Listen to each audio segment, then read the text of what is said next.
R.D. Laing. The Divided Self. An Existential Study in Sanity and Madness. Contents. Part 1.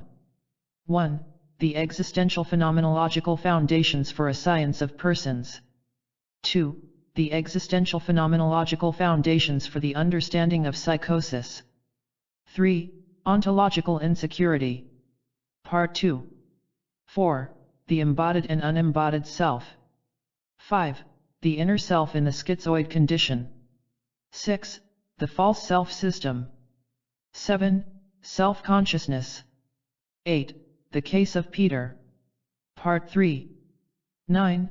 Psychotic Developments. 10. The Self and the False Self in a Schizophrenic. 11. The Ghost of the Weed Garden, a Study of a Chronic Schizophrenic. Preface to the original edition. This is the first of a series of studies in existential psychology and psychiatry, in which it is proposed to present original contributions to this field by a number of authors.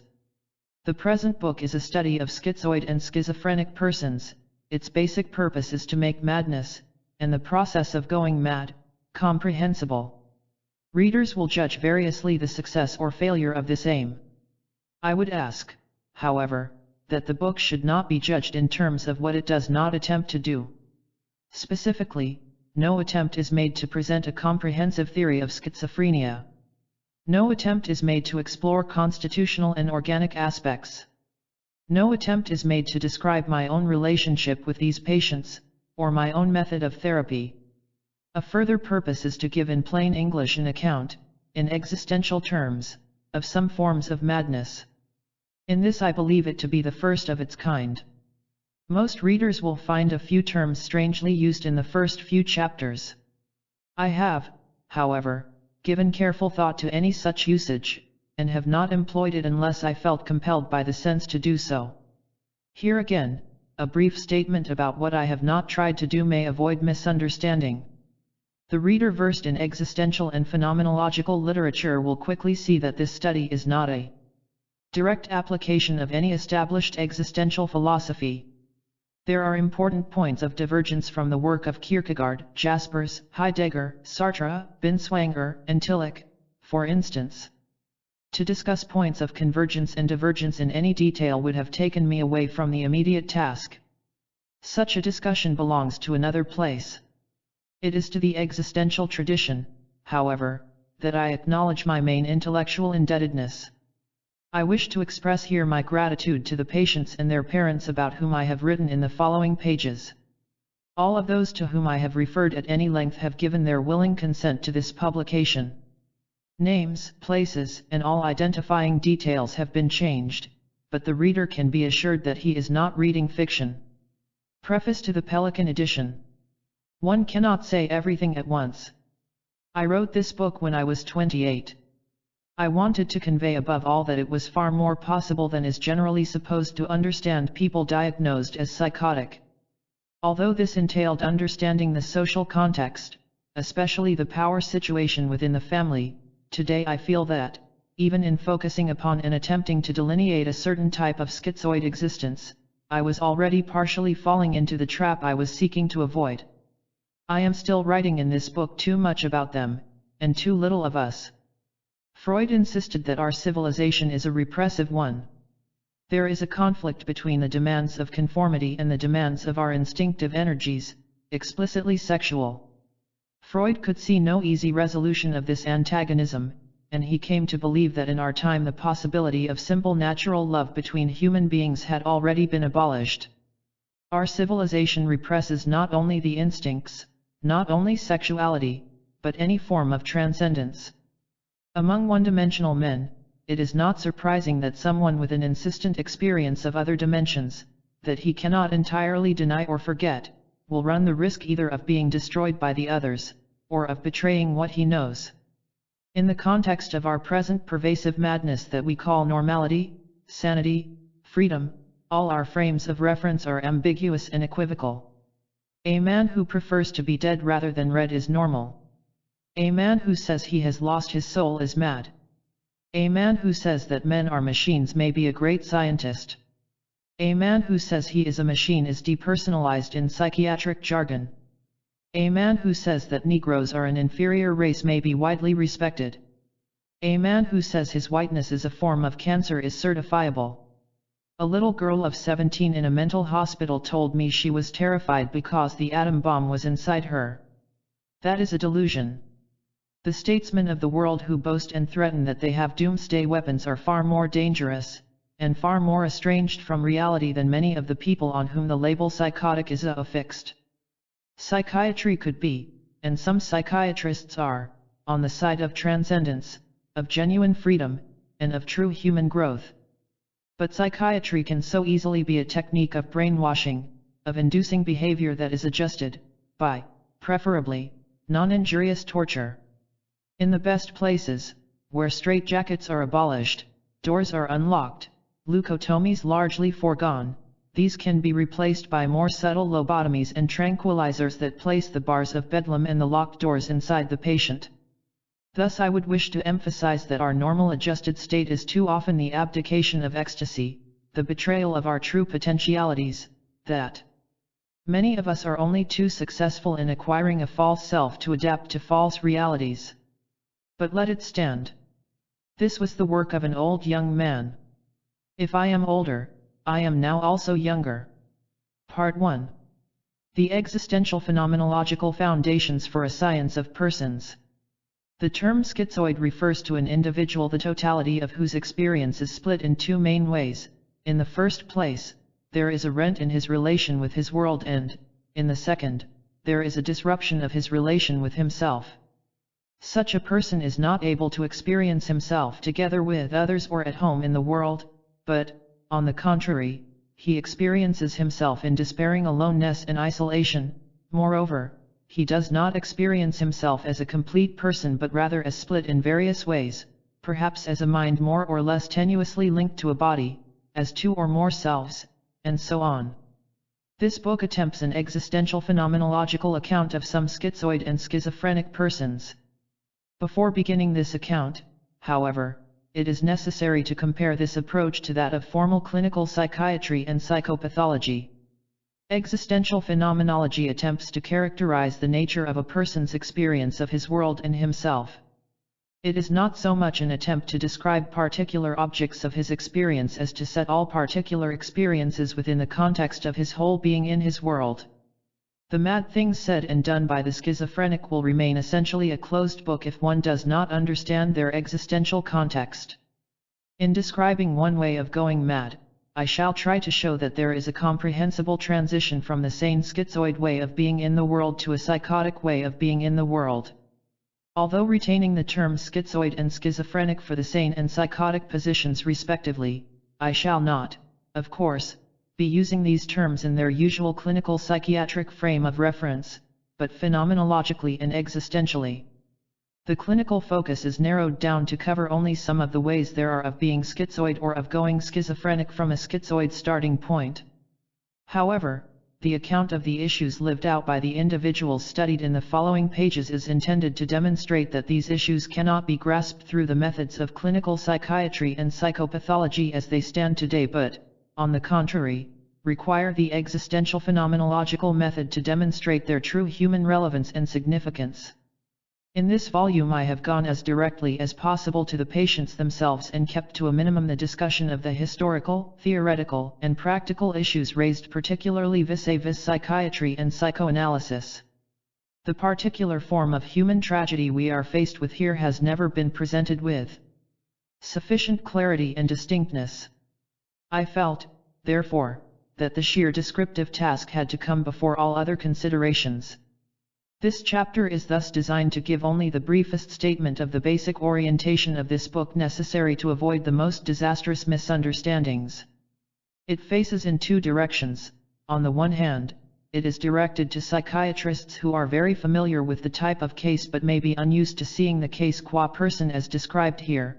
On the other hand, it is addressed to those who are familiar with or sympathetic to such persons but who have not encountered them as clinical material. It is inevitable that it will be somewhat unsatisfactory to both. As a psychiatrist, I run into a major difficulty at the outset. How can I go straight to the patients if the psychiatric words at my disposal keep the patient at a distance from me? How can one demonstrate the general human relevance and significance of the patient's condition if the words one has to use are specifically designed to isolate and circumscribe the meaning of the patient's life to a particular clinical entity? Dissatisfaction with psychiatric and psychoanalytic words is fairly widespread, not least among those who most employ them. It is widely felt that these words of psychiatry and psychoanalysis somehow fail to express what one really means. But it is a form of self-deception to suppose that one can say one thing and think another. It will be convenient, therefore, to start by looking at some of the words in use. The thought is the language, as Wittgenstein has put it. A technical vocabulary is merely a language within a language. A consideration of this technical vocabulary will be at the same time an attempt to discover the reality which the words disclose or conceal. The most serious objection to the technical vocabulary currently used to describe psychiatric patients is that it consists of words which split man up verbally in a way which is analogous to the existential splits we have to describe here. But we cannot give an adequate account of the existential splits unless we can begin from the concept of a unitary whole, and no such concept exists, nor can any such concept be expressed within the current language system of psychiatry or psychoanalysis. The words of the current technical vocabulary either refer to man in isolation from the other and the world, that is, as an entity not essentially in relation to the other and in a world, or they refer to falsely substantialized aspects of this isolated entity. Such words are mind and body, psyche and soma, psychological and physical, personality, the self, the organism. All these terms are abstracta. Instead of the original bond of I and you, we take a single man in isolation and conceptualize his various aspects into the ego, the superego, and the id. The other becomes either an internal or external object or a fusion of both. How can we speak in any way adequately of the relationship between me and you in terms of the interaction of one mental apparatus with another? How, even, can one say what it means to hide something from oneself or to deceive oneself in terms of barriers between one part of a mental apparatus and another? This difficulty faces not only classical Freudian metapsychology but equally any theory that begins with man or a part of man abstracted from his relation with the other in his world. We all know from our personal experience that we can be ourselves only in and through our world, and there is a sense in which our world will die with us although the world will go on without us. Only existential thought has attempted to match the original experience of oneself in relationship to others in one's world by a term that adequately reflects this totality. Thus, existentially, the concretum is seen as a man's existence, his being in the world. Unless we begin with the concept of man in relation to other men and from the beginning in a world, and unless we realize that man does not exist without his world nor can his world exist without him, we are condemned to start our study of schizoid and schizophrenic people with a verbal and conceptual splitting that matches the split up of the totality of the schizoid being in the world. Moreover, the secondary verbal and conceptual task of reintegrating the various bits and pieces will parallel the despairing efforts of the schizophrenic to put his disintegrated self and world together again. In short, we have an already shattered Humpty Dumpty who cannot be put together again by any number of hyphenated or compound words: psychophysical, psychosomatic, psychobiological, psychopathological, psychosocial, etc., etc. If this is so, it may be that a look at how such schizoid theory originates would be highly relevant to the understanding of schizoid experience. In the following section, I shall use a phenomenological method to try to answer this question. Man's being, I shall use being subsequently to denote simply all that a man is, can be seen from different points of view, and one or other aspect can be made the focus of study. In particular, man can be seen as person or thing. Now, even the same thing, seen from different points of view, gives rise to two entirely different descriptions, and the descriptions give rise to two entirely different theories, and the theories result in two entirely different sets of action. The initial way we see a thing determines all our subsequent dealings with it. Let us consider an equivocal or ambiguous figure. In this figure, there is one thing on the paper which can be seen as a vase or as two faces turned towards each other. There are not two things on the paper, there is one thing there, but, depending on how it strikes us, we can see two different objects. The relation of the parts to the whole in the one object is quite different from the relation of the parts to the whole in the other. If we describe one of the faces seen, we would describe, from top to bottom, a forehead, a nose, an upper lip, a mouth, a chin, and a neck. Although we have described the same line, which, if seen differently, can be the one side of a vase, we have not described the side of a vase but the outline of a face. Now, if you are sitting opposite me, I can see you as another person like myself, without you changing or doing anything differently. I can now see you as a complex physical-chemical system, perhaps with its own idiosyncrasies but chemical nonetheless. For that, seen in this way, you are no longer a person but an organism. Expressed in the language of existential phenomenology, the other, as seen as a person or as seen as an organism, is the object of different intentional acts. There is no dualism in the sense of the coexistence of two different essences or substances there in the object, psyche and soma. There are two different experiential gestalts, person and organism. One's relationship to an organism is different from one's relation to a person. One's description of the other as organism is as different from one's description of the other as person as the description of side of vase is from profile of face. Similarly, one's theory of the other as organism is remote from any theory of the other as person. One acts towards an organism differently from the way one acts towards a person. The science of persons is the study of human beings that begins from a relationship with the other as person and proceeds to an account of the other still as person. For example, if one is listening to another person talking, one may either a. be studying verbal behavior in terms of neural processes and the whole apparatus of vocalizing, or b. be trying to understand what he is saying. In the latter case, an explanation of verbal behavior in terms of the general nexus of organic changes that must necessarily be going on as a conditio sine qua non of his verbalization, is no contribution to a possible understanding of what the individual is saying. Conversely, an understanding of what the individual is saying does not contribute to a knowledge of how his brain cells are metabolizing oxygen.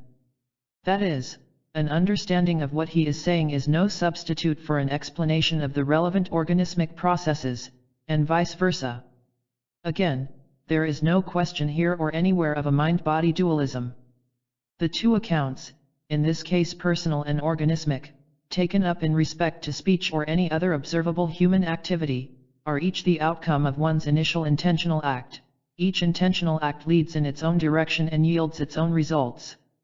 One chooses the point of view or intentional act within the overall context of what one is after with the other. Man as seen as an organism or man as seen as a person discloses different aspects of the human reality to the investigator. Both are quite possible methodologically, but one must be alert to the possible occasion for confusion. The other as person is seen by me as responsible, as capable of choice, in short, as a self-acting agent. Seen as an organism, all that goes on in that organism can be conceptualized at any level of complexity: atomic, molecular, cellular, systemic, or organismic. Whereas behavior seen as personal is seen in terms of that person's experience and of his intentions, behavior seen organismically can only be seen as the contraction or relaxation of certain muscles, etc. Instead of the experience of sequence, one is concerned with a sequence of processes. In man seen as an organism, therefore, there is no place for his desires, fears, hope or despair as such. The ultimates of our explanations are not his intentions to his world but quanta of energy in an energy system. Seen as an organism, man cannot be anything else but a complex of things, of its, and the processes that ultimately comprise an organism are it processes. There is a common illusion that one somehow increases one's understanding of a person if one can translate a personal understanding of him into the impersonal terms of a sequence or system of it processes. Even in the absence of theoretical justifications, there remains a tendency to translate our personal experience of the other as a person into an account of him that is depersonalized. We do this in some measure whether we use a machine analogy or a biological analogy in our explanation. It should be noted that I am not here objecting to the use of mechanical or biological analogies as such, nor indeed to the intentional act of seeing man as a complex machine or as an animal. My thesis is limited to the contention that the theory of man as person loses its way if it falls into an account of man as a machine or man as an organismic system of it processes. The converse is also true, see Brearley, 1951. It seems extraordinary that whereas the physical and biological sciences of it processes have generally won the day against tendencies to personalize the world of things or to read human intentions into the animal world, an authentic science of persons has hardly got started by reason of the inveterate tendency to depersonalize or reify persons. In the following pages, we shall be concerned specifically with people who experience themselves as automata, as robots, as bits of machinery, or even as animals. Such persons are rightly regarded as crazy. Yet why do we not regard a theory that seeks to transmute persons into automata or animals as equally crazy? The experience of oneself and others as persons is primary and self-validating. It exists prior to the scientific or philosophical difficulties about how such experience is possible or how it is to be explained. Indeed, it is difficult to explain the persistence in all our thinking of elements of what McMurray has called the biological analogy. We should expect, writes McMurray, 1957, that the emergence of a scientific psychology would be paralleled by a transition from an organic to a personal conception of unity, p. 37, that we should be able to think of the individual man as well as to experience him neither as a thing nor as an organism but as a person, and that we should have a way of expressing that form of unity which is specifically personal. The task in the following pages is, therefore, the formidable one of trying to give an account of a quite specifically personal form of depersonalization and disintegration at a time when the discovery of the logical form through which the unity of the personal can be coherently conceived, ibid, is still a task for the future. There are, of course, many descriptions of depersonalization and splitting in psychopathology. However, no psychopathological theory is entirely able to surmount the distortion of the person imposed by its own premises, even though it may seek to deny these very premises. A psychopathology worthy of its name must presuppose a psyche, mental apparatus or endopsychic structure. It must presuppose that the objectification, with or without reification imposed by thinking in terms of a fictional thing or system, is an adequate conceptual correlate of the other as a person in action with others. Moreover, it must presuppose that its conceptual model has a way of functioning analogous to the way that an organism functions in health and a way of functioning analogous to an organism's way of functioning when physically diseased. However pregnant with partial analogies such comparisons are, psychopathology by the very nature of its basic approach precludes the possibility of understanding a patient's disorganization as a failure to achieve a specifically personal form of unity. It is like trying to make ice by boiling water. The very existence of psychopathology perpetuates the very dualism that most psychopathologists wish to avoid, and that is clearly false. Yet this dualism cannot be avoided within the psychopathological frame of references except by falling into a monism that reduces one term to the other, and is simply another twist to a spiral of falsity. It may be maintained that one cannot be scientific without retaining one's objectivity. A genuine science of personal existence must attempt to be as unbiased as possible. Physics and the other sciences of things must accord the science of persons the right to be unbiased in a way that is true to its own field of study. If it is held that to be unbiased one should be objective in the sense of depersonalizing the person who is the object of our study, any temptation to do this under the impression that one is thereby being scientific must be rigorously resisted. Depersonalization in a theory that is intended to be a theory of persons is as false as schizoid depersonalization of others, and is no less ultimately an intentional act. Although conducted in the name of science, such reification yields false knowledge. It is just as pathetic a fallacy as the false personalization of things. It is unfortunate that personal and subjective are words so abused as to have no power to convey any genuine act of seeing the other as person. If we mean this, we have to revert to objective, but imply immediately that one is merging one's own feelings and attitudes into one's study of the other in such a way as to distort our perception of him. In contrast to the reputable objective or scientific, we have the disreputable subjective, intuitive, or, worst of all, mystical. It is interesting, for example, that one frequently encounters merely before subjective, whereas it is almost inconceivable to speak of anyone being merely objective. The greatest psychopathologist has been Freud. Freud was a hero. He descended to the underworld and met their stark terrors. He carried with him his theory as a Medusa's head which turned these terrors to stone. We who follow Freud have the benefit of the knowledge he brought back with him and conveyed to us. He survived. We must see if we now can survive without using a theory that is in some measure an instrument of defense. The relationship to the patient as person or as thing. In existential phenomenology, the existence in question may be one's own or that of the other. When the other is a patient, existential phenomenology becomes the attempt to reconstruct the patient's way of being himself in his world, although, in the therapeutic relationship, the focus may be on the patient's way of being with me. Patients present themselves to a psychiatrist with complaints that may be anywhere in the range between the most apparently localized difficulty, I have a reluctance for jumping from a plane, to the most diffuse difficulty possible, I can't say why I've come really. I suppose it is just me that's not right. However, no matter how circumscribed or diffuse the initial complaint may be, one knows that the patient is bringing into the treatment situation, whether intentionally or unintentionally, his existence, his whole being in his world. One knows also that every aspect of his being is related in some way to every other aspect, although the manner in which these aspects are articulated may be by no means clear. It is the task of existential phenomenology to articulate what the other's world is and his way of being in it.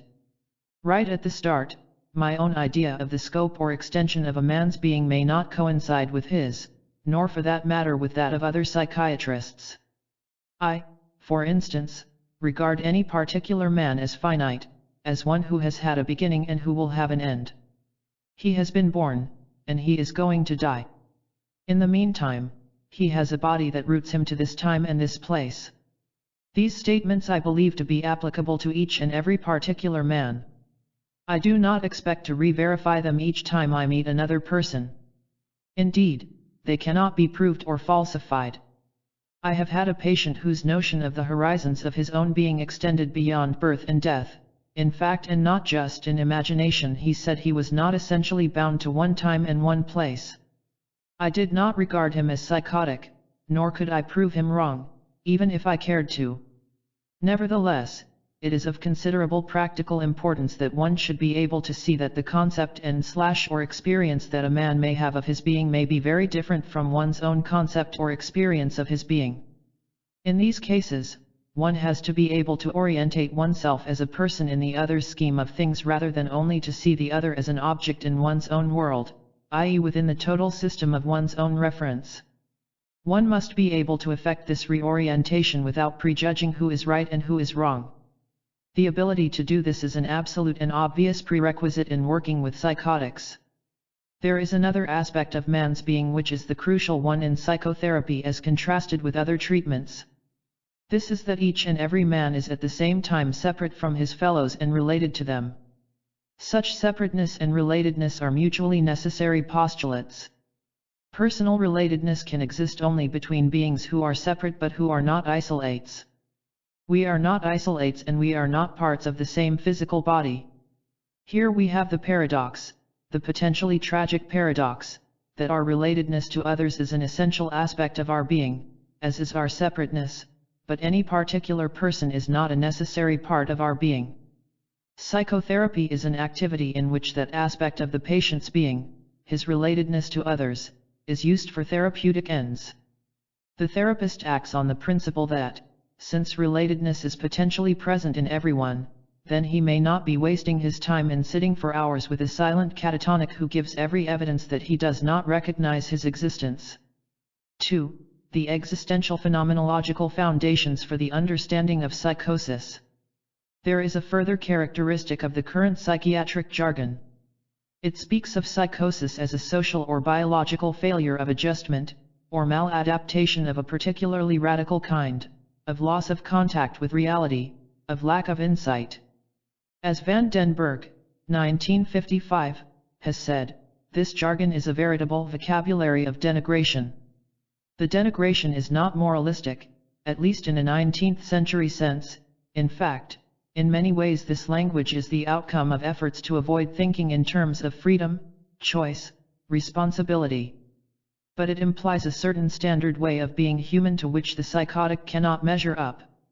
I do not, in fact, object to all the implications in this vocabulary of denigration. Indeed, I feel we should be more frank about the judgments we implicitly make when we call someone psychotic.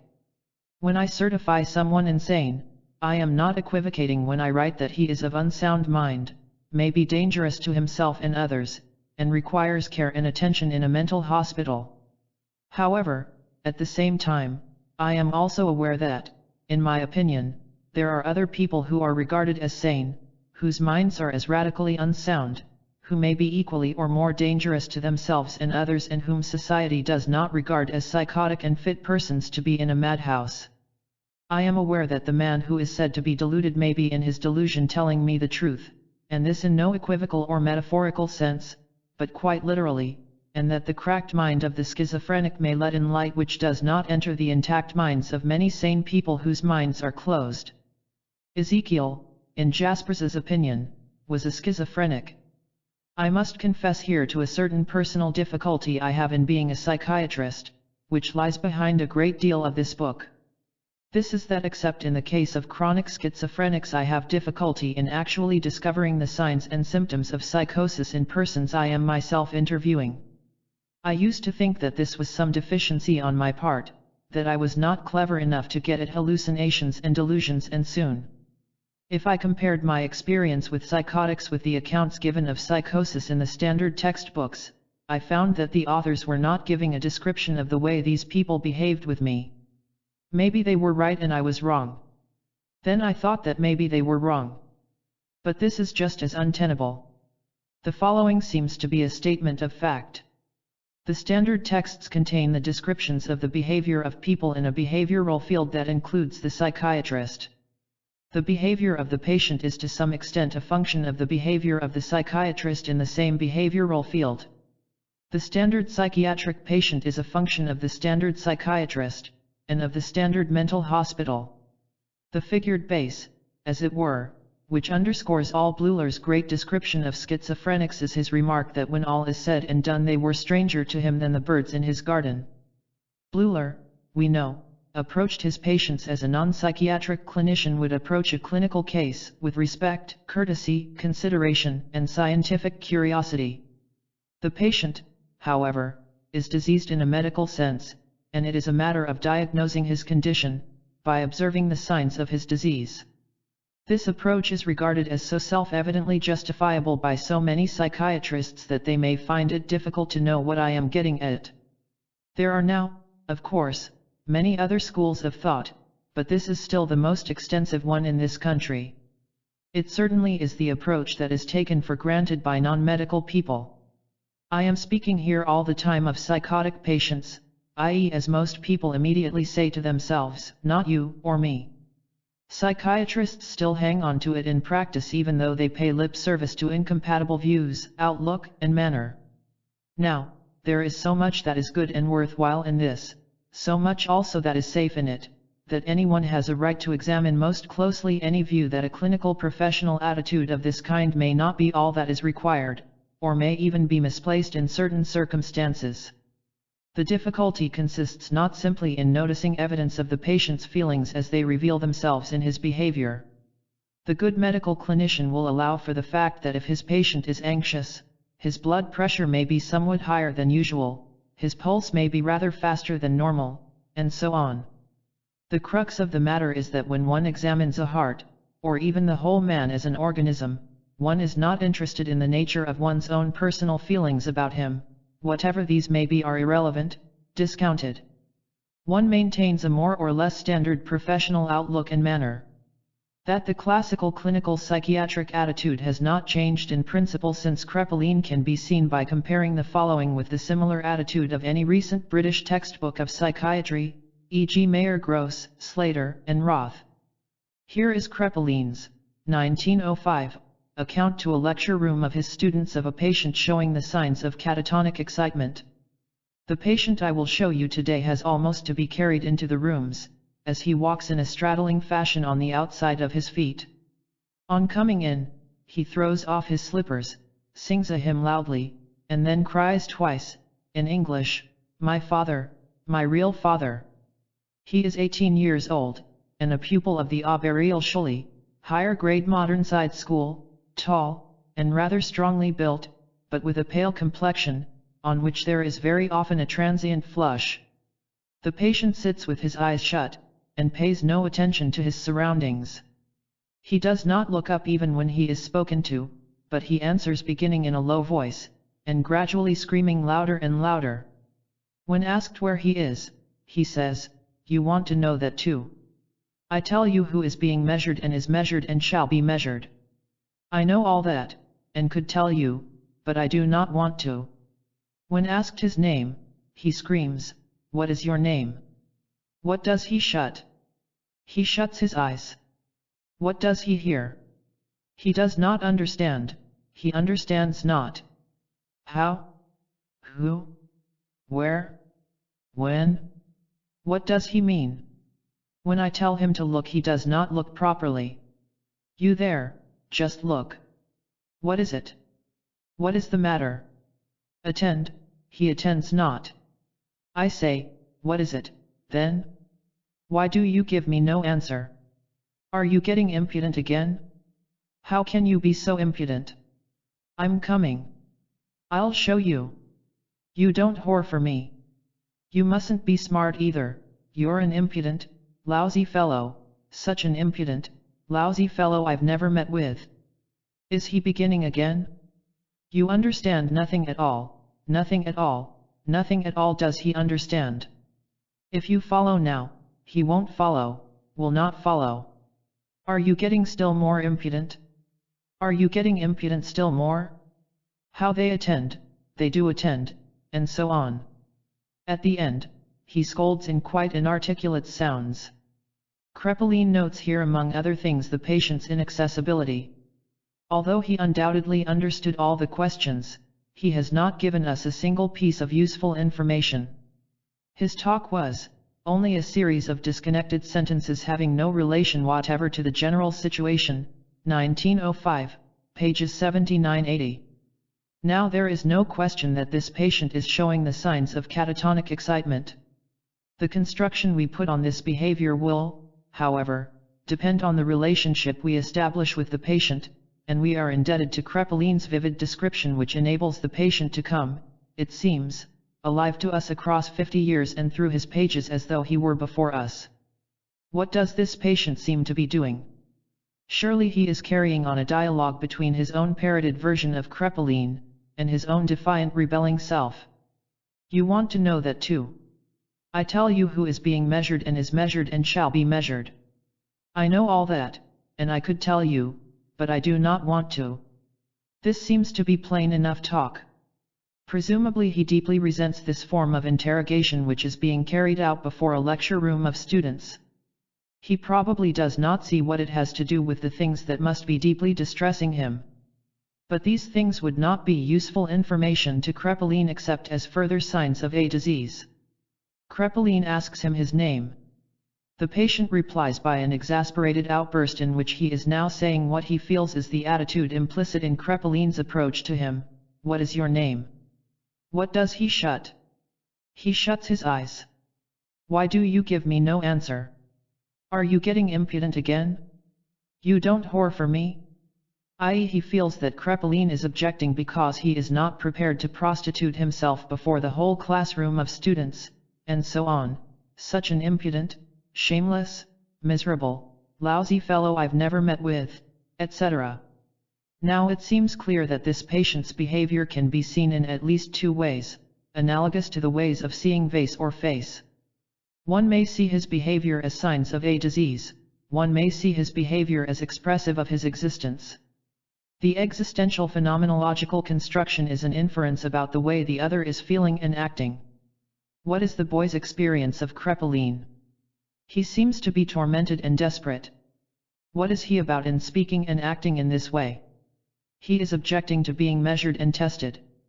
He wants to be heard. Interpretation as a function of the relationship with the patient.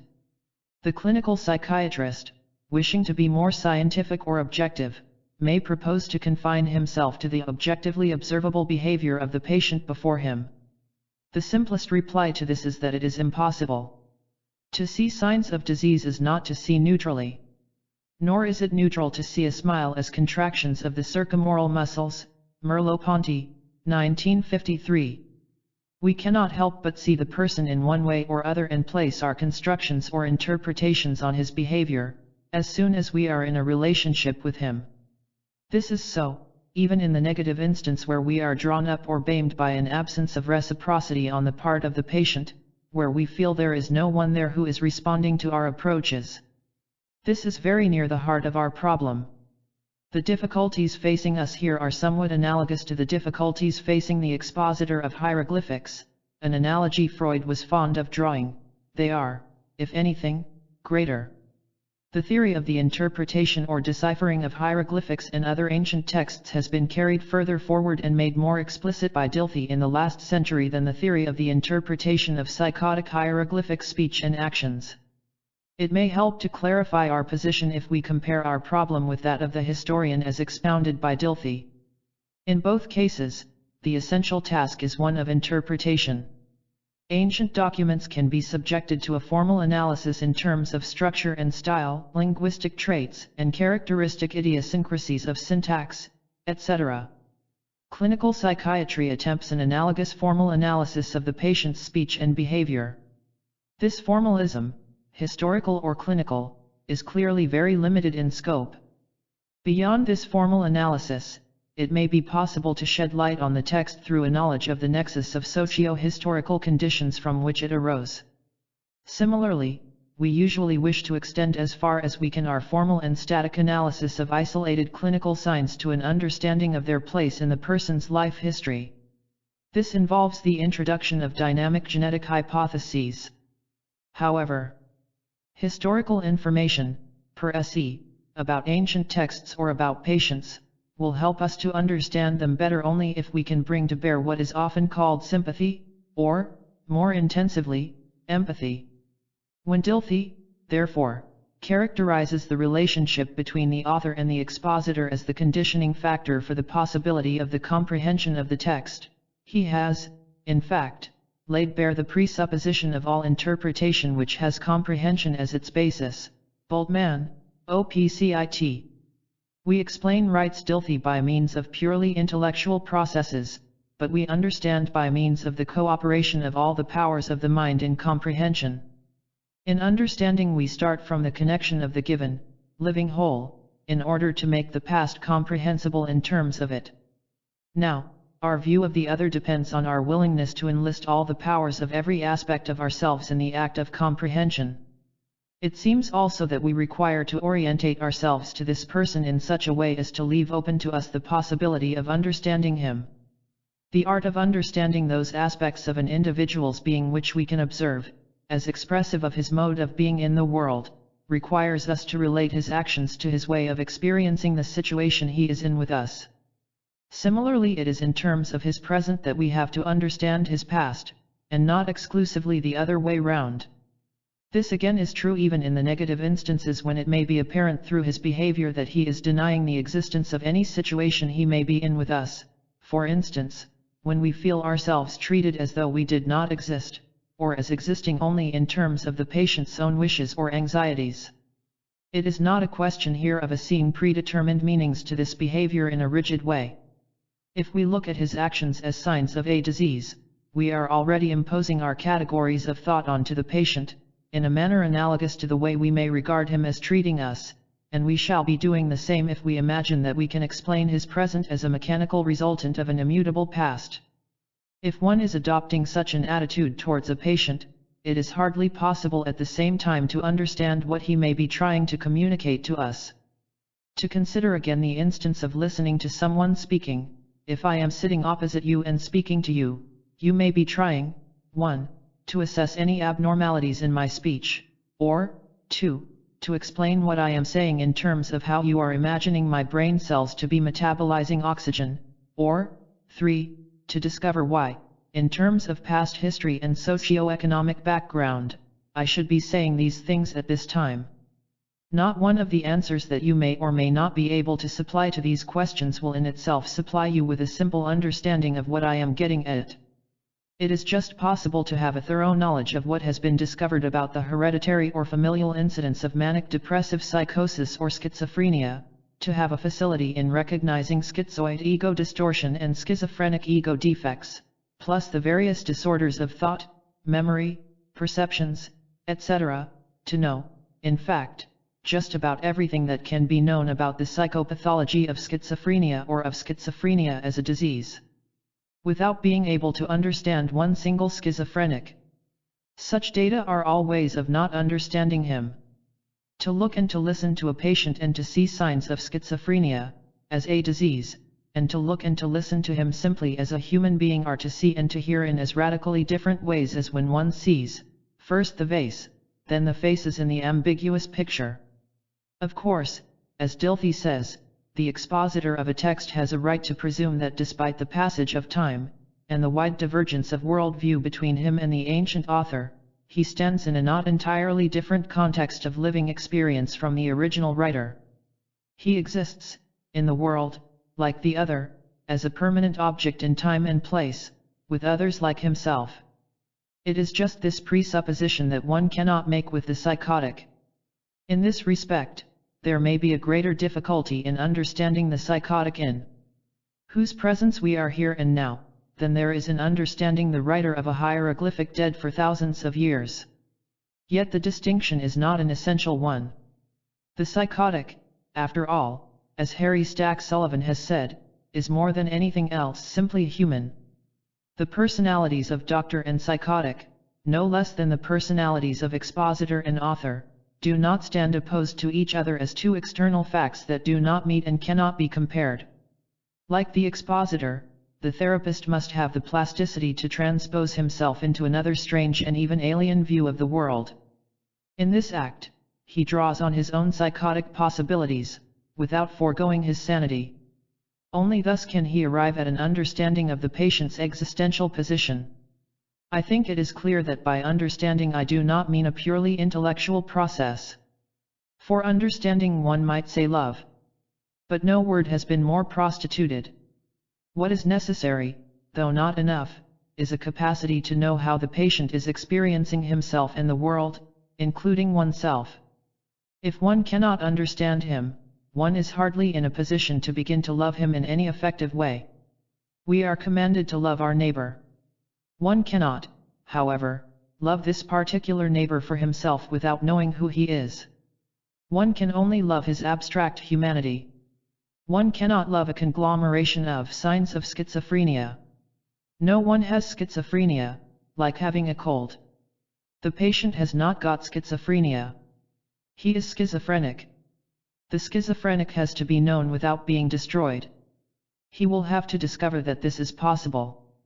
The therapist's hate as well as his love is, therefore, in the highest degree relevant. What the schizophrenic is to us determines very considerably what we are to him, and hence his actions. Many of the textbook signs of schizophrenia vary from hospital to hospital and seem largely a function of nursing. Some psychiatrists observe certain schizophrenic signs much less than others. I think, therefore, that the following statement by Frieda Fromm-Reichmann is indeed true, however disturbing it is. Psychiatrists can take it for granted now that in principle a workable doctor-patient relationship can be established with the schizophrenic patient.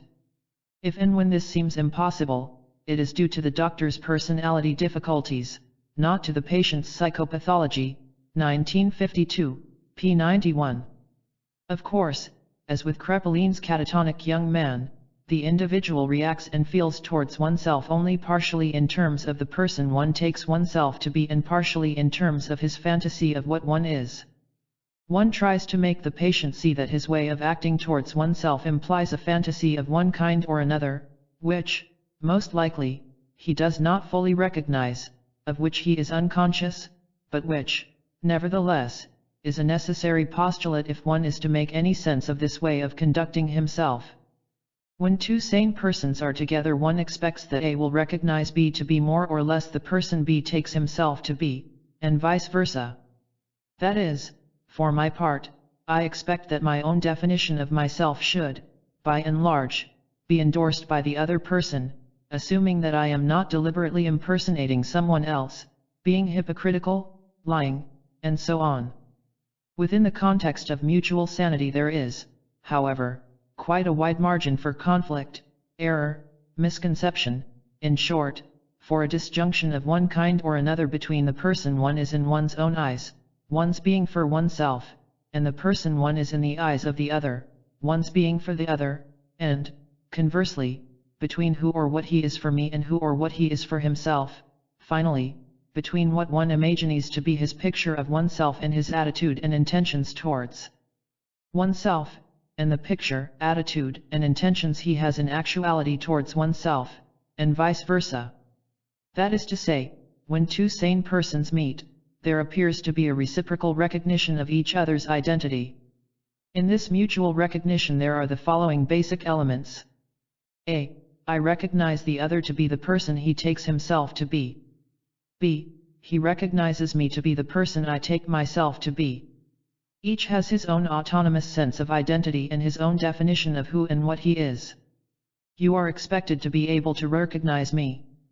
That is, I am accustomed to expect that the person you take me to be, and the identity that I reckon myself to have, will coincide by and large, let us say simply by and large, since there is obviously room for considerable discrepancies. However, if there are discrepancies of a sufficiently radical kind remaining after attempts to align them have failed, there is no alternative but that one of us must be insane.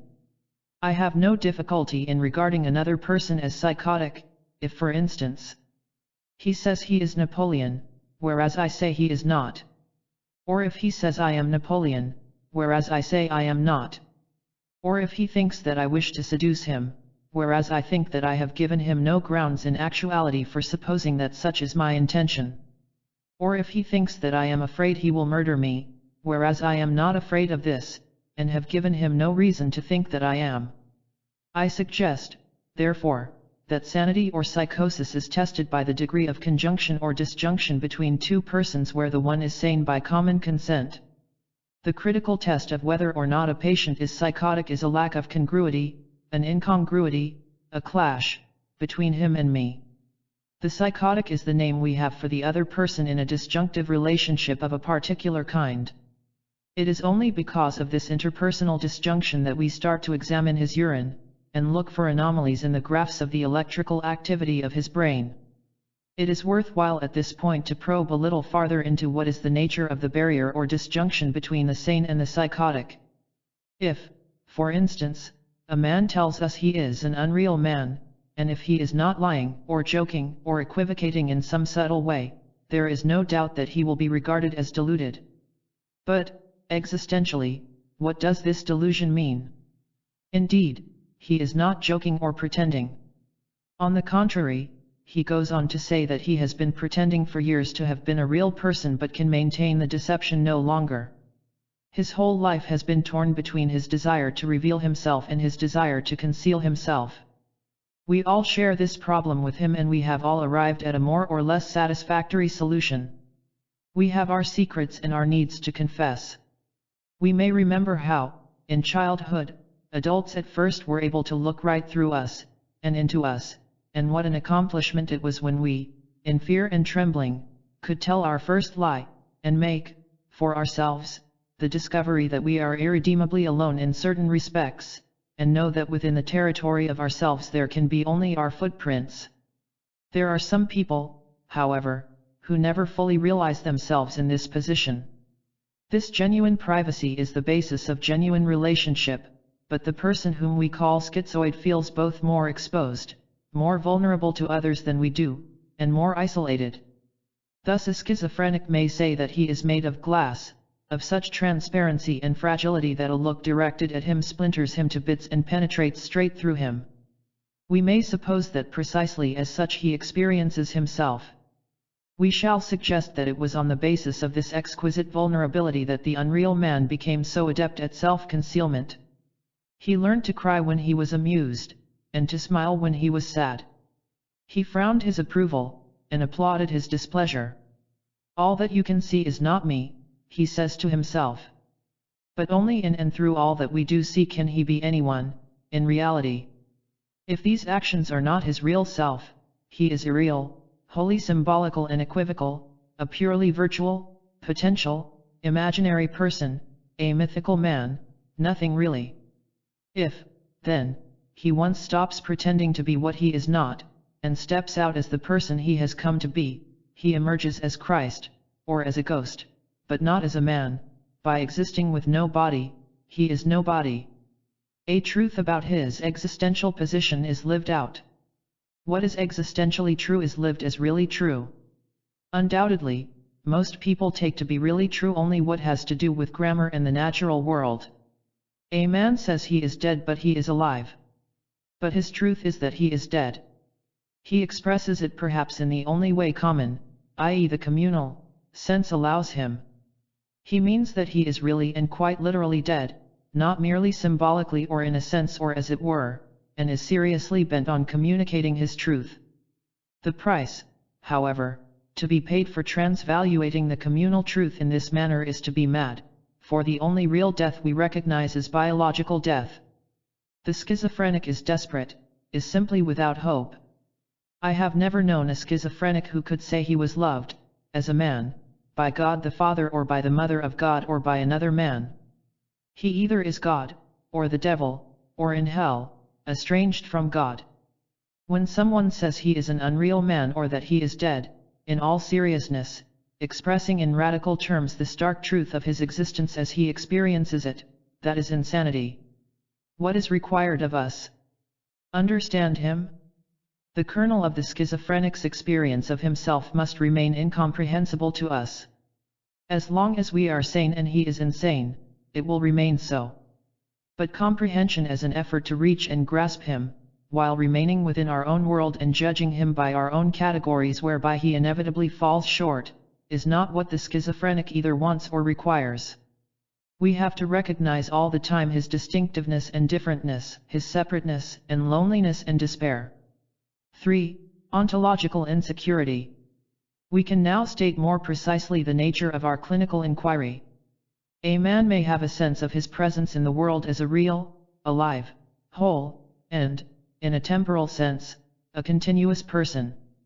As such, he can live out into the world and meet others, a world and others experienced as equally real, alive, whole, and continuous. Such a basically ontologically secure person will encounter all the hazards of life, social, ethical, spiritual, biological, from a centrally firm sense of his own and other people's reality and identity. It is often difficult for a person with such a sense of his integral selfhood and personal identity, of the permanency of things, of the reliability of natural processes, of the substantiality of natural processes, of the substantiality of others, to transpose himself into the world of an individual whose experiences may be utterly lacking in any unquestionable self-validating certainties. This study is concerned with the issues involved where there is the partial or almost complete absence of the assurances derived from an existential position of what I shall call primary ontological security, with anxieties and dangers that I shall suggest arise only in terms of primary ontological insecurity, and with the consequent attempts to deal with such anxieties and dangers.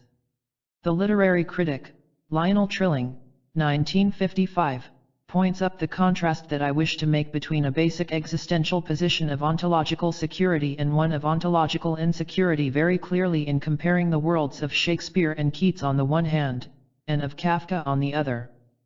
For Keats, the awareness of evil exists side by side with a very strong sense of personal identity and is for that reason the less immediately apparent. To some contemporary readers, it will seem for the same reason the less intense. In the same way it may seem to a contemporary reader that, if we compare Shakespeare and Kafka, leaving aside the degree of genius each has, and considering both only as expositors of man's suffering and cosmic alienation, it is Kafka who makes the more intense and complete exposition. And, indeed, the judgment may be correct, exactly because for Kafka the sense of evil is not contradicted by the sense of personal identity.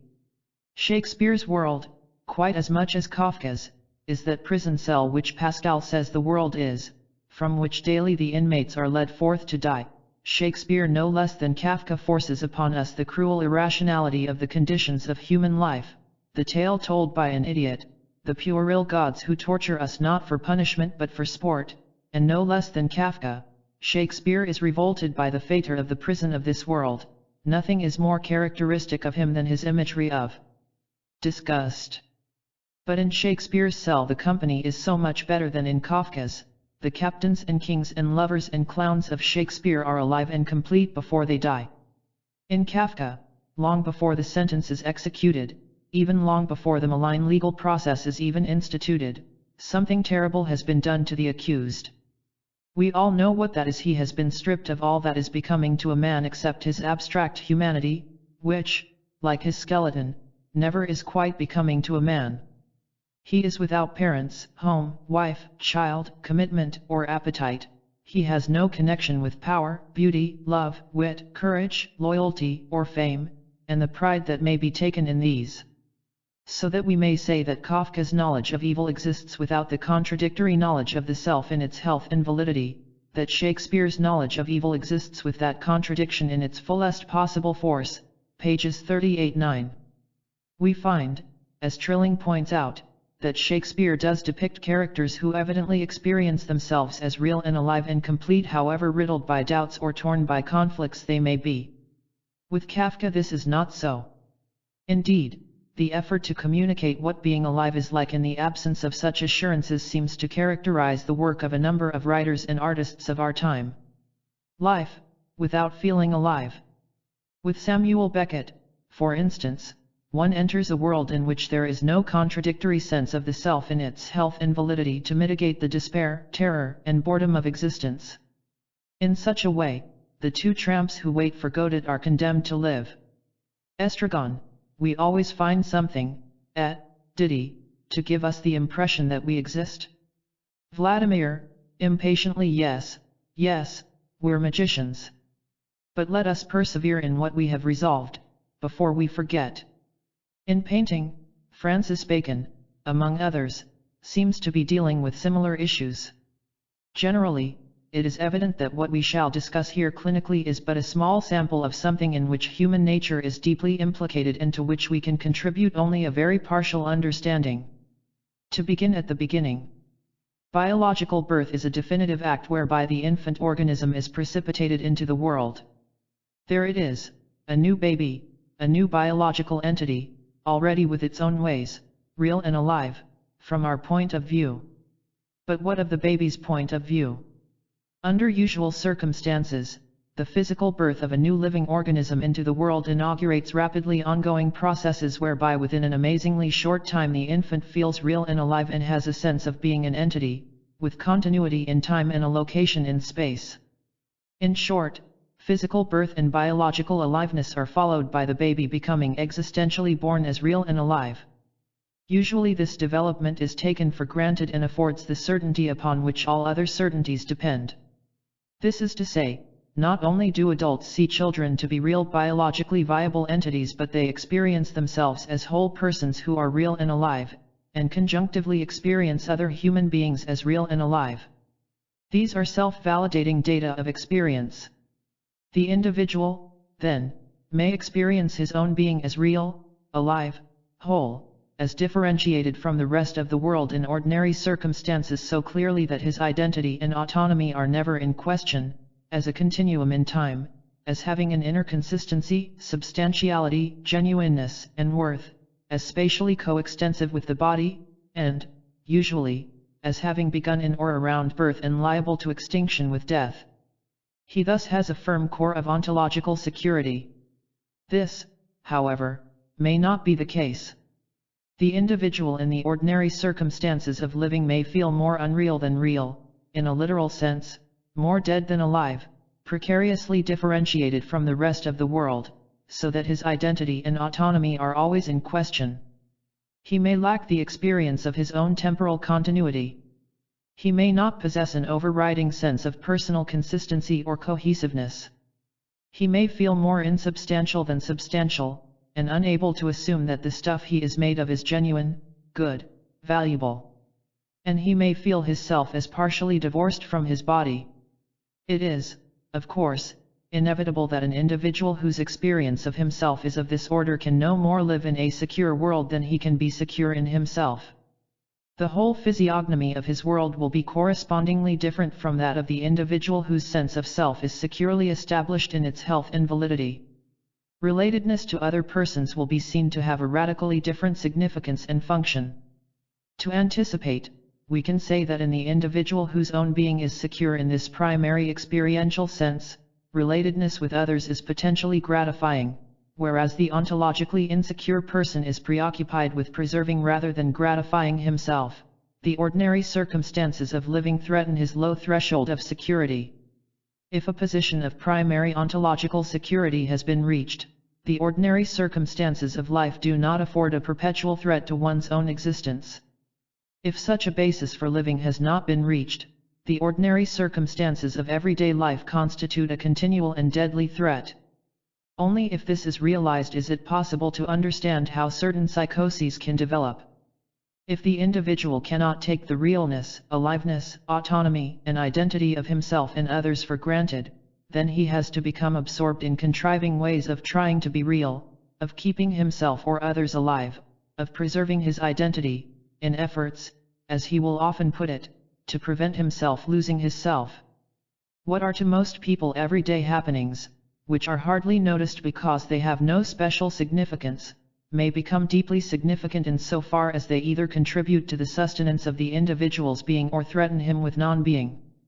Such an individual, for whom the elements of the world are coming to have, or have come to have, a different hierarchy of significance from that of the ordinary person, is beginning, as we say, to live in a world of his own, or has already come to do so. It is not true to say, however, without careful qualification, that he is losing contact with reality, and withdrawing into himself. External events no longer affect him in the same way as they do others. It is not that they affect him less, on the contrary, frequently they affect him more. It is frequently not the case that he is becoming indifferent and withdrawn. It may, however, be that the world of his experience comes to be one he can no longer share with other people. But before these developments are explored, it will be valuable to characterize under three headings three forms of anxiety encountered by the ontologically insecure person: engulfment, implosion, petrification. 1. Engulfment. An argument occurred between two patients in the course of a session in an analytic group. Suddenly, one of the protagonists broke off the argument to say, "I can't go on. You are arguing in order to have the pleasure of triumphing over me. At best you win an argument. At worst you lose an argument. I am arguing in order to preserve my existence." This patient was a young man who I would say was sane, but, as he stated, his activity in the argument, as in the rest of his life, was not designed to gain gratification but to preserve his existence. Now, one might say that if he did, in fact, really imagine that the loss of an argument would jeopardize his existence, then he was grossly out of touch with reality and was virtually psychotic. But this is simply to beg the question without making any contribution towards understanding the patient. It is, however, important to know that if you were to subject this patient to a type of psychiatric interrogation recommended in many psychiatric textbooks, within 10 minutes his behavior and speech would be revealing signs of psychosis.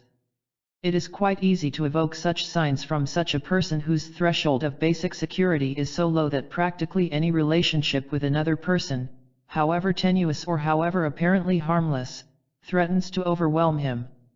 A firm sense of one's own autonomous identity is required in order that one may be related as one human being to another. Otherwise, any and every relationship threatens the individual with loss of identity. One form this takes can be called engulfment.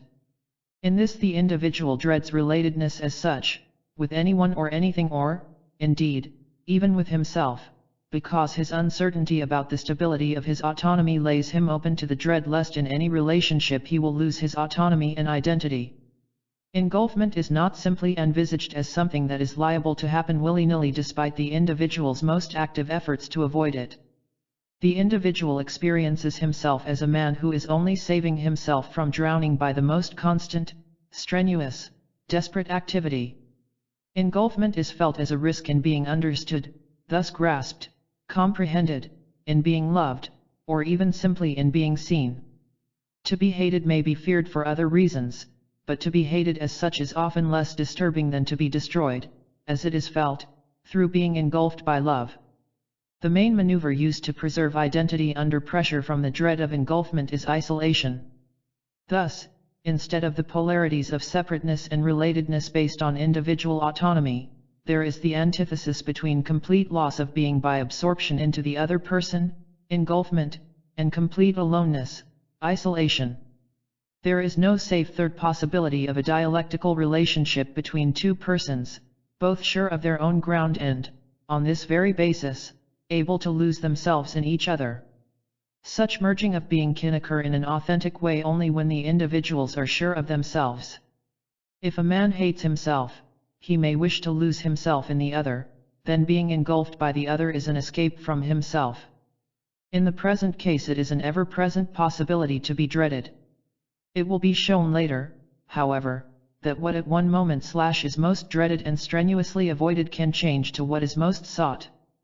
This anxiety accounts for one form of a so-called negative therapeutic reaction to apparently correct interpretation in psychotherapy. To be understood correctly is to be engulfed, to be enclosed, swallowed up, drowned, eaten up, smothered, stifled in or by another person's supposed all-embracing comprehension. It is lonely and painful to be always misunderstood, but there is at least from this point of view a measure of safety in isolation. The other's love is therefore feared more than his hatred, or rather all love is sensed as a version of hatred. By being loved one is placed under an unsolicited obligation. In therapy with such a person, the last thing there is any point in is to pretend to more love or concern than one has. The more the therapist's own necessarily very complex motives for trying to help a person of this kind genuinely converge on a concern for him which is prepared to let him be and is not in fact engulfing or merely indifference, the more hope there will be in the horizon. There are many images used to describe related ways in which identity is threatened, which may be mentioned here, as closely related to the dread of engulfment, e.g. being buried, being drowned, being caught and dragged down into quicksand. The image of fire recurs repeatedly. Fire may be the uncertain flickering of the individual's own inner aliveness. It may be a destructive alien power which will devastate him. Some psychotics say in the acute phase that they are on fire, that their bodies are being burned up. A patient describes himself as cold and dry. Yet he dreads any warmth or wet.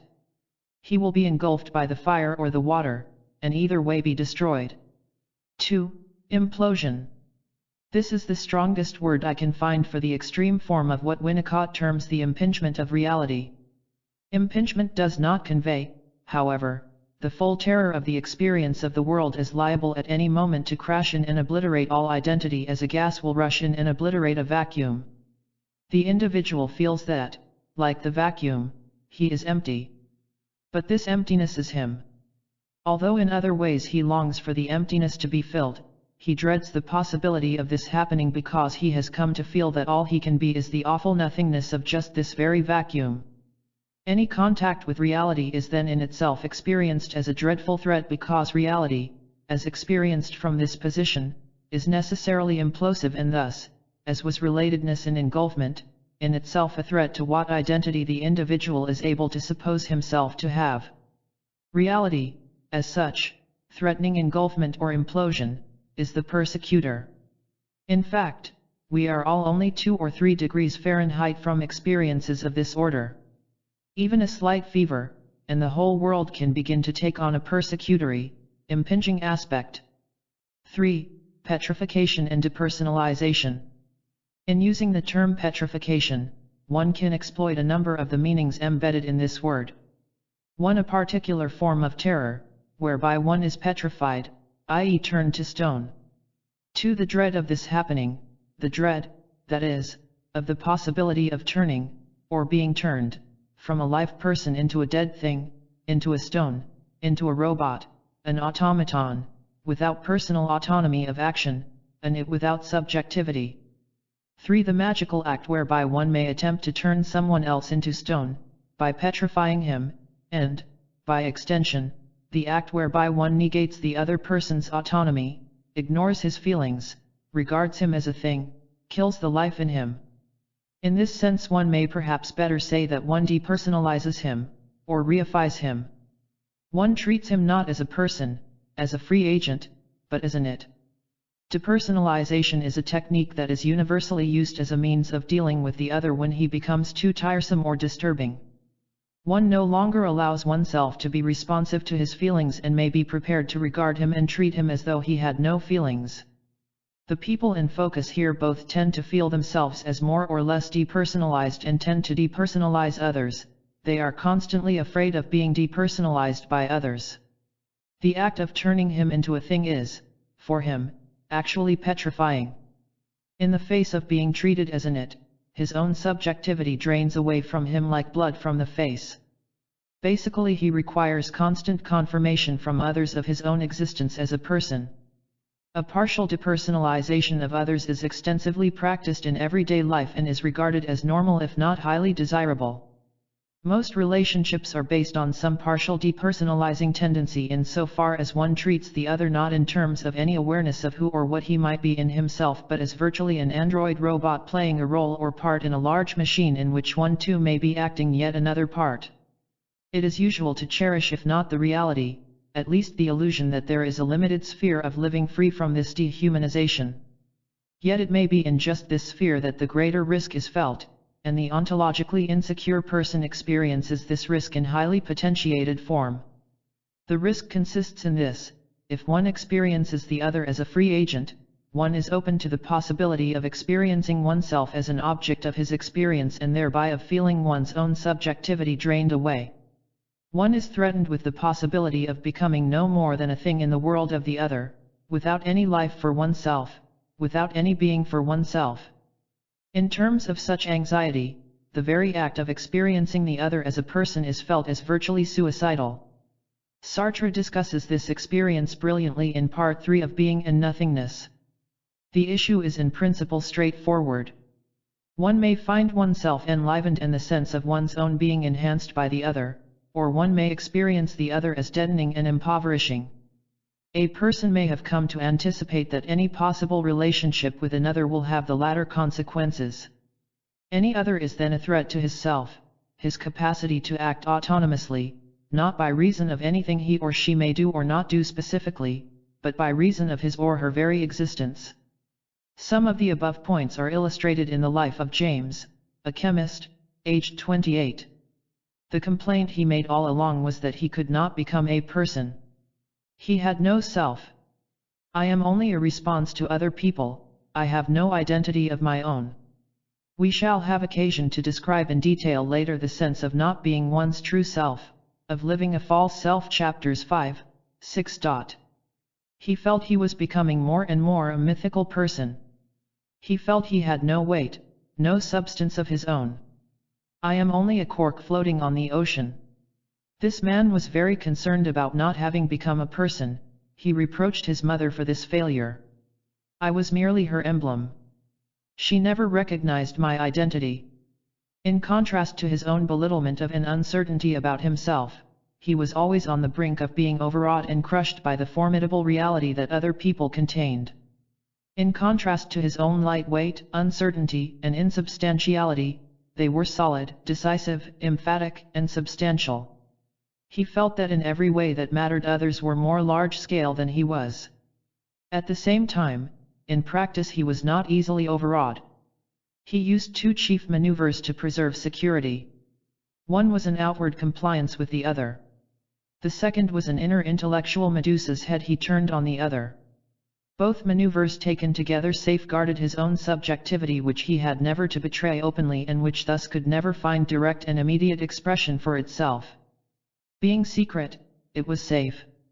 Both techniques together were designed to avoid the dangers of being engulfed or depersonalized. With his outer behavior he forestalled the danger to which he was perpetually subject, namely that of becoming someone else's thing, by pretending to be no more than a cork. After all, what safer thing to be in an ocean? At the same time, however, he turned the other person into a thing in his own eyes, thus magically nullifying any danger to himself by secretly totally disarming the enemy. By destroying, in his own eyes, the other person as a person, he robbed the other of his power to crush him. By depleting him of his personal aliveness, that is, by seeing him as a piece of machinery rather than as a human being, he undercut the risk to himself of this aliveness either swamping him, imploding into his own emptiness, or turning him into a mere appendage. This man was married to a very lively and vivacious woman, highly spirited, with a forceful personality and a mind of her own. He maintained a paradoxical relationship with her in which, in one sense, he was entirely alone and isolated and, in another sense, he was almost a parasite. He dreamt, for instance, that he was a clam stuck to his wife's body. Just because he could dream thus, he had the more need to keep her at bay by contriving to see her as no more than a machine. He described her laughter, her anger, her sadness, with clinical precision, even going so far as to refer to her as it, a practice that was rather chilling in its effect. It then started to laugh. She was an it because everything she did was a predictable, determined response. He would, for instance, tell her, it, an ordinary funny joke, and when she, it, laughed, this indicated her, its, entirely conditioned, robot-like nature, which he saw indeed in much the same terms as certain psychiatric theories would use to account for all human actions. I was at first agreeably surprised by his apparent ability to reject and disagree with what I said as well as to agree with me.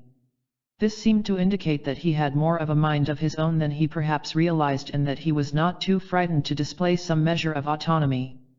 However, it became evident that his apparent capacity to act as an autonomous person with me was due to his secret maneuver of regarding me not as a live human being, a person in my own right with my own selfhood, but as a sort of robot interpreting device to which he fed input and which after a quick commutation came out with a verbal message to him. With this secret outlook on me as a thing, he could appear to be a person.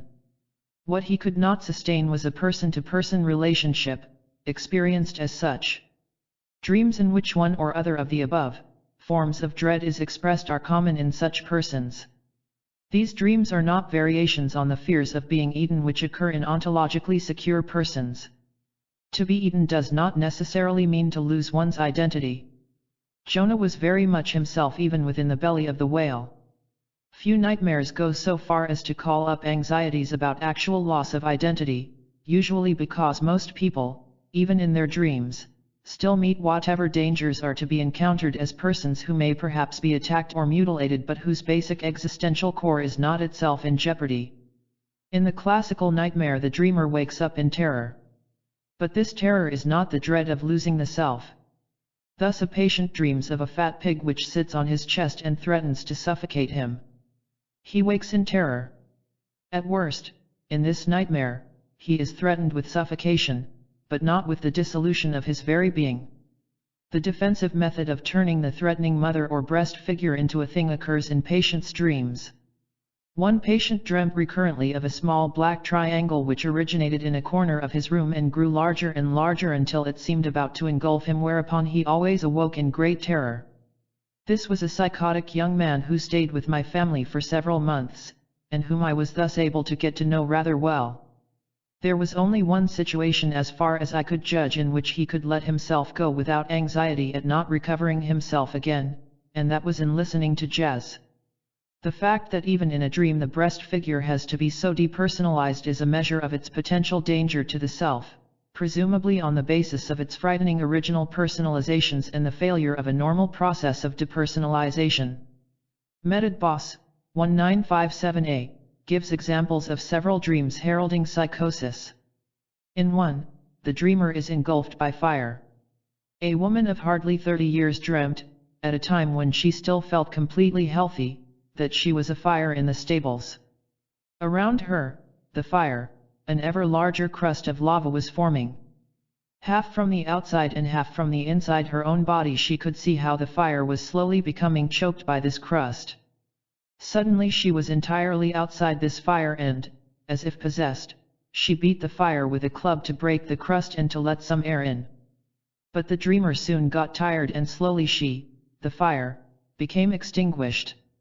4 days after this dream she began to suffer from acute schizophrenia. In the details of the dreamer had exactly predicted the special course of her psychosis.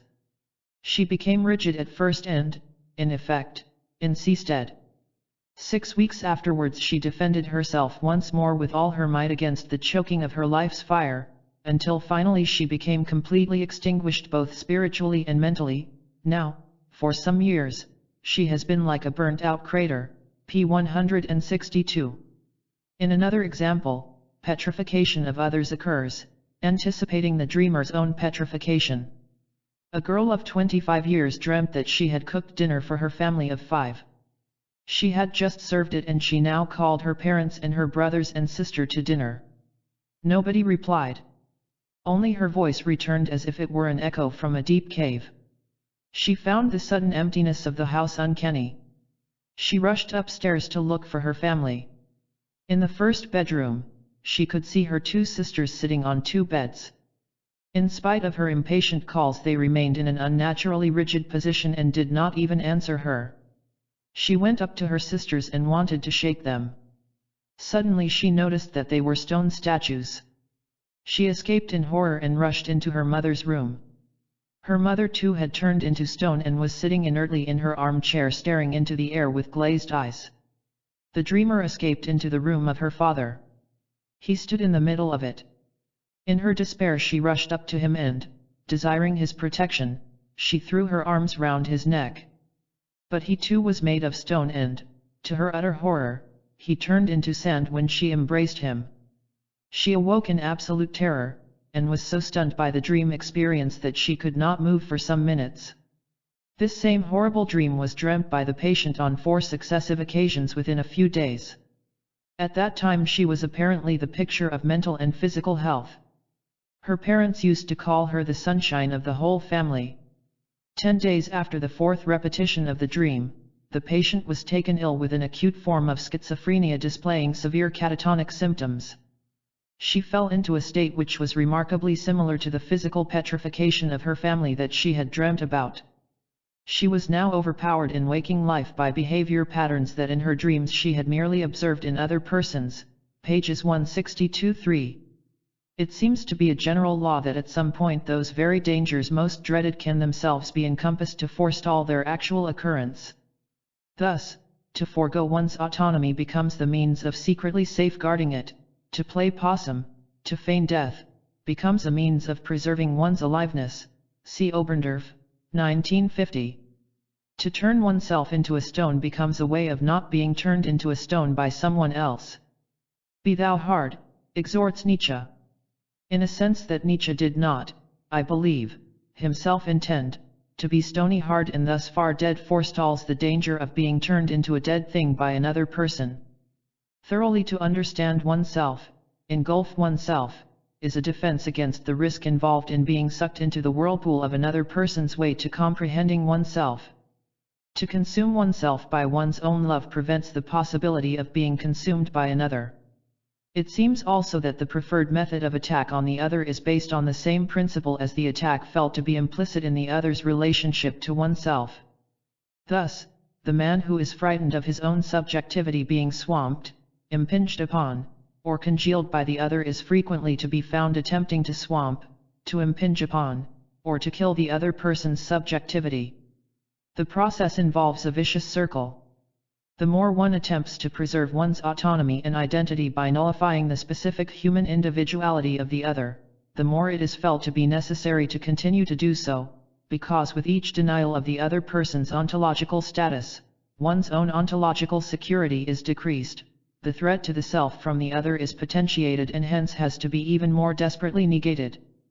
In this lesion in the sense of personal autonomy there is both a failure to sustain the sense of oneself as a person with the other, and a failure to sustain it alone.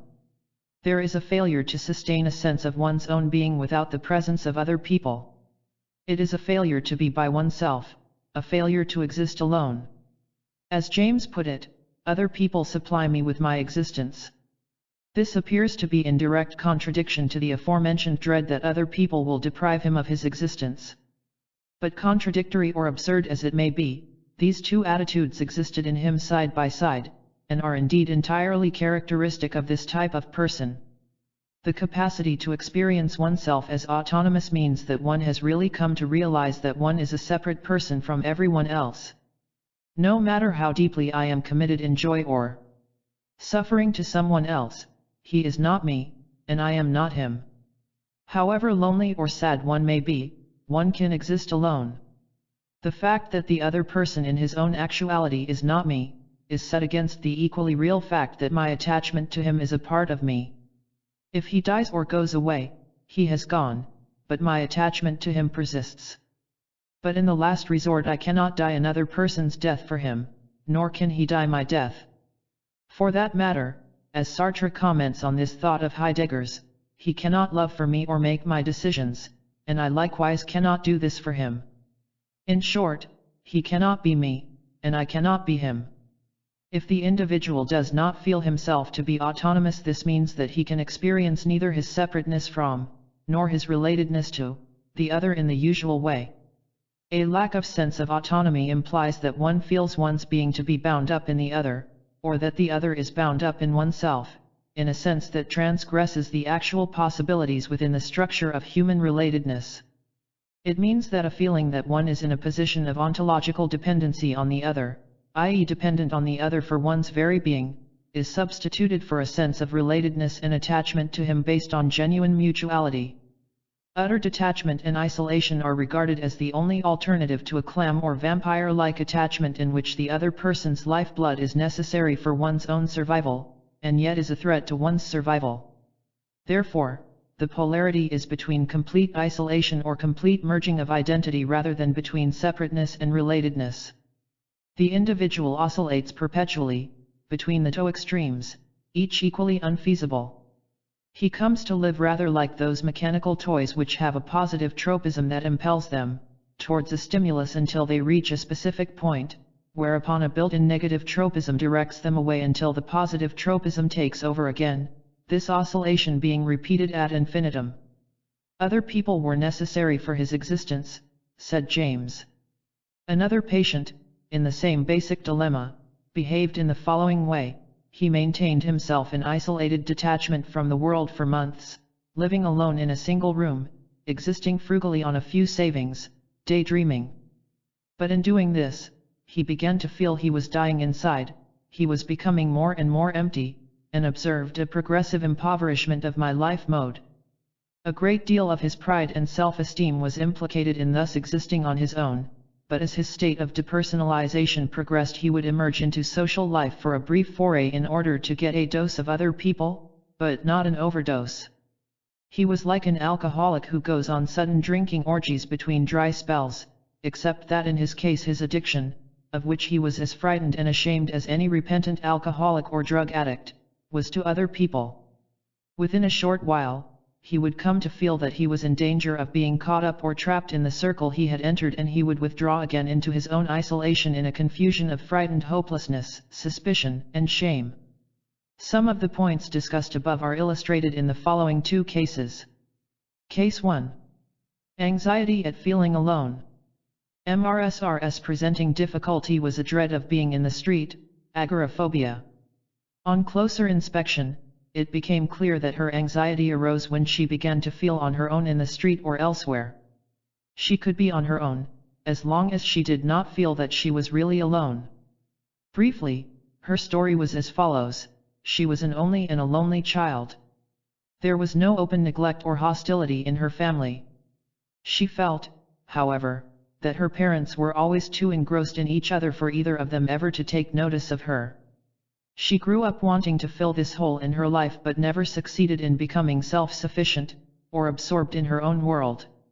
Her longing was always to be important and significant to someone else. There always had to be someone else.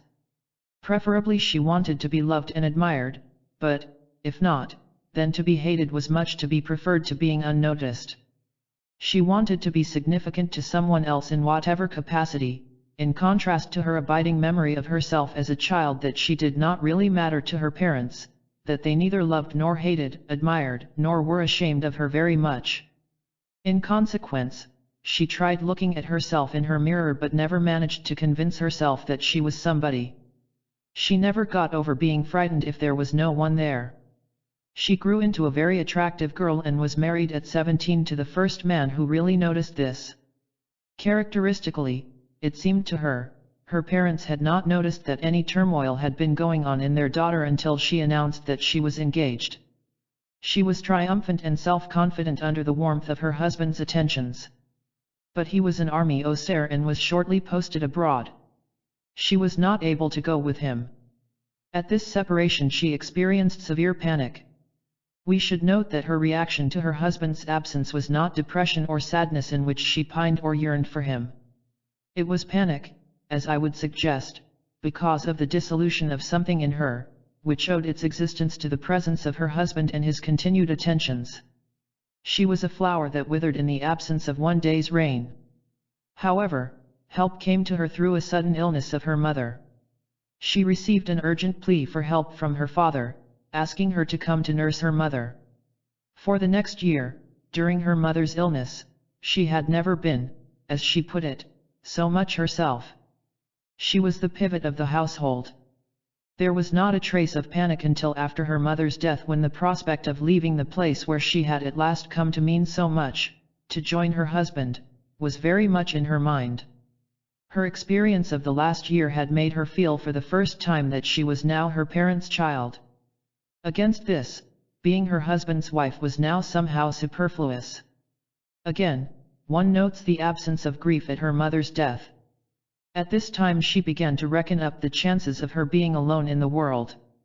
Her mother had died, then there would be her father, possibly her husband, beyond that nothing. This did not depress her, it frightened her. She then joined her husband abroad and led a gay life for a few years. She craved for all the attention he could give her, but this became less and less. She was restless and unsatisfied. Their marriage broke up and she returned to live in a flat in London with her father. While continuing to stay with her father, she became the mistress and model of a sculptor. In this way she had lived for several years before I saw her when she was 28. This is the way she talked of the street. In the street people come and go about their business. You seldom meet anyone who recognizes you, even if they do, it is just a nod and they pass on, or at most you have a few minutes chat. Nobody knows who you are. Everyone's engrossed in themselves. No one cares about you. She gave examples of people fainting and everyone's casualness about it. No one gives a damn. It was in this setting and with these considerations in mind that she felt anxiety. This anxiety was at being in the street alone, or rather at feeling on her own. If she went out with or met someone who really knew her, she felt no anxiety. In her father's flat she was often alone, but there it was different. There she never felt really on her own. She made his breakfast. Tidying up the beds, washing up, was protracted as long as possible. The middle of the day was a drag. But she didn't mind too much. Everything was familiar. There was her father's chair and his pipe rack. There was a picture of her mother on the wall looking down on her. It was as though all these familiar objects somehow illumined the house with the presence of the people who possessed and used them, or had done so as a part of their lives. Thus, although she was by herself at home, she was always able to have someone with her in a magical way. But this magic was dispelled in the noise and anonymity of the busy street. An insensitive application of what is often supposed to be the classical psychoanalytic theory of hysteria to this patient might attempt to show this woman as unconsciously libidinally bound to her father, with, consequently, unconscious guilt and unconscious need and / or fear of punishment. Her failure to develop lasting libidinal relationships away from her father would seem to support the first view, along with her decision to live with him, to take her mother's place, as it were, and the fact that she spent most of her day, as a woman of 28, actually thinking about him. Her devotion to her mother in her last illness would be partly the consequences of unconscious guilt at her unconscious ambivalence to her mother, and her anxiety at her mother's death would be anxiety at her unconscious wish for her mother's death coming true. And so on. However, the central or pivotal issue in this patient's life is not to be discovered in her unconscious. It is lying quite open for her to see, as well as for us, although this is not to say that there are not many things about herself that this patient does not realize. The pivotal point around which all her life is centered is her lack of ontological autonomy. If she is not in the actual presence of another person who knows her, or if she cannot succeed in evoking this person's presence in his absence, her sense of her own identity drains away from her. Her panic is at the fading away of her being. She is like Tinker Bell. In order to exist, she needs someone else to believe in her existence. How necessary that her lover should be a sculptor and that she should be his model. How inevitable, given this basic premise of her existence, that when her existence was not recognized she should be suffused with anxiety. For her, se is percipi, to be seen, that is, not as an anonymous passerby or casual acquaintance. It was just that form of seeing which petrified her. If she was seen as an anonymity, as no one who especially mattered or as a thing, then she was no one in particular. She was as she was seen to be. If there was no one to see her, at the moment, she had to try to conjure up someone, father, mother, husband, lover, at different times in her life, to whom she felt she mattered, for whom she was a person, and to imagine herself in his or her presence. If this person on whom her being depended went away or died, it was not a matter for grief, it was a matter for panic. One cannot transpose her central problem into the unconscious. If one discovers that she has an unconscious fantasy of being a prostitute, this does not explain her anxiety about street walking, or her preoccupation with women who fall in the street and are not helped to get on their feet again. The unconscious fantasy is, on the contrary, to be explained by and understood in terms of the central issue implicating her self-being, her being for herself. Her fear of being alone is not a defense against incestuous libidinal fantasies or masturbation. She had incestuous fantasies. These fantasies were a defense against the dread of being alone, as was her whole fixation on being a daughter.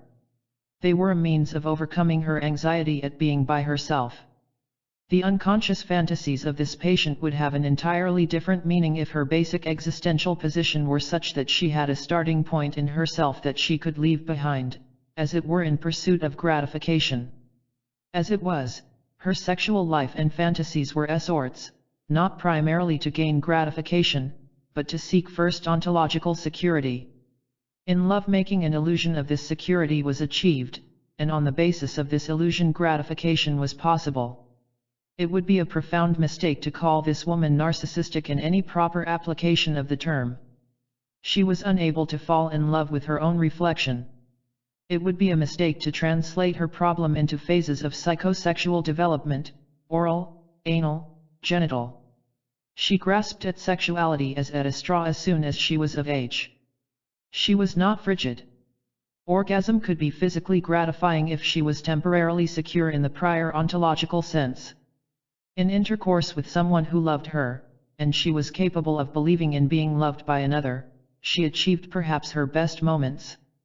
But they were short-lived. She could not be alone or let her lover be alone with her. Her need to be taken notice of might facilitate the application of a further cliché to her, that she was an exhibitionist. Once more, such a term is only valid if it is understood existentially.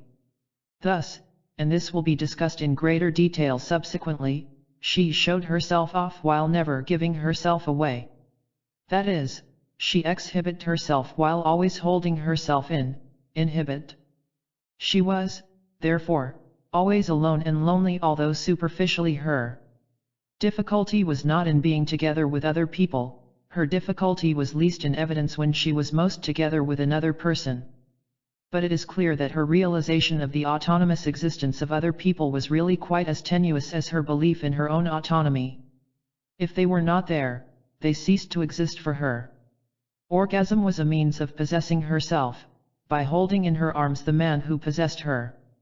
But she could not be herself, by herself, and so could not really be herself at all. Case 2.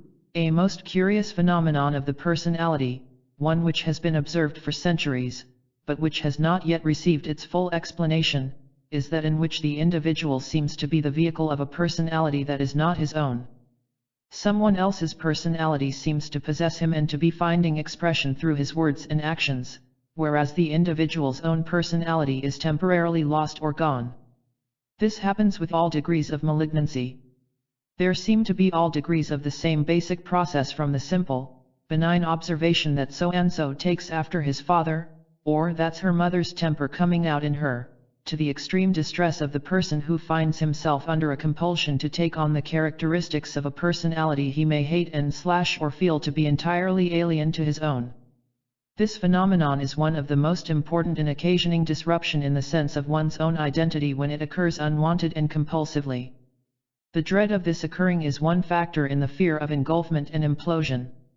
The individual may be afraid to like anyone, for he finds that he is under a compulsion to become like anyone he likes. As I shall seek to show later, this is one motive for schizophrenic withdrawal.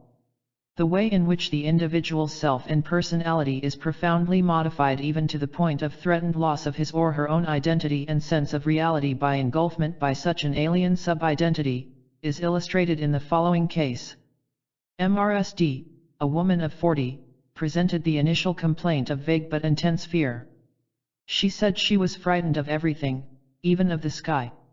She complained of an abiding sense of dissatisfaction, of unaccountable accesses of anger towards her husband, in particular of a lack of a sense of responsibility. Her fear was as though somebody was trying to rise up inside and was trying to get out of me. She was very afraid that she was like her mother, whom she hated. What she called unreliability was a feeling of bemusement and bewilderment which she related to the fact that nothing she did had ever seemed to please her parents. If she did one thing and was told it was wrong, she would do another thing and would find that they still said that that was wrong. She was unable to discover, as she put it, what they wanted me to be. She reproached her parents for this above all, that they hadn't given her any way of knowing who or what she really was or had to become. She could be neither bad nor good with any reliability because her parents were, or she felt they were, completely unpredictable and unreliable in their expression of love or hatred, approval or disapproval. In retrospect, she concluded that they hated her, but at the time, she said, she was too bemused by them and too anxious to discover what she was expected to be to have been able to hate them, let alone love them. She now said that she was looking for comfort. She was looking for a line from me that would give her an indication of the path she was to follow. She found my non-directive attitude particularly hard to tolerate, since it seemed to her to be so clearly a repetition of her father's attitude: ask no questions and you'll be told no lies. For a spell, she became subject to compulsive thinking, in which she was under a necessity to ask such questions as, "What is this for?" or "Why is this?" and to provide herself with the answers. She interpreted this to herself as her effort to get comfort from her own thoughts, since she could derive comfort from no one. She began to be intensely depressed and to make numerous complaints about her feelings, saying how childish they were. She spoke a great deal about how sorry she was for herself. Now it seemed to me that she was not really sorry for her own true self. She sounded to me much more like a querulous mother complaining about a difficult child. Her mother, indeed, seemed to be coming out of her all the time, complaining about her childishness. Not only was this so as regards the complaints which she was making about herself, but in other respects as well. For instance, like her mother, she kept screaming at her husband and child; like her mother, she hated everyone, and like her mother she was forever crying. In fact, life was a misery to her by the fact that she could never be herself but was always being her mother. She knew, however, that when she felt lonely, lost, frightened, and bewildered, she was more her true self. She knew also that she gave her complicity to becoming angry, hating, screaming, crying, or querulous, for if she worked herself up into being like that, i.e. being her mother, she did not feel frightened any more, at the expense, it was true, of being no longer herself. However, the backwash of this maneuver was that she was oppressed, when the storm had passed, by a sense of futility, at not having been herself, and a hatred of the person she had been, her mother, and of herself for her self-duplicity. To some extent this patient, once she had become aware of this false way of overcoming the anxiety she was exposed to when she was herself, had to decide whether avoiding experiencing such anxiety, by avoiding being herself, was a cure worse than her dis-ease. The frustration she experienced with me, which called out intense hatred of me, was not fully to be explained by the frustration of libidinal or aggressive drives in the transference, but rather it was what one could term the existential frustration that arose out of the fact that I, by withholding from her the comfort she sought to derive from me, in that I did not tell her what she was to be, was imposing upon her the necessity to make her own decision about the person she was to become. Her feeling that she had been denied her birthright because her parents had not discharged their responsibility towards her by giving her a definition of herself that could act as her starting point in life was intensified by my refusal to offer this comfort. But only by withholding it was it possible to provide a setting in which she could take this responsibility into herself. In this sense, therefore, the task in psychotherapy was to make, using Jaspers's expression, an appeal to the freedom of the patient. A good deal of the skill in psychotherapy lies in the ability to do this effectively. Part 2. 4. The embodied and unembodied self. Thus far I have tried to characterize some of the anxieties that are aspects of a basic ontological insecurity. These anxieties arise in this particular existential setting and are a function of this setting. When a person is secure in his own being, they do not arise with anything like the same force or persistence, since there is no occasion for them to arise and persist in this way. In the absence of such basic security, life must, nevertheless, go on. The question that one must now attempt to answer is what form of relation with himself is developed by the ontologically insecure person. I shall try to show how some such persons do not seem to have a sense of that basic unity which can abide through the most intense conflicts with oneself, but seem rather to have come to experience themselves as primarily split into a mind and a body. Usually they feel most closely identified with the mind. It is with certain of the consequences of this basic way in which one's own being can become organized within itself that the remainder of this book will be principally concerned. This split will be seen as an attempt to deal with the basic underlying insecurity. In some cases it may be a means of effectively living with it or even an attempt to transcend it, but it is also liable to perpetuate the anxieties it is in some measure a defense against, and it may provide the starting position for a line of development that ends in psychosis. This last possibility is always present if the individual begins to identify himself too exclusively with that part of him which feels unembodied. In this chapter I shall first contrast schematically and in the most general terms the embodied to the unembodied self, then, in subsequent chapters, I shall leave aside all the possibilities of this position which do not bring anyone to a psychiatrist as a patient, and follow through in some detail those consequences of this position which result in severe disruption of the individual's being as a whole and can lead, therefore, to psychosis. The embodied and unembodied self. Everyone, even the most unembodied person, experiences himself as inextricably bound up with or in his body. In ordinary circumstances, to the extent that one feels one's body to be alive, real, and substantial, one feels oneself alive, real, and substantial. Most people feel they began when their bodies began and that they will end when their bodies die. We could say that such a person experiences himself as embodied. This, however, need not be the case. Quite apart from those ordinary people who feel in moments of stress partially dissociated from their bodies, there are individuals who do not go through life absorbed in their bodies but rather find themselves to be, as they always have been, somewhat detached from their bodies. Of such a person one might say that he has never become quite incarnate, and he may speak of himself as more or less unembodied. Here we have a basic difference in the self's position in life. We would almost have, if the embodiment or unembodiment were ever complete in either direction, two different ways of being human. Most people may regard the former as normal and healthy and the latter as abnormal and pathological. Throughout this study such an evaluation is quite irrelevant. From certain points of view, one may regard embodiment as desirable. It is possible to suggest from another point of view that the individual should try to disentangle himself from his body and thereby achieve a desired state of discarnate spirituality. What we have are two basic existential settings. The difference in setting does not preclude every basic issue, good and bad, life and death, identity, reality and irreality, from arising in the one context as in the other, but the radically different contexts in which they occur determine the basic ways in which they are lived. These two extreme possibilities require to be examined in terms of the way in which an individual whose position approximated to one or other of these possibilities would experience his relatedness to other persons in the world. The embodied person has a sense of being flesh and blood and bones, of being biologically alive and real. He knows himself to be substantial. To the extent that he is thoroughly in his body, he is likely to have a sense of personal continuity in time. He will experience himself as subject to the dangers that threaten his body, the dangers of attack, mutilation, disease, decay, and death. He is implicated in bodily desire, and the gratifications and frustrations of the body. The individual thus has as his starting point an experience of his body as a base from which he can be a person with other human beings.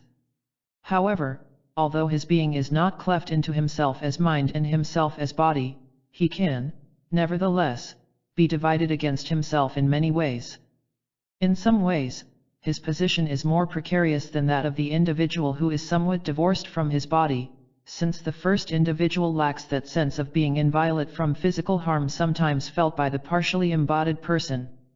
For instance, a man who had been a mental hospital patient for 2 long periods with schizophrenic breakdowns told me of his reactions on being attacked in an alleyway at night, at a time when he was quite sane. As he walked along the alley, 2 men approached him from the opposite direction. When they were level with him, one of them suddenly hit at him with a kosh. The blow was not accurately aimed and stunned him only momentarily. He staggered but recovered enough to turn round and attack his assailants, although he himself was unarmed. After a brief scum they ran off. What is interesting is this man's way of experiencing the incident. When he was struck, his first reaction was of surprise. Then, while he was still partially stunned, he thought how pointless it was for these men to hit him. He had no money on him. They could get nothing from him. They could only beat me up, but they could not do me any real harm. That is, any damage to his body could not really hurt him. There is a sense, of course, in which such an attitude could be the height of wisdom when, for example, Socrates maintains that no harm can possibly be done to a good man. In this case, he and his body were dissociated.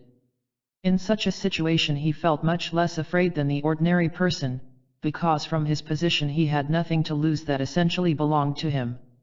But, on the other hand, his life was full of anxieties that do not arise for the ordinary person. The embodied person, fully implicated in his body's desires, needs, and acts, is subject to the guilt and anxiety attendant on such desires, needs, and actions. He is subject to the body's frustrations as well as to its gratifications. Being in his body is no haven from possibly crushing self-condemnation. Being embodied as such is no insurance against feelings of hopelessness or meaninglessness. Beyond his body, he still has to know who he is. His body may come to be experienced as decayed, poisoned, dying.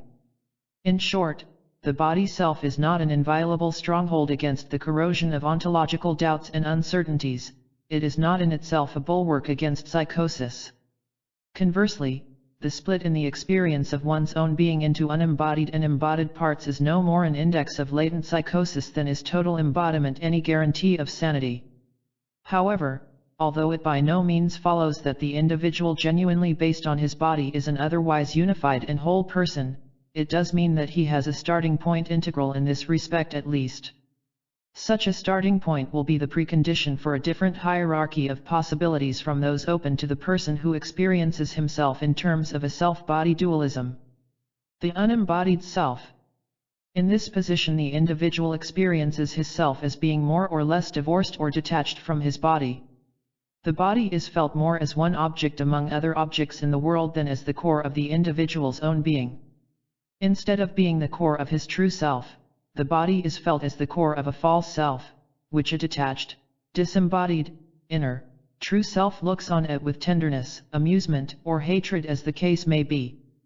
Such a divorce of self from body deprives the unembodied self from direct participation in any aspect of the life of the world, which is mediated exclusively through the body's perceptions, feelings, and movements, expressions, gestures, words, actions, etc. The unembodied self, as onlooker at all the body does, engages in nothing directly.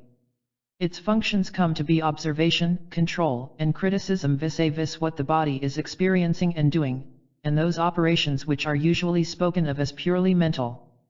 The unembodied self becomes hyperconscious. It attempts to posit its own imagos. It develops a relationship with itself and with the body which can become very complex. Now, whereas a great many studies in the psychopathology of the embodied person have been made, comparatively little has been written about the person whose being is radically split in this way.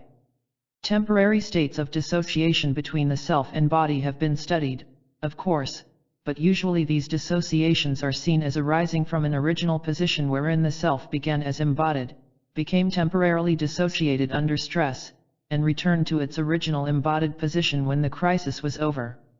A borderline case, David. I shall give a straightforward account of David with the minimum of comment because I want the reader to be quite clear that such people and such problems exist in reality and are not matters of my invention. This case can also serve as a basis for much of the general discussion in the subsequent section. David was 18 when I saw him. He was an only child whose mother had died when he was 10. Since then he had lived with his father. From grammar school he had gone to university to study philosophy. His father could not see the point of his son consulting a psychiatrist as there was nothing, in his view, for him to see a psychiatrist about. His tutor, however, was worried about the boy because he seemed to be hallucinated and acted in various somewhat odd ways.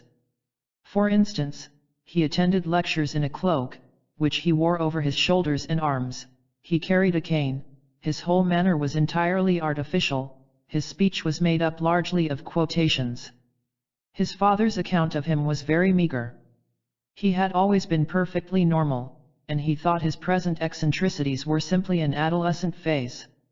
He had always been a very good child, who did everything he was told and never caused any trouble. His mother had been devoted to him. He was inseparable from her. He had been very brave when she died and had done everything to help his father. He did the housework, cooked the meals, bought most of the food. He took over from his mother or took after her, even to the extent of showing her flair for embroidery, tapestry, and interior decoration. All this his father commended and spoke highly of. The boy was a most fantastic-looking character, an adolescent Kierkegaard played by Danny Kaye. The hair was too long, the collar too large, the trousers too short, the shoes too big, and withal, his second-hand theatre cloak and cane. He was not simply eccentric. I could not escape the impression that this young man was playing at being eccentric. The whole effect was mannered and contrived. But why should anyone wish to contrive such an effect? He was indeed quite a practiced actor, for he had been playing one part or other at least since his mother's death. Before that, he said, I had simply been what she wanted. Of her death he said, as far as I can remember I was rather pleased. Perhaps I felt some sorrow, I would like to think so anyway. Until his mother's death he had simply been what she wanted him to be. After her death it was no easier for him to be himself. He had grown up taking entirely for granted that what he called his self and his personality were two quite separate things. He had never seriously imagined any other possibility, and he took it equally for granted that everyone else was constructed along similar lines. His view of human nature in general, based on his own experience of himself, was that everyone was an actor. It is important to realize that this was a settled conviction or assumption about human beings which governed his life. This made it very easy for him to be anything his mother wanted, because all his actions simply belonged to some part or other he was playing. If they could be said to belong to his self at all, they belonged only to a false self, a self that acted according to her will, not his. His self was never directly revealed in and through his actions. It seemed to be the case that he had emerged from his infancy with his own self on the one hand, and what his mother wanted him to be, his personality, on the other, he had started from there and made it his aim and ideal to make the split between his own self, which only he knew, and what other people could see of him, as complete as possible. He was further impelled to this course by the fact that despite himself he had always felt shy, self-conscious, and vulnerable. By always playing a part he found he could in some measure overcome his shyness, self-consciousness, and vulnerability. He found reassurance in the consideration that whatever he was doing he was not being himself. Thus, he used that same form of defense which has been already mentioned. In an effort to mitigate anxiety he aggravated the conditions that were occasioning it. The important point he always kept in mind was that he was playing a part. Usually, in his mind, he was playing the part of someone else, but sometimes he played the part of himself, his own self that is, he was not simply and spontaneously himself, but he played at being himself. His ideal was, never to give himself away to others. Consequently he practiced the most tortuous equivocation towards others in the parts he played. Towards himself, however, his ideal was to be as utterly frank and honest as possible. The whole organization of his being rested on the disjunction of his inner self and his outer personality. It is remarkable that this state of affairs had existed for years without his personality, i.e. his way of behaving with others, appearing unusual. The outward appearance could not reveal the fact that his personality was no true self-expression but was largely a series of impersonations. The part he regarded himself as having been playing most of his school days was that of a rather precocious schoolboy with a sharp wit, but somewhat cold. He said, however, that when he was 15 he had realized that this part was becoming unpopular because it had a nasty tongue. Accordingly he decided to modify this part into a more likable character, with good results. However, his efforts to sustain this organization of his being were threatened in two ways. The first did not trouble him too seriously.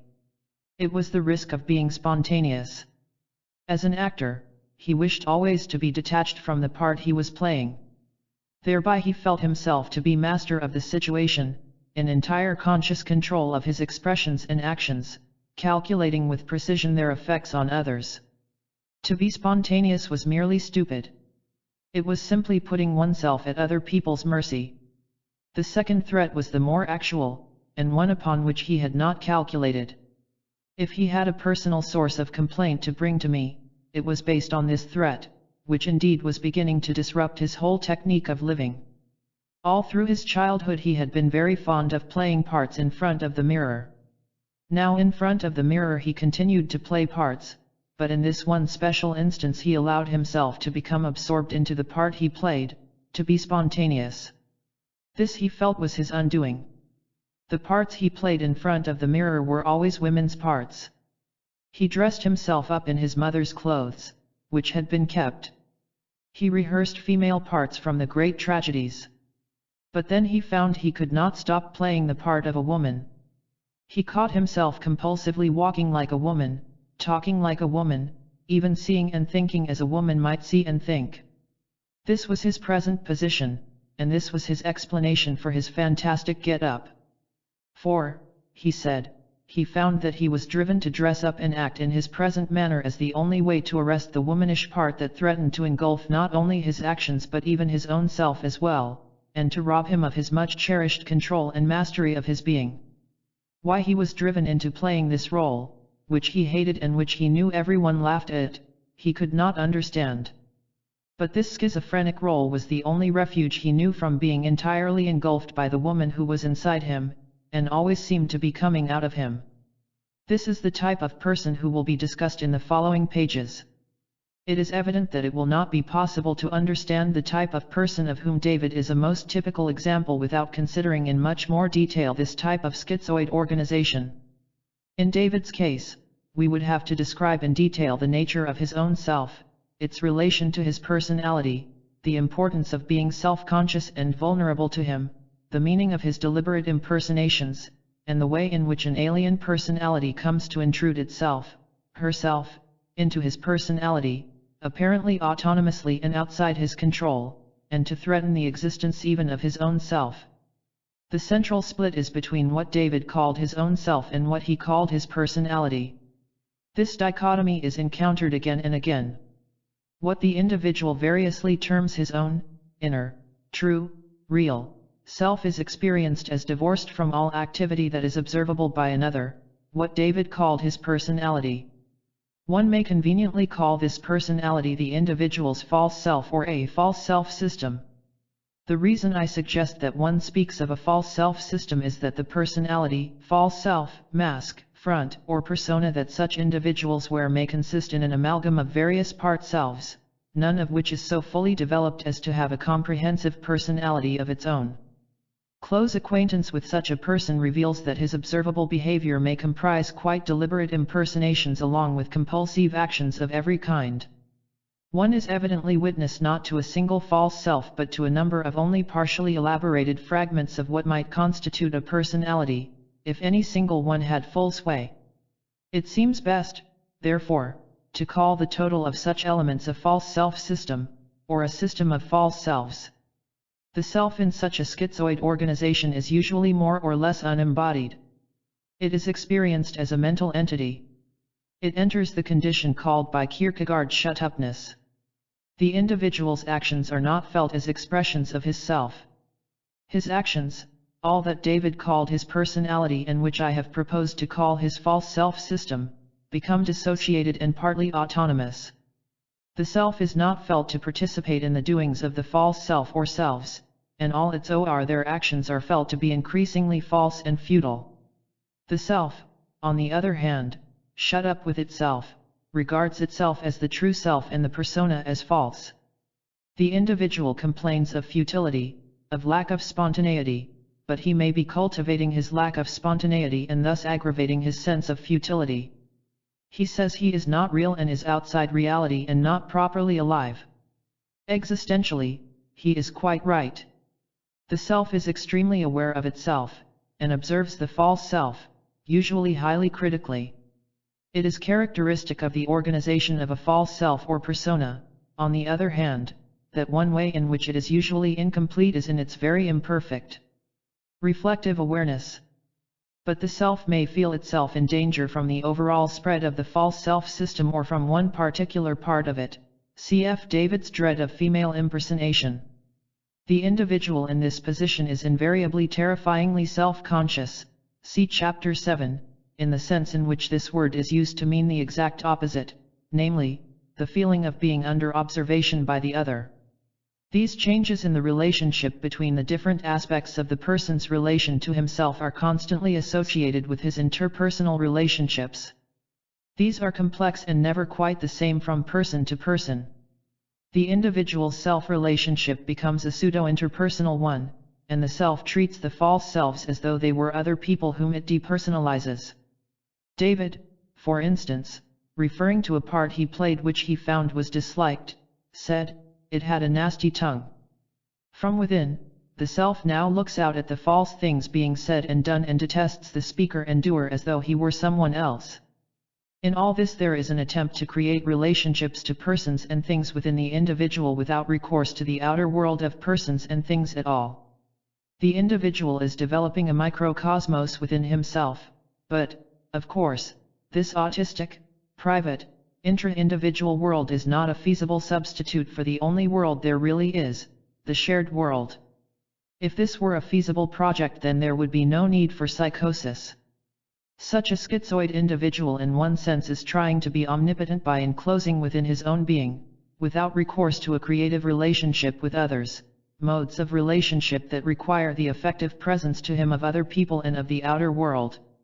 He would appear to be, in an unreal, impossible way, all persons and things to himself. The imagined advantages are safety for the true self, isolation, and hence freedom from others, self-sufficiency, and control. The actual disadvantages that can be mentioned at this point are that this project is impossible and, being a false hope, leads on to persistent despair. Secondly, a persistent, haunting sense of futility is the equally inevitable outcome, since the hidden shut-up self, in disowning participation, except, as David's case, by appearing as another persona, in the quasi-autonomous activities of the false self-systems, is living only mentally. Moreover, this shut-up self, Being isolated, is unable to be enriched by outer experience, and so the whole inner world comes to be more and more impoverished, until the individual may come to feel he is merely a vacuum. The sense of being able to do anything and the feeling of possessing everything then exist side by side with a feeling of impotence and emptiness. The individual who may at one time have felt predominantly outside the life going on there, which he affects to despise as petty and commonplace compared to the richness he has here, inside himself, now longs to get inside life again, and get life inside himself, so dreadful is his inner deadness. The crucial feature of the schizoid individual of this type that we have to understand is the nature of the anxieties to which he is subject. We have already outlined some of the forms these anxieties take under the terms engulfment, implosion, and the dread of losing inner autonomy, freedom, in short, being turned from a man with subjectivity to a thing, a mechanism, a stone, an it, being petrified. We have yet to study how these anxieties are potentiated by the development of the schizoid organization. When the self partially abandons the body and its acts, and withdraws into mental activity, it experiences itself as an entity perhaps localized somewhere in the body. We have suggested that this withdrawal is in part an effort to preserve its being, since relationship of any kind with others is experienced as a threat to the self's identity. The self feels safe only in hiding, and isolated. Such a self can, of course, be isolated at any time whether other people are present or not. But this does not work. No one feels more vulnerable, more liable to be exposed by the look of another person than the schizoid individual. If he is not acutely aware of being seen by others, self-conscious, he has temporarily avoided his anxiety becoming manifest by one or other of two methods. Either he turns the other person into a thing, and depersonalizes or objectifies his own feelings towards this thing, or he affects indifference. The depersonalization of the person and/or the attitude of indifference are closely related but not quite identical. The depersonalized person can be used, manipulated, acted upon.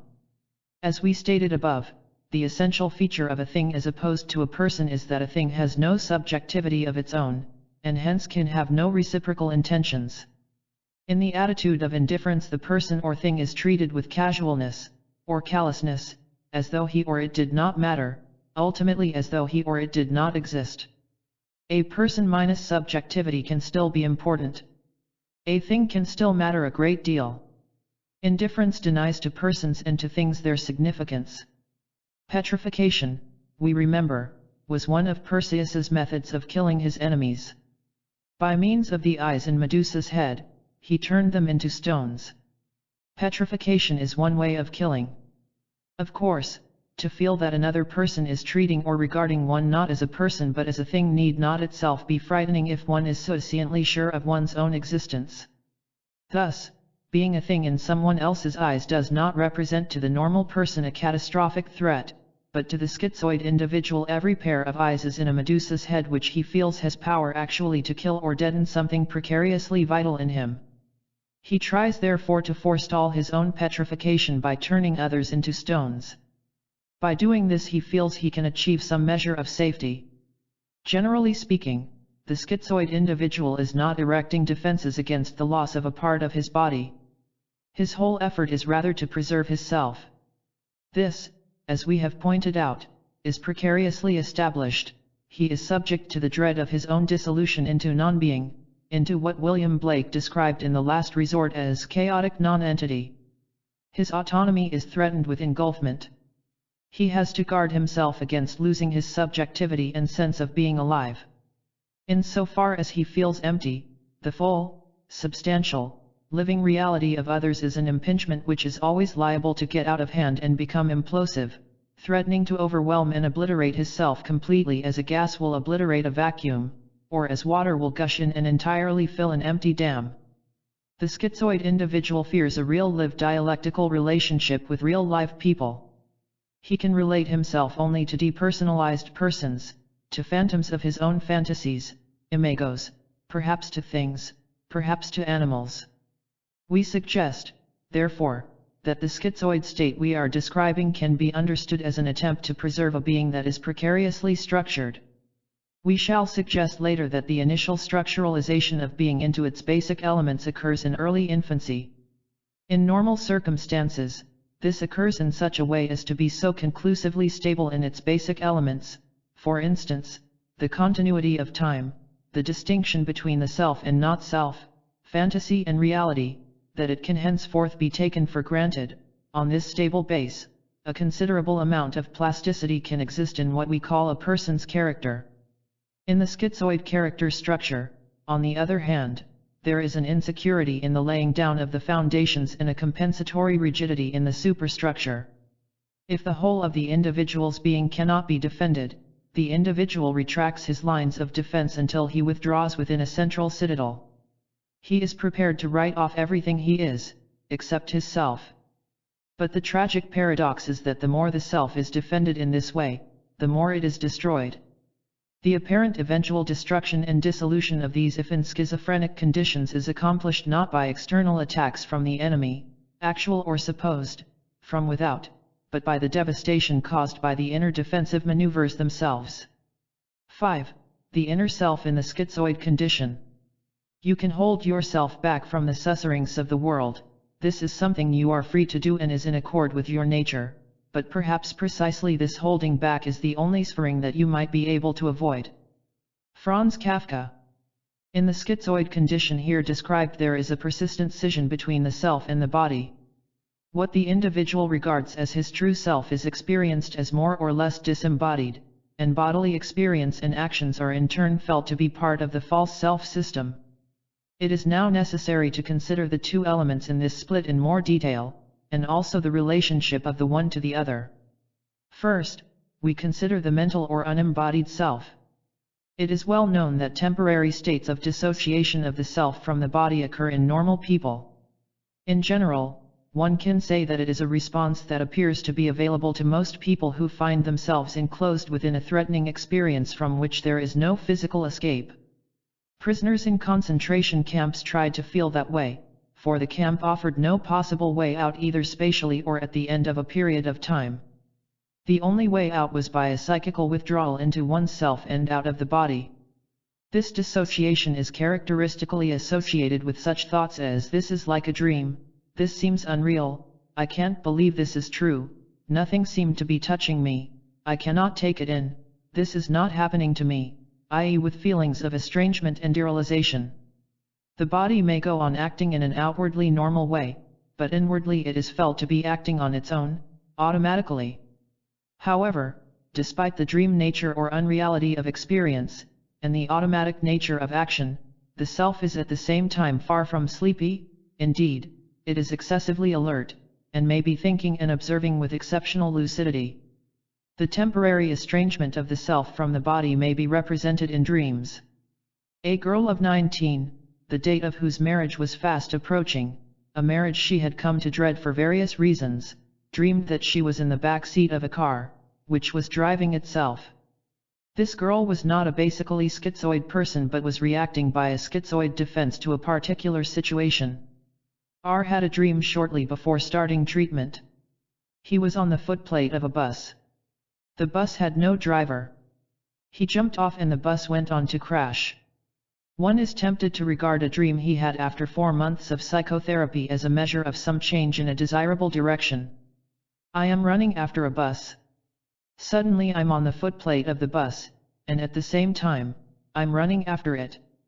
I'm trying to join up with myself on the bus but I can't entirely catch up on the bus. I felt frightened at this. One could multiply instances of this common experience of temporary dissociation. Sometimes it is intentionally induced, more often, it occurs without the individual's control.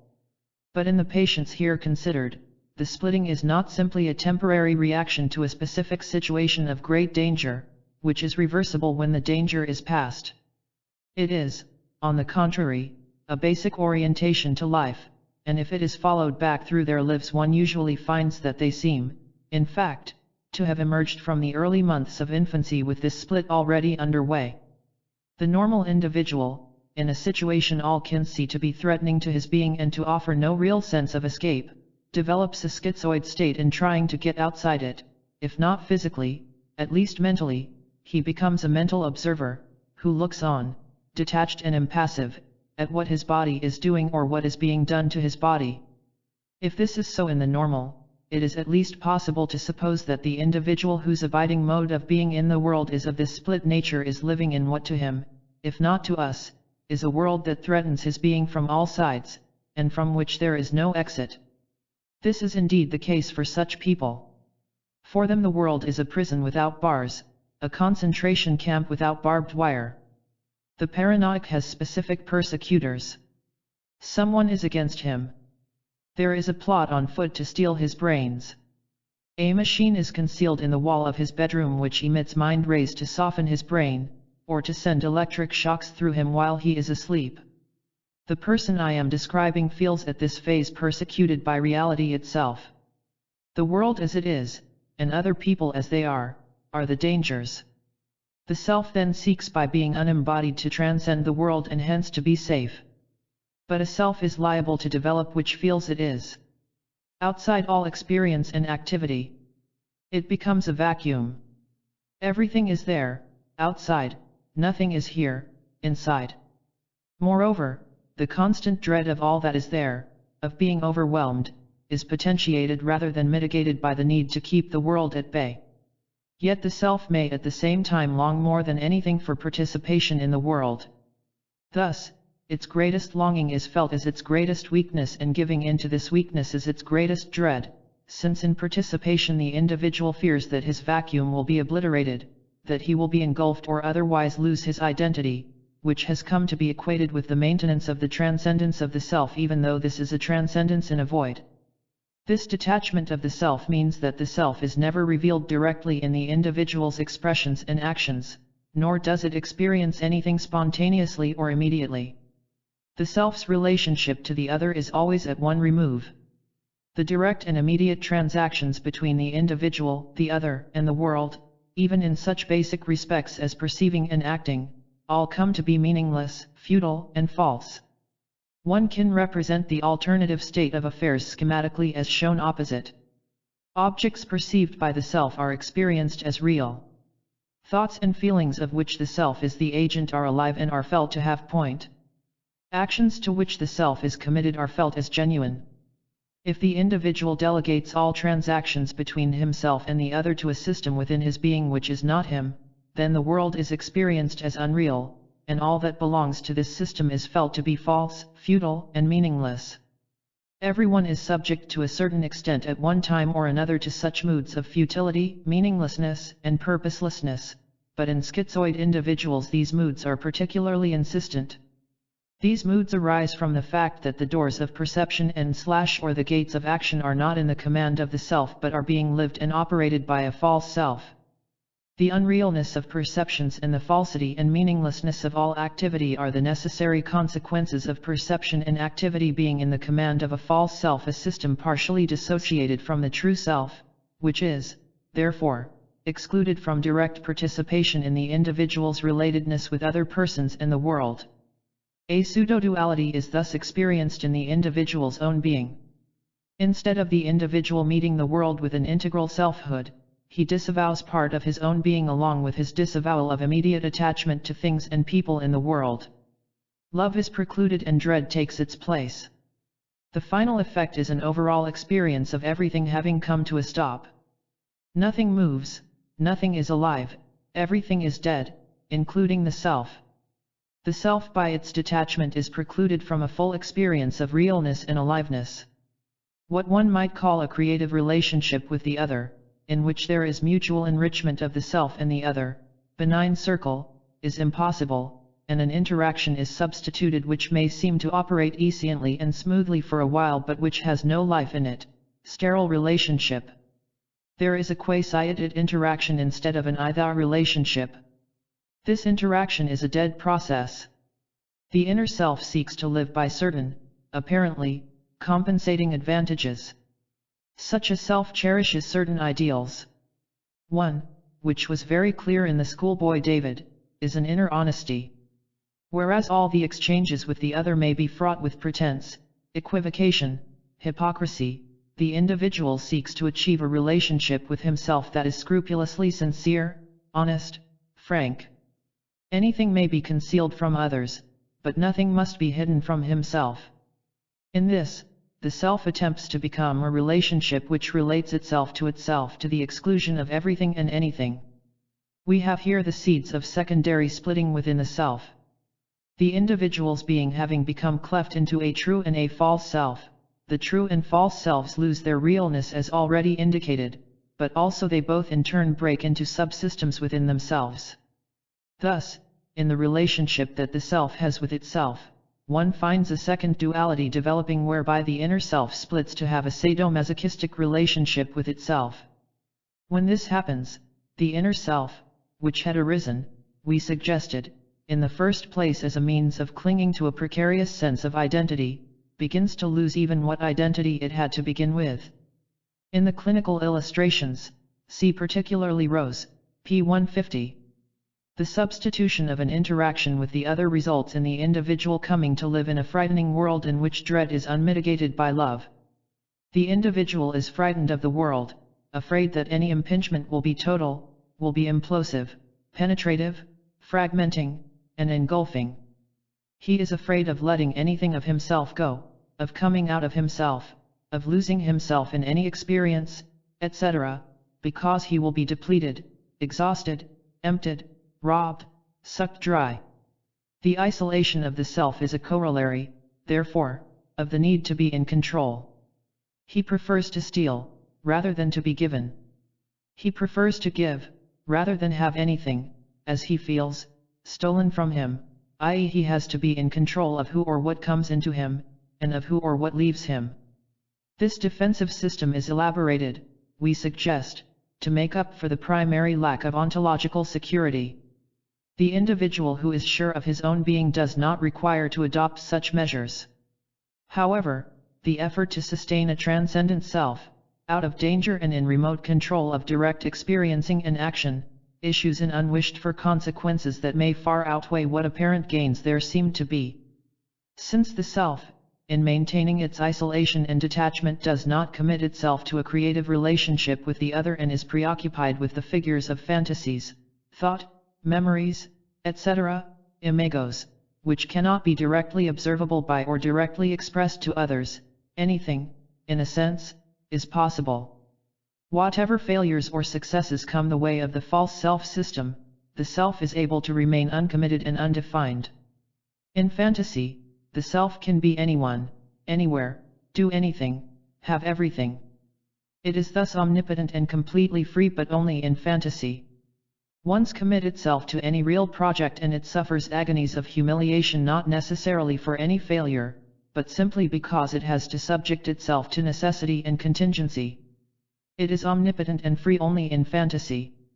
The more this fantastic omnipotence and freedom are indulged, the more weak, helpless, and fettered it becomes in actuality. The illusion of omnipotence and freedom can be sustained only within the magic circle of its own shut-upness in fantasy. And in order that this attitude be not dissipated by the slightest intrusion of reality, fantasy and reality have to be kept apart. Sartre expresses this split very well in his Psychology of Imagination, 1950, pages 165-6. We can recognize two distinct selves in us, the imaginary self with its tendencies and desires and the real self. There are imaginary sadists and masochists, persons of violent imagination. At each moment our imaginary self breaks in pieces and disappears at contact with reality, yielding its place to the real self. For the real and the imaginary cannot coexist by their very nature. It is a matter of two types of objects, of feelings and actions that are completely irreducible. Hence, we may think that individuals will have to be classified in two large categories, according to whether they prefer to lead an imaginary life or a real life. But we must understand what a preference for the imaginary signifies. It is not at all a matter of preferring one sort of object to another. For instance, we should not believe that the schizophrenic and morbid dreamers in general try to substitute an unreal and more seductive and brighter content for the real content of their life, and that they seek to forget the unreal character of their images by reacting to them as if they were actual objects actually present. To prefer the imaginary is not only to prefer a richness, a beauty, an imaginary luxury to the existing mediocrity in spite of their unreal nature.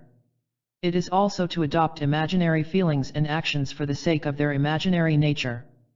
It is not only this or that image that is chosen, but the imaginary state with everything it implies. It is not only an escape from the content of the real, poverty, frustrated love, failure of one's enterprise, etc., but from the form of the real itself, its character of presence, the sort of response it demands of us, the adaptation of our actions to the object, the inexhaustibility of perception, their independence, the very way our feelings have of developing themselves. This split between fantasy and reality is central to Minkowski's concept of autism. But the person who does not act in reality and only acts in fantasy becomes himself unreal. The actual world for that person becomes shrunken and impoverished. The reality of the physical world and other persons ceases to be used as a pabulum for the creative exercise of imagination, and hence comes to have less and less significance in itself. Fantasy, without being either in some measure embodied in reality, or itself enriched by injections of reality, becomes more and more empty and volatilized. The self whose relatedness to reality is already tenuous becomes less and less a reality self, and more fantasticized as it becomes more and more engaged in fantastic relationships with its own phantoms, imagos. Without an open two-way circuit between fantasy and reality, anything becomes possible in fantasy. Destructiveness in fantasy goes on without the wish to make compensatory reparation, for the guilt that prompts towards preserving and making amends loses its urgency. Destructiveness in fantasy can thus rage on, unchecked, until the world and the self are reduced, in fantasy, to dust and ashes. In the schizophrenic state the world is in ruins, and the self is, apparently, dead. No amount of frantic activity seems to have the power to bring back life again.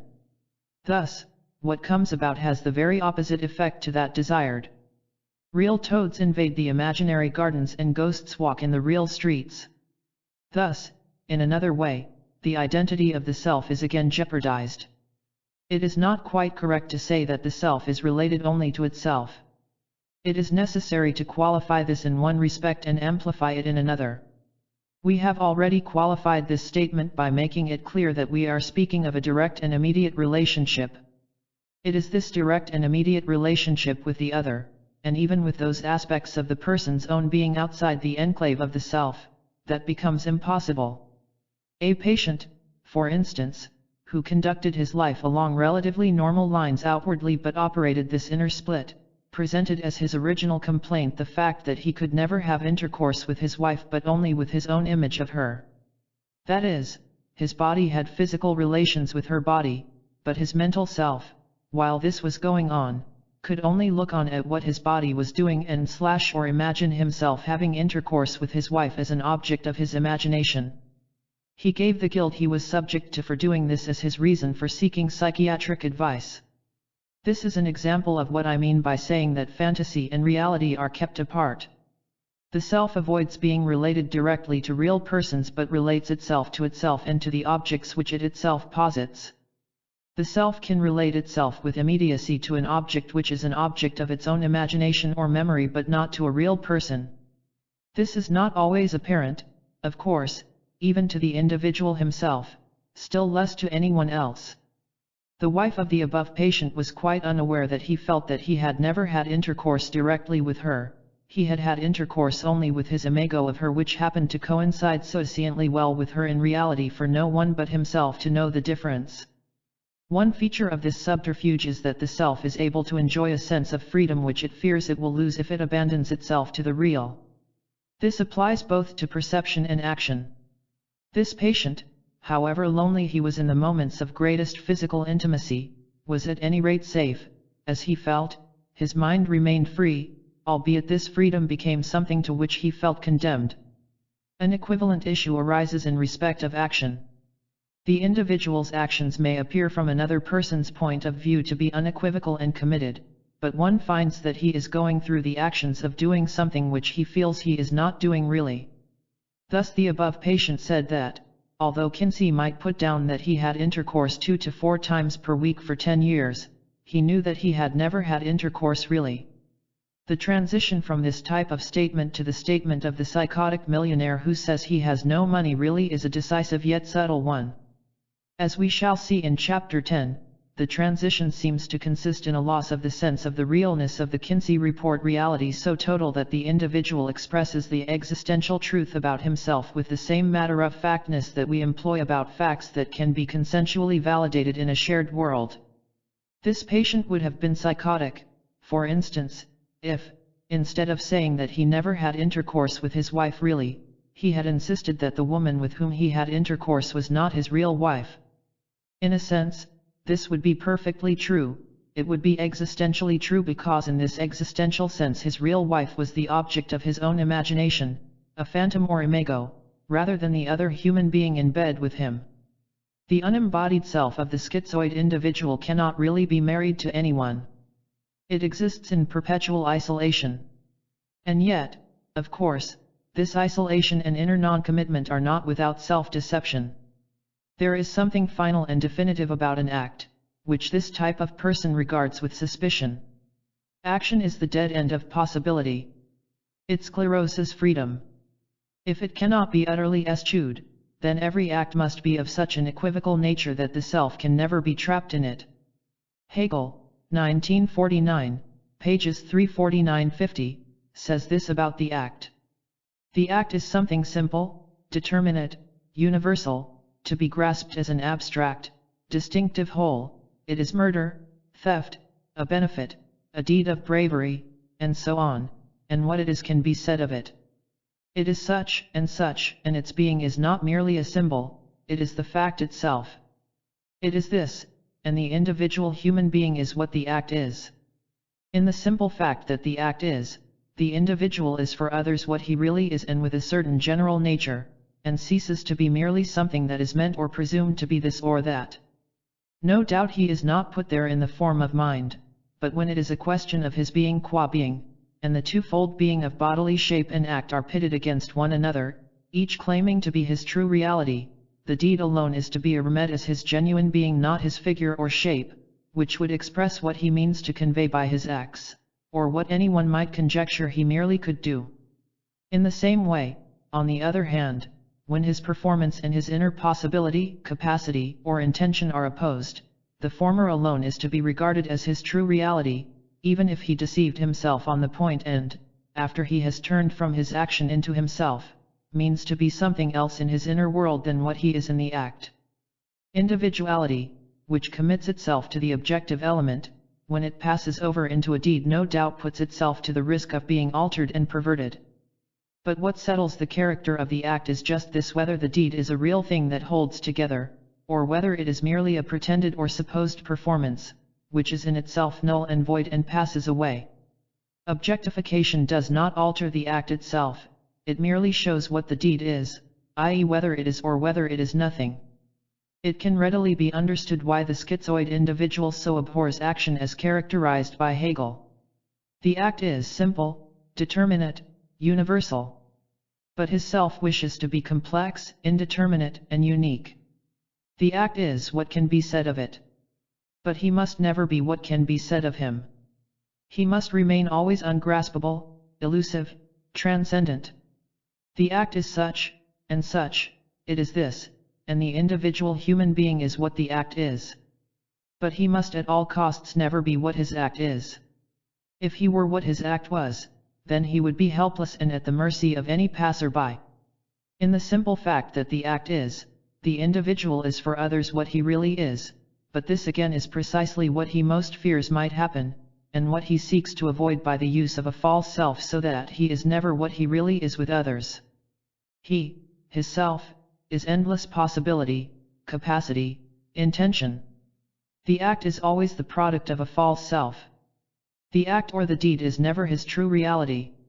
He wishes to remain perpetually uncommitted to the objective element, hence the deed is always, or at least he believes it to be, a pretended, a supposed performance, and he may actively cultivate as far as he can that inner negation of all that he does in an effort to declare everything that he does null and void, so that in the world, in reality, in the objective element, nothing of him shall exist, and no footprints or fingerprints of the self shall have been left.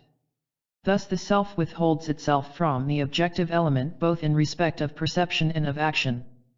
There can be no spontaneous action as there can be no spontaneous perception. And just as commitment in action is avoided, so perception is felt as an act of commitment that endangers the freedom to be nothing that the self possesses. The self, as long as it is uncommitted to the objective element, is free to dream and imagine anything. Without reference to the objective element, it can be all things to itself. It has unconditioned freedom, power, creativity. But its freedom and its omnipotence are exercised in a vacuum, and its creativity is only the capacity to produce phantoms. The inner honesty, freedom, omnipotence, and creativity, which the inner self cherishes as its ideals, are cancelled, therefore, by a coexisting tortured sense of self-duplicity, of the lack of any real freedom, of utter impotence and sterility. Here, of course, I am primarily concerned to follow through the schizoid position into psychosis and not to describe the possibilities inherent in it which may lead in other directions, but one must bear in mind that deterioration and disintegration are only one outcome of the initial schizoid organization. Quite clearly, authentic versions of freedom, power, and creativity can be achieved and lived out. Many schizoid writers and artists who are relatively isolated from the others succeed in establishing a creative relationship with things in the world, which are made to embody the figures of their fantasy. But theirs is not our present story. Throughout this study, I am focusing on only one line of development, and the generalizations I am making are intended to cover only this very limited area. Now, although the self has an attitude of freedom and omnipotence, its refusal to commit itself to the objective element renders it impotent. It has no freedom in reality. Moreover, even in its own enclave, in its detachment, it is constantly subject to, as it feels, the threat of an implosive or engulfing reality, and whereas it is preoccupied by itself and its own objects, it is still hyperacutely aware of itself as an object in the eyes of others. Thus, the paradoxical difficulties of the schizoid individual are aggravated by the special nature of the schizoid system of defenses which we have described. The individual has perhaps always the choice of endorsing his position of detachment, or of attempting to participate in life. The schizoid defense against reality has, however, the grave disadvantage that it tends to perpetuate and potentiate the original threatening quality of reality.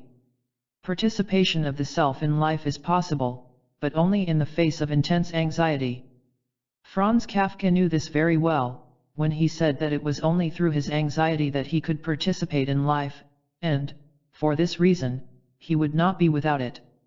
For the schizoid individual, direct participation in life is felt as being at the constant risk of being destroyed by life, for the self's isolation is, as we said, its effort to preserve itself in the absence of an assured sense of autonomy and integrity. The self of the schizoid has to be understood, therefore, as an attempt to achieve secondary security from the primary dangers facing him in his original ontological insecurity. One aspect of this original ontological insecurity, not so far specifically related to the self, is the precariousness of the individual's subjective sense of his own aliveness, and the sense of others threatening this tentative feeling. This problem will be considered more fully in the chapter on self-consciousness. In the absence of a spontaneous, natural, creative relationship with the world which is free from anxiety, the inner self thus develops an overall sense of inner impoverishment, which is expressed in complaints of the emptiness, deadness, coldness, dryness, impotence, desolation, worthlessness of the inner life. For instance, one presenting complaint was of the impoverishment of the imaginative and emotional life. The patient explained that he regarded this as a consequence of his own decision to shut himself out from reality. As a result, as he put it, he was getting no supplies from reality to enrich his imagination. Another patient oscillated between moments when he felt as though he was bursting with power, and moments when he felt he had nothing inside and was lifeless. However, even his manic feeling of himself was that he was a container full of air under tremendous pressure, in fact, nothing but hot air, and his sense of deflation came with this thought. The schizoid individual frequently speaks of himself in these terms, such that, phenomenologically, we are justified in speaking of the vacuum that the self feels itself to be.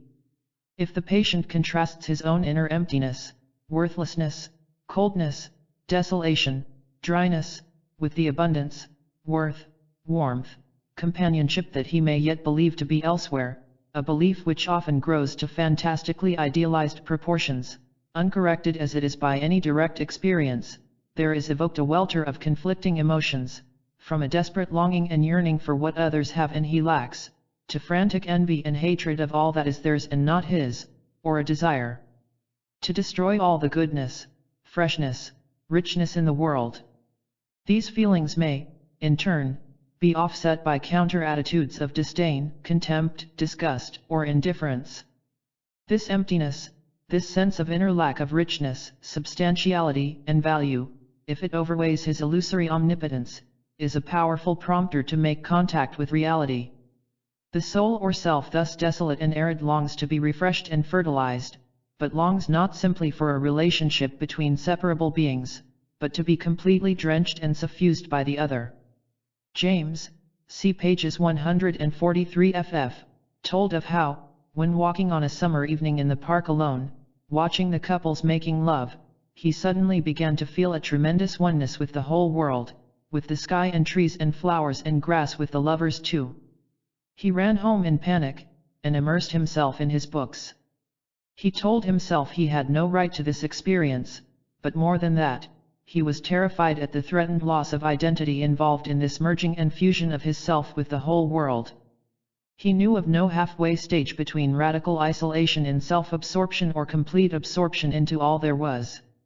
He was afraid of being absorbed into nature, engulfed by her, with irrevocable loss of his self, yet what he most dreaded, that also he most longed for.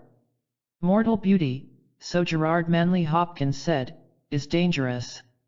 If such individuals could take his advice to meet it, then let it alone, things would be easier. But it is just this which they cannot do. The abundance there is longed for, in contrast to the emptiness here, yet participation without loss of being is felt to be impossible, and also is not enough, and so the individual must cling to his isolation, his separateness without spontaneous, direct relatedness, because in doing so he is clinging to his identity. His longing is for complete union. But of this very longing he is terrified, because it will be the end of his self. He does not wish for a relationship of mutual enrichment and exchange of give and take between two beings congenial to each other. He does not conceive of a dialectical relationship. What may happen is that an experience of losing one's own individual isolated selfhood can be tolerated in certain circumscribed situations without too much anxiety. It may be possible to lose oneself in listening to music, or in quasi-mystical experiences when the self feels it is merged with a not-self which may be called God, but not necessarily.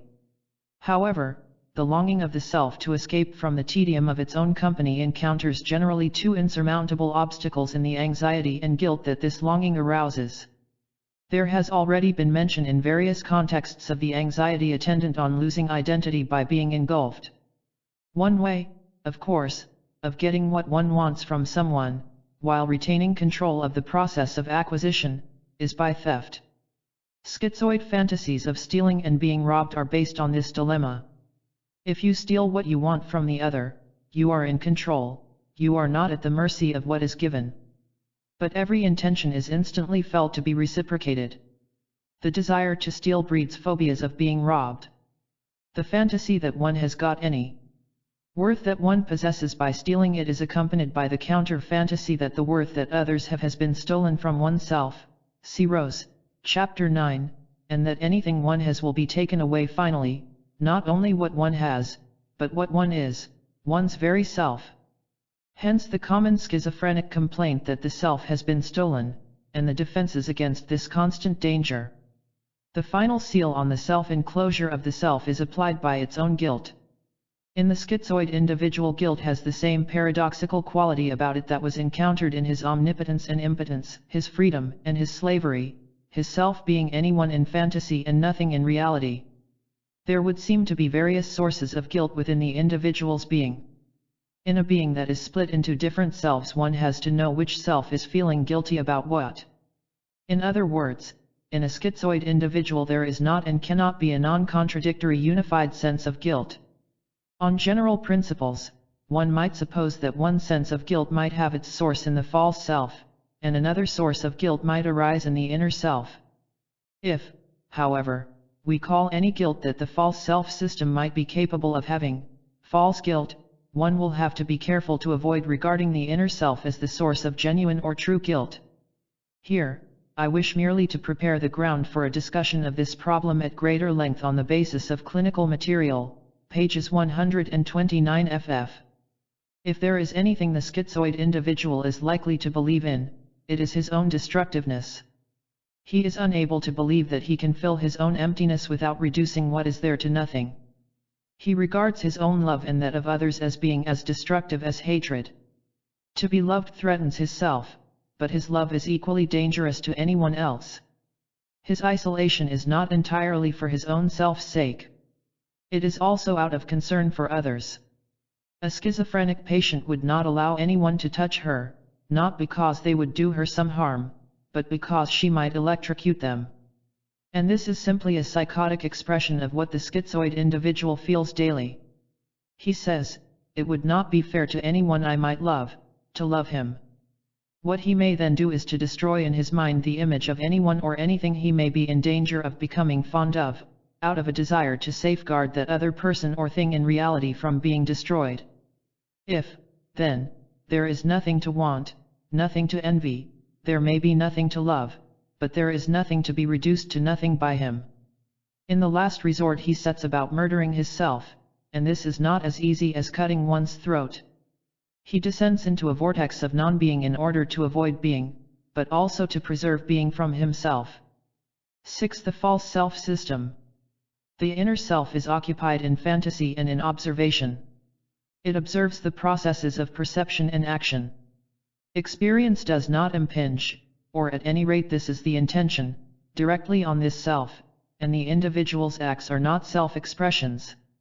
Direct relationships with the world are the province of a false self system. It is the characteristics of this system that must now be examined. One must be clear that the description of the false self system given below is intended to relate specifically to the problem of the particular schizoid mode of being in the world under discussion. Every man is involved personally in whether or to what extent he is being true to his true nature. In clinical practice, the hysterical and the hypomanic person, for instance, have their own ways of not being themselves. The false self system to be described here exists as the complement of an inner self which is occupied in maintaining its identity and freedom by being transcendent, unembodied, and thus never to be grasped, pinpointed, trapped, possessed. Its aim is to be a pure subject, without any objective existence. Thus, except in certain possible safe moments, the individual seeks to regard the whole of his objective existence as the expression of a false self. Of course, as already indicated, and as will be seen in more detail later, if a man is not two-dimensional, having a two-dimensional identity, established by a conjunction of identity for others, and identity for oneself, if he does not exist objectively as well as subjectively, but has only a subjective identity, an identity for himself, he cannot be real. A man without a mask is indeed very rare. One even doubts the possibility of such a man. Everyone in some measure wears a mask, and there are many things we do not put ourselves into fully. In ordinary life it seems hardly possible for it to be otherwise. The false self of the schizoid individual differs, however, in certain important respects from the mask worn by the normal person, and also from the false front that is characteristically maintained by the hysteric. It will avoid confusion if we briefly discriminate between these three forms of false self. In the normal person, a good number of his actions may be virtually mechanical. These areas of virtually mechanical behavior do not, however, necessarily encroach on every aspect of everything he does. They do not absolutely preclude the emergence of spontaneous expressions, and they are not so completely against the grain that the individual seeks actively to repudiate them as foreign bodies lodged in his makeup. Moreover, they do not assume an autonomous compulsive way of their own, such that the individual feels that they are living or rather killing him, rather than he living them. The issue, at any rate, does not arise with such painful intensity that he must attack and destroy this alien reality within himself as though it had an almost separate, personal, existence. By contrast, however, these characteristics, absent in the normal, are very much present in the schizoid false self system. The hysteric characteristically dissociates himself from much that he does. The best description of this technique of evasion in action that I know is in Sartre's chapter on bad faith in being and nothingness, where he gives a brilliant phenomenological account of ways of pretending to oneself that one is not in what one is doing. This is a form of evasion of the full personal implication of one's actions which the hysterical character erects as a whole way of living. Sartre's concept of bad faith is, of course, much more extensive than this. Now, the hysteric is seeking to achieve gratification through his actions, the significance of which he is denying. The actions of the hysteric afford him gains in the gratification of libidinal and/or aggressive wishes towards other persons, the significance of which he cannot acknowledge to himself. Hence the bel indifference, the casual detachment from the implications of what he says or does. One sees that this state of affairs is very different from the split in the schizoid individual's being. His false self does not serve as a vehicle for the fulfillment or gratification of the self. In the schizoid individual, the self may remain hungry and starved in a most primitive sense while the false self may be apparently genitally adapted. The actions of the false self do not, however, gratify the inner self. The hysteric pretends that certain highly gratifying activities are just pretending, or do not mean anything, or have no special implications, or that he is merely doing such and such because he is being forced to, while secretly his own desires are being fulfilled in and through these very activities. The false self of the schizoid person is compulsively compliant to the will of others, it is partially autonomous and out of control, it is felt as alien, the unrealness, meaninglessness, purposelessness which permeate its perceptions, thoughts, feelings, and actions, and its overall deadness are not simply productions of secondary defenses but are direct consequences of the basic dynamic structure of the individual's being. For instance, a patient recalled that at school he was fond of mathematics but had a contempt for literature.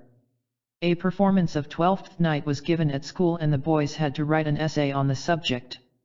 At the time he felt he hated the play but wrote a most appreciative essay about it, by imagining what would be expected of him by the authorities and slavishly adhering to it. This essay won a prize. Not one word of it was the expression of how I felt. It was all how I felt I was expected to feel. Or so he thought at the time. In fact, as he admitted to himself later, he had really enjoyed the play, and had really felt about it as he had described in the essay. But he had not dared to admit this possibility to himself because it would have precipitated him into a violent conflict with all the values that had been inculcated into him and entirely disrupted his own idea of who he was. This, however, was a neurotic and not a schizoid incident. This patient continued in other ways to do what he secretly wanted, while persuading himself he was only doing what other people wanted. In this way he succeeded in carrying through his desires, although he always had difficulty at the time in admitting this to himself. The neurotic may, therefore, pretend that he has a false self-system superficially resembling the schizoid's, but on closer inspection we see that the circumstances are, in fact, widely different. The hysteric often begins by pretending he is not in his actions while really actualizing himself through them. If he is threatened with this insight in the face of too intense guilt, his actions are inhibited. E.g., he develops hysterical paralysis, which prevents the guilty gratifying actions from being executed.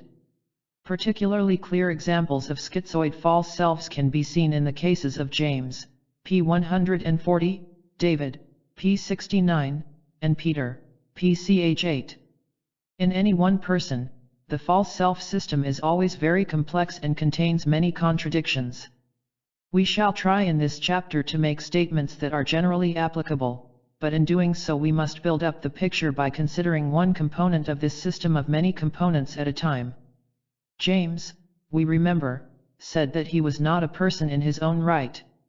In his behavior he had allowed himself to become a thing for other people. His mother, he felt, had never recognized his existence. One can say, I suppose, that one can recognize the existence of another person perfectly well in Woolworths, but this was quite clearly not what he had in mind. He felt that she never recognized his freedom and right to have a subjective life of his own from out of which his actions would emerge as an expression of his own autonomous and integral self-being. On the contrary, he was merely her puppet. I was simply a symbol of her reality. What had happened was that he had developed his subjectivity inwardly without daring to allow it any objective expression. In his case, this was not total, since he could express his true self very clearly and forcibly in words. He knew this: I can only make sounds. There was, however, hardly anything else he did, for all his other actions were ruled not by his will but by an alien will, which had formed itself within his own being. It was the reflection of the will of his mother's alien reality operating now from a source within his own being. The other, of course, must in the first instance always be the mother, that is, the mothering one. The actions of this false self are not necessarily imitations or copies of the other, though its actions may come to be largely impersonations or caricatures of other personalities. The component we wish to separate off for the moment is the initial compliance with the other person's intentions or expectations for oneself, or what are felt to be the other person's intentions or expectations. This usually amounts to an excess of being good, never doing anything other than what one is told, never being a trouble, never asserting or even betraying any counter will of one's own.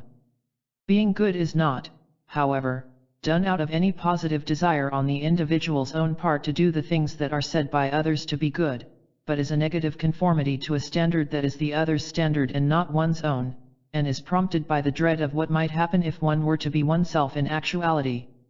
This compliance is partly, therefore, a betrayal of one's own true possibilities, but it is also a technique of concealing and preserving one's own true possibilities, which, however, risk never becoming translated into actualities if they are entirely concentrated in an inner self for whom all things are possible in imagination but nothing is possible in fact.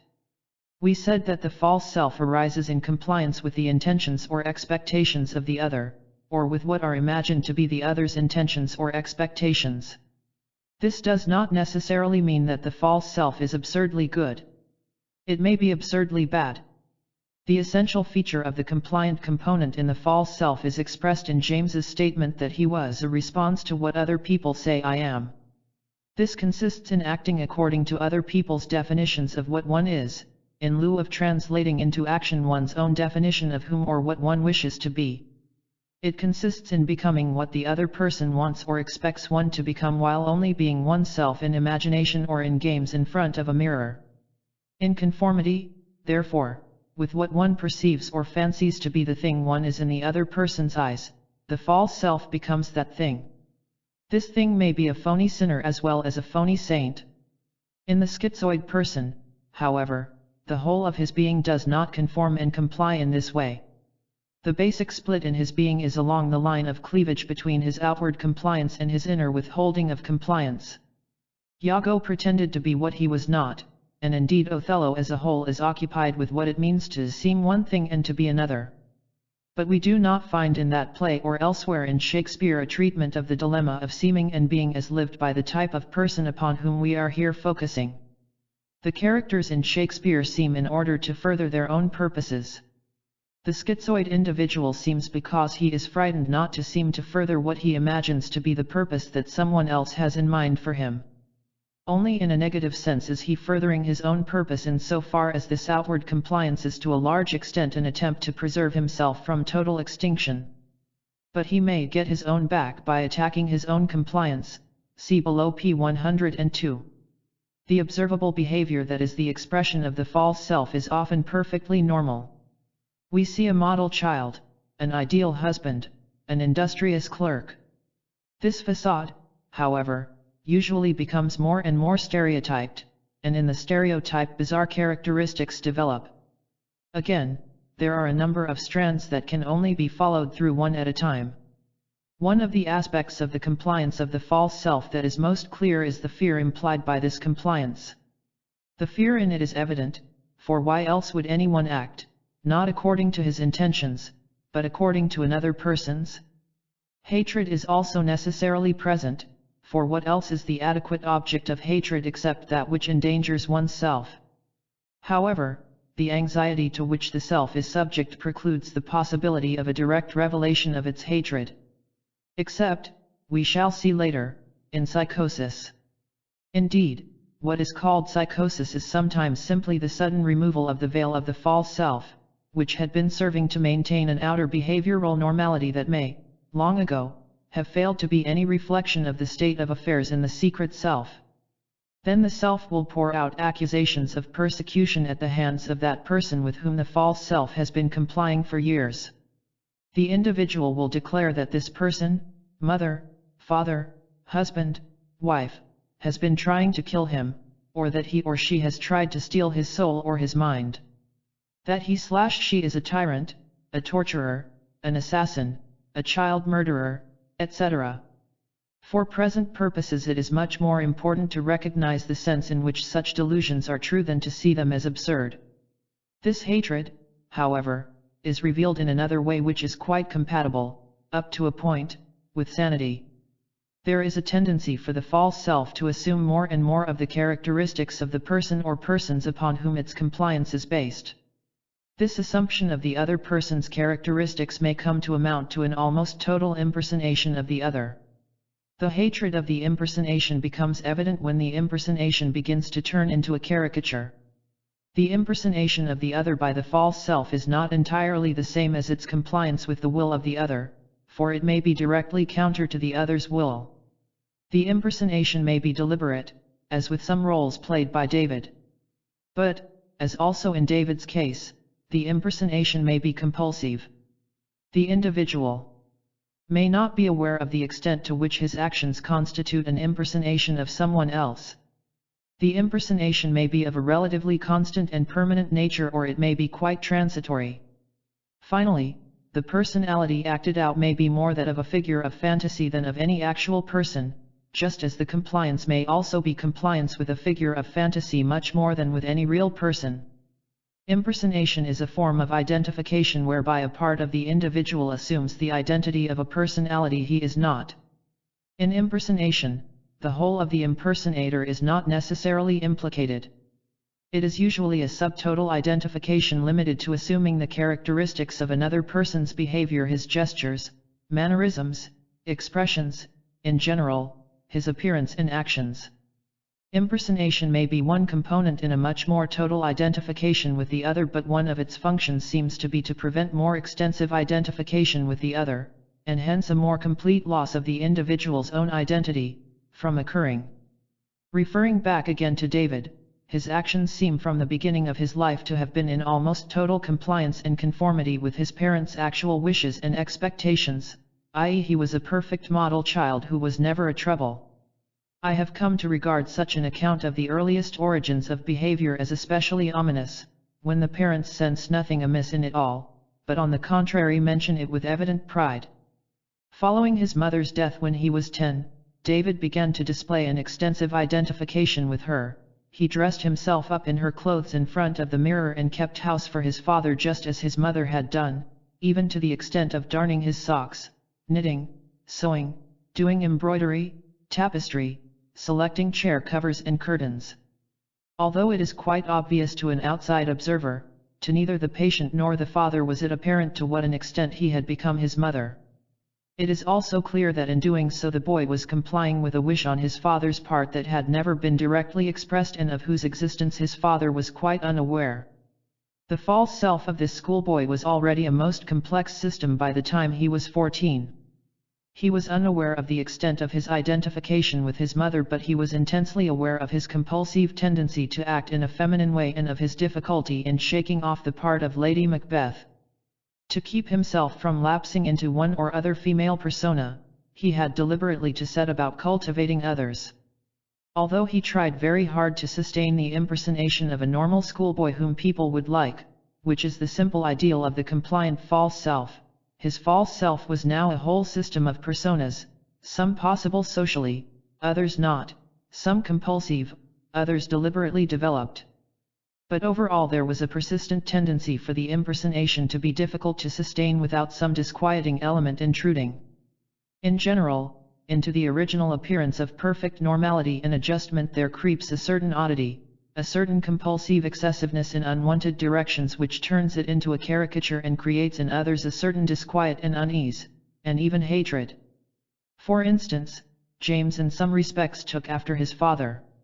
One of his father's irritating characteristics was a way of asking people at table if they had had enough to eat, and a tendency to press them to have more, even when they had said quite clearly that they were satisfied. James took after his father in this respect. He always made a point of politely inquiring this of guests at table. At first it appeared as no more than a generous concern that others should have enough. But his solicitations then came to be compulsive and to be carried past all tolerable bounds, so that he made himself a complete nuisance and occasioned general embarrassment. In this, he took up what he sensed were the aggressive implications in his father's actions, and exposed these implications, through exaggerating them in his own adaptation, to general ridicule and anger. He, in fact, evoked from others the feelings he had towards his father but was unable to express directly to his face. Instead, he produced what amounted to a satirical comment on his father through the medium of a compulsive caricature of him. Much of the eccentricity and oddity of schizoid behavior has this basis. The individual begins by slavish conformity and compliance, and ends through the very medium of this conformity and compliance in expressing his own negative will and hatred. The false self-system's compliance with the will of others reaches its most extreme form in the automatic obedience, echopraxia, echolalia, and flexibilitas seria of the catatonic. Here obedience, imitation, copying, are carried to such excess that the grotesque parody produced becomes a concealed indictment of the manipulating examiner. The hebephrenic frequently employs guying and mimicry of the persons he hates and fears as his preferred and only available means of attacking them. This may be one of the patient's private jokes. The most hated aspects of the person who is the object of the identification come to the fore by being exposed to ridicule, scorn, or hatred through the medium of the impersonation. David's identification with his mother turned into a compulsive impersonation of a vicious queen. The inner secret self hates the characteristics of the false self. It also fears it, because the assumption of an alien identity is always experienced as a threat to one's own. The self fears being engulfed by the spread of the identification. To some extent, the false self system would seem to act analogously to the body's reticuloendothelial system, which walls off and encapsulates dangerous intruding foreign matter and thus prevents these alien intruders from spreading more diffusely throughout the body. But if such is its defensive function, it must be judged a failure. The inner self is not more true than the outer. David's inner secret self turned into a most controlling manipulating agency which used his false self very much like the puppet he felt he had been for his mother. That is, the shadow of his mother had fallen across his inner self as well as his outer self. An instructive version of this problem occurred in a girl of 20 whose complaint was of being self-conscious because she had an ugly face. To her face she applied white powder and bright red lipstick, giving it, if not an ugly appearance, at least a startlingly unpleasant, clownish, mask-like expression, which decidedly did not exhibit to advantage the features she had. In her mind, she did this to cover up how ugly she was underneath her heavy makeup. On further examination it became evident that this girl's attitude to her face contained in nuclear form the central issue of her life, her relationship with her mother. She was much addicted to scrutinizing her face in the mirror.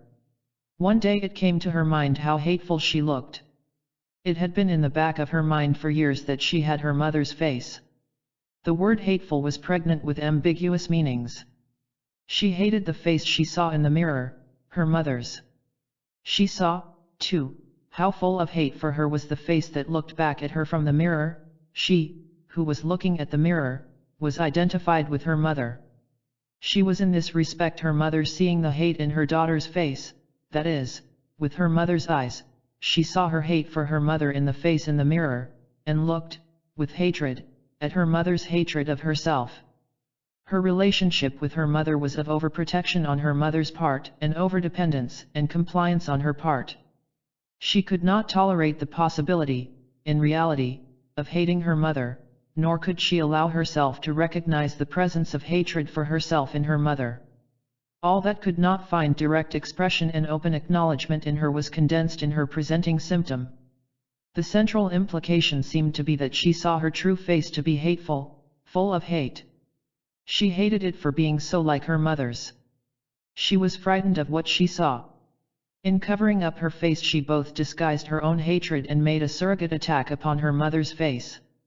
A similar principle operated throughout the rest of her life.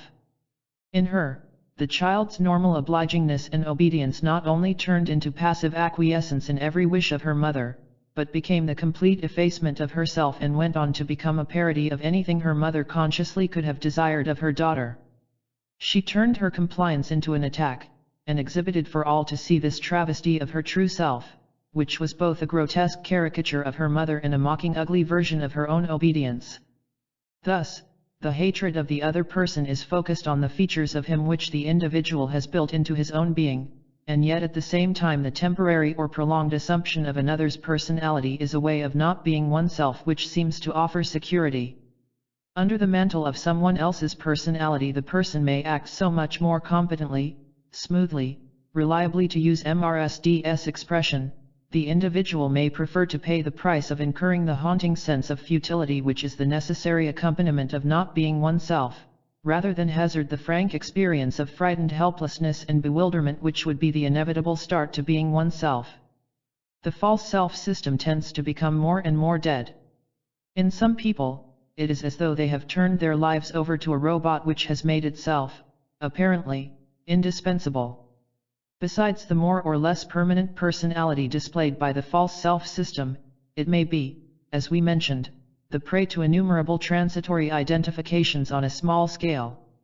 The individual suddenly discovers that he has acquired a mannerism, a gesture, a turn of speech, an inflection in his voice that is not his but belongs to someone else. Often it is a mannerism that he consciously particularly dislikes. The transitory acquisition of small fragments of other people's behavior is not exclusively a schizoid problem, but it does tend to occur with particular insistence and compulsiveness on the basis of the schizoid false self-system. The whole behavior of some schizophrenics is hardly anything else than a patchwork of other people's peculiarities made more peculiar by the incongruity of the setting in which they are reproduced. The following example is of a quite normal person. A girl student whose name was McCallum developed intensely ambivalent feelings towards a male lecturer called Adams. On one occasion she found to her horror that she had signed her name McAdams. One could have cut off my hand with disgust. Such little fragments of others seem to get embedded in the individual's behavior as pieces of shrapnel in the body. While maintaining an apparently happy smooth relationship with the outer world, the individual is forever picking at those alien fragments which, as he experiences it, are unaccountably extruding from him. These behavioral fragments fill the subject very often with disgust and horror, as in the case of the girl student, and are hated and attacked. I could have cut my hand off. But, of course, this destructive impulse is directed, in fact, against her own hand. This little introject action fragment or particle cannot be attacked without violence to the subject's own being. Jean effaced her own features in attacking her mother in her face. If all the individual's behavior comes to be compulsively alienated from the secret self so that it is given over entirely to compulsive mimicry, impersonating, caricaturing, and to such transitory behavioral foreign bodies as well, he may then try to strip himself of all his behavior. This is one form of catatonic withdrawal. It is as though one were to try to cure a general skin infection by sloughing off one's whole skin. Since this is impossible, the schizophrenic may pick and tear away, as it were, at his behavioral skin. oceanofpdf.com. 7. Self-consciousness. Self-consciousness, as the term is ordinarily used, implies two things: an awareness of oneself by oneself, and an awareness of oneself as an object of someone else's observation. These two forms of awareness of the self, as an object in one's own eyes and as an object in the other's eyes, are closely related to each other. In the schizoid individual both are enhanced and both assume a somewhat compulsive nature. The schizoid individual is frequently tormented by the compulsive nature of his awareness of his own processes, and also by the equally compulsive nature of his sense of his body as an object in the world of others. The heightened sense of being always seen, or at any rate of being always potentially seeable, may be principally referable to the body, but the preoccupation with being seeable may be condensed with the idea of the mental self being penetrable and vulnerable, as when the individual feels that one can look right through him into his mind or soul. Such plate glass feelings are usually spoken about in terms of metaphor or simile, but in psychotic conditions the gaze or scrutiny of the other can be experienced as an actual penetration into the core of the inner self. The heightening or intensifying of the awareness of one's own being, both as an object of one's own awareness and of the awareness of others, is practically universal in adolescence, and is associated with the well-known accompaniments of shyness, blushing, and general embarrassment. One readily invokes some version of guilt to account for such awkwardness. But to suggest, say, that the individual is self-conscious because he has guilty secrets, e.g. masturbation, does not take us far. Most adolescents masturbate, and not uncommonly they are frightened that it will show in some way in their faces. But why, if guilt is the key to this phenomenon, does guilt have these particular consequences and not others, since there are many ways of being guilty, and a heightened sense of oneself as an embarrassed or ridiculous object in the eyes of others is not the only way.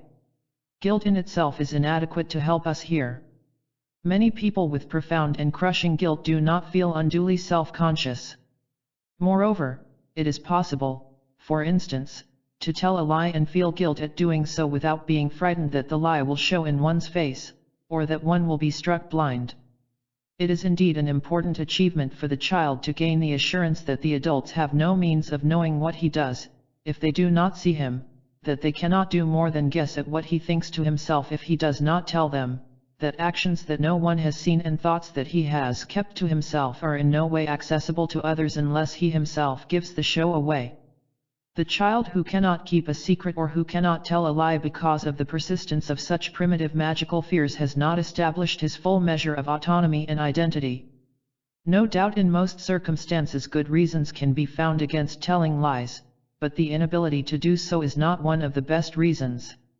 The self-conscious person feels he is more the object of other people's interest than, in fact, he is. Such a person walking along the street approaches a cinema queue.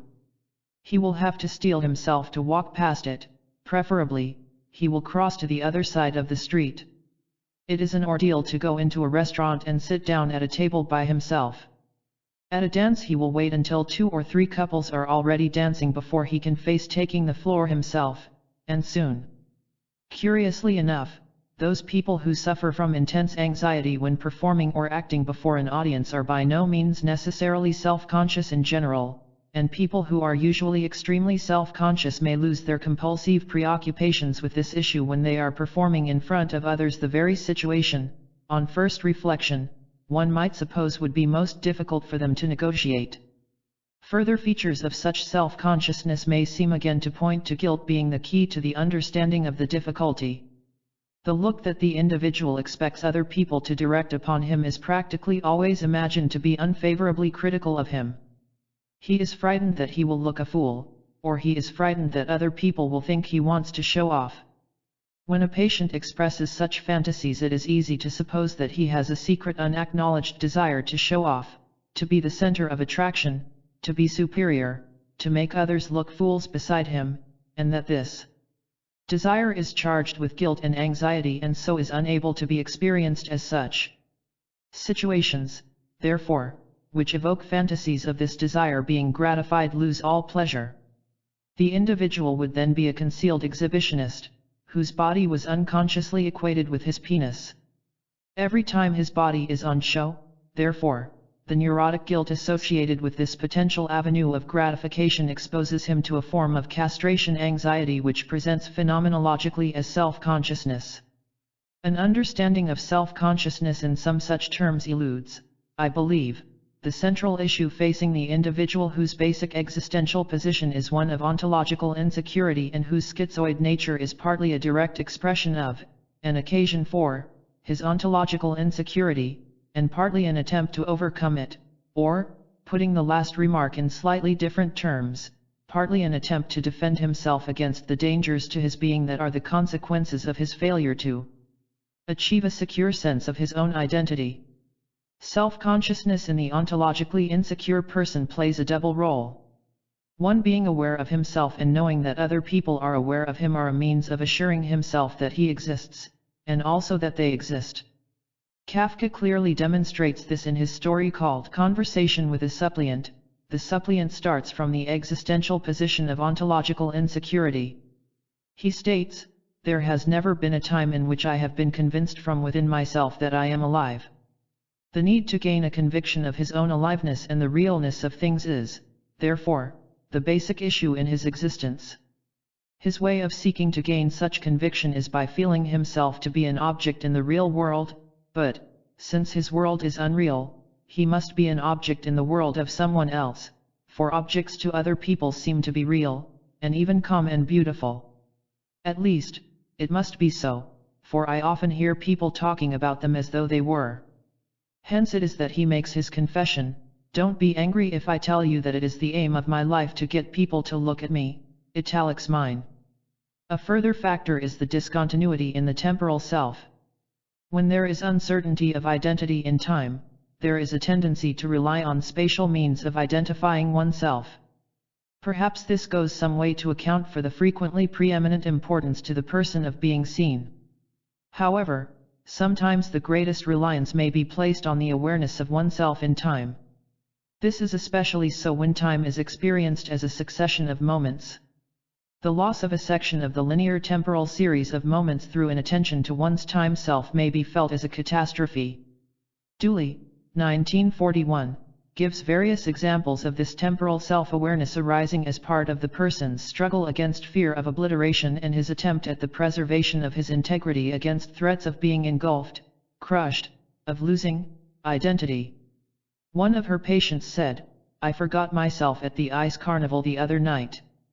I was so absorbed in looking at it that I forgot what time it was and who and where I was. When I suddenly realized I hadn't been thinking about myself, I was frightened to death. The unreality feeling came. I must never forget myself for a single minute. I watch the clock and keep busy, or else I won't know who I am." p. 17. 2. In a world full of danger, to be a potentially seeable object is to be constantly exposed to danger. Self-consciousness, then, may be the apprehensive awareness of oneself as potentially exposed to danger by the simple fact of being visible to others. The obvious defense against such a danger is to make oneself invisible in one way or another. In an actual instance, the issue is thus always necessarily complex. Kafka's suppliant makes it the aim of his life to get people to look at him, since thereby he mitigates his state of depersonalization and derealization and inner deadness. He needs other people to experience him as a real live person because he has never been convinced from within himself that he was alive. This, however, implies a trust in the benign quality of the other person's apprehension of him which is not always present. Once he becomes aware of something, it becomes unreal, although I always feel that they were once real and are now flitting away. One would not be surprised to find that such a person would have in some measure a distrust of other people's awareness of him. What, for instance, if they had, after all, the same fugitive awareness of him as he had of them? Could he place any more reliance on their consciousness than on his own to lend him a conviction that he was alive? Quite often, in fact, the balance swings right over so that the individual feels that his greatest risk is to be the object of another person's awareness. The myth of Perseus and the Medusa's head, the evil eye, delusions of death rays and so on are, I believe, referable to this dread. Indeed, considered biologically, the very fact of being visible exposes an animal to the risk of attack from its enemies, and no animal is without enemies. Being visible is therefore a basic biological risk. Being invisible is a basic biological defense. We all employ some form of camouflage. The following is a written description given by a patient who employed a form of magical camouflage to help her over her anxiety when she was 12 years old. I was about 12, and had to walk to my father's shop through a large park, which was a long, dreary walk. I suppose, too, that I was rather scared. I didn't like it, especially when it was getting dark. I started to play a game to help to pass the time. You know how as a child you count the stones or stand on the crosses on the pavement? Well, I hit on this way of passing the time. It struck me that if I stared long enough at the environment that I would blend with it and disappear just as if the place was empty and I had disappeared. It is as if you get yourself to feel you don't know who you are or where you are. To blend into the scenery, so to speak. Then, you are scared of it because it begins to come on without encouragement. I would just be walking along and felt that I had blended with the landscape. Then I would get frightened and repeat my name over and over again to bring me back to life, so to speak. It may be that here is a biological analog for many anxieties about being obvious, being out of the ordinary, being distinctive, drawing attention to oneself, where the defenses employed against such dangers so often consist in attempts to merge with the human landscape, to make it as difficult as possible for anyone to see in what way one differs from anyone else. Oberndorf, 1950, for instance, has suggested that depersonalization is a defense analogous to playing possum. We shall consider these defenses in some detail in the case of Peter, Chapter 8. Being like everyone else, being someone other than oneself, playing a part, being incognito, anonymous, being nobody, psychotically, pretending to have no body, are defenses that are carried through with great thoroughness in certain schizoid and schizophrenic conditions. The above patient became frightened when she had blended with the landscape. Then, in her words, I would repeat my name over and over again to bring me back to life, so to speak. This raises an important issue. I think that it would be a correct conjecture to suppose that the particular form of defense against anxiety in this little girl could only have arisen from a shaky ontological foundation. A securely established sense of identity is not easily lost, not as readily as this girl of 12 was able to lose hers in her game. It is, therefore, probable that this very ontological insecurity at least partly occasioned her anxiety in the first place, and that she then used her source of weakness as her avenue of escape. This principle has been seen operating already in the cases of James, David, MRSD, and others. In blending with the landscape, she lost her autonomous identity. In fact, she lost herself, and it was just herself that was endangered by being alone in the gathering dusk in an empty expanse. The most general expression of this principle is that when the risk is loss of being, the defense is to lapse into a state of non-being. With, however, all the time the inner reservation that this lapsing into non-being is just a game, just pretending. As Tillich, 1952, p. 62, writes, neurosis is the way of avoiding non-being by avoiding being. The trouble is that the individual may find that the pretense has been in the pretending, and that, in a more real way than he had bargained for, he has actually lapsed into that very state of non-being he has so much dreaded, in which he has become stripped of his sense of autonomy, reality, life, identity, and from which he may not find it possible to regain his foothold in life again by the simple repetition of his name. In fact, this little girl's game got out of hand in this way. When the patient wrote her account of her life, from which the above quotation is taken, she had remained severely depersonalized for a number of years. In this region everything is paradoxical. In Chapter 5 we stated that the self dreads as well as longs for real aliveness. The self dreads to become alive and real because it fears that in so doing the risk of annihilation is immediately potentiated. Self-consciousness is implicated in this paradox. Our little girl blended with the landscape.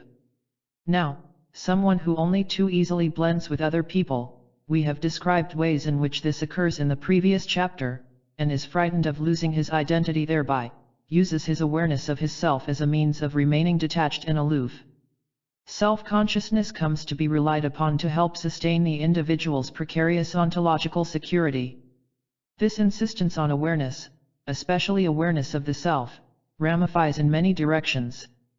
For instance, whereas the hysteric seems only too glad to be able to forget and to repress aspects of his being, the schizoid individual characteristically seeks to make his awareness of himself as intensive and extensive as possible.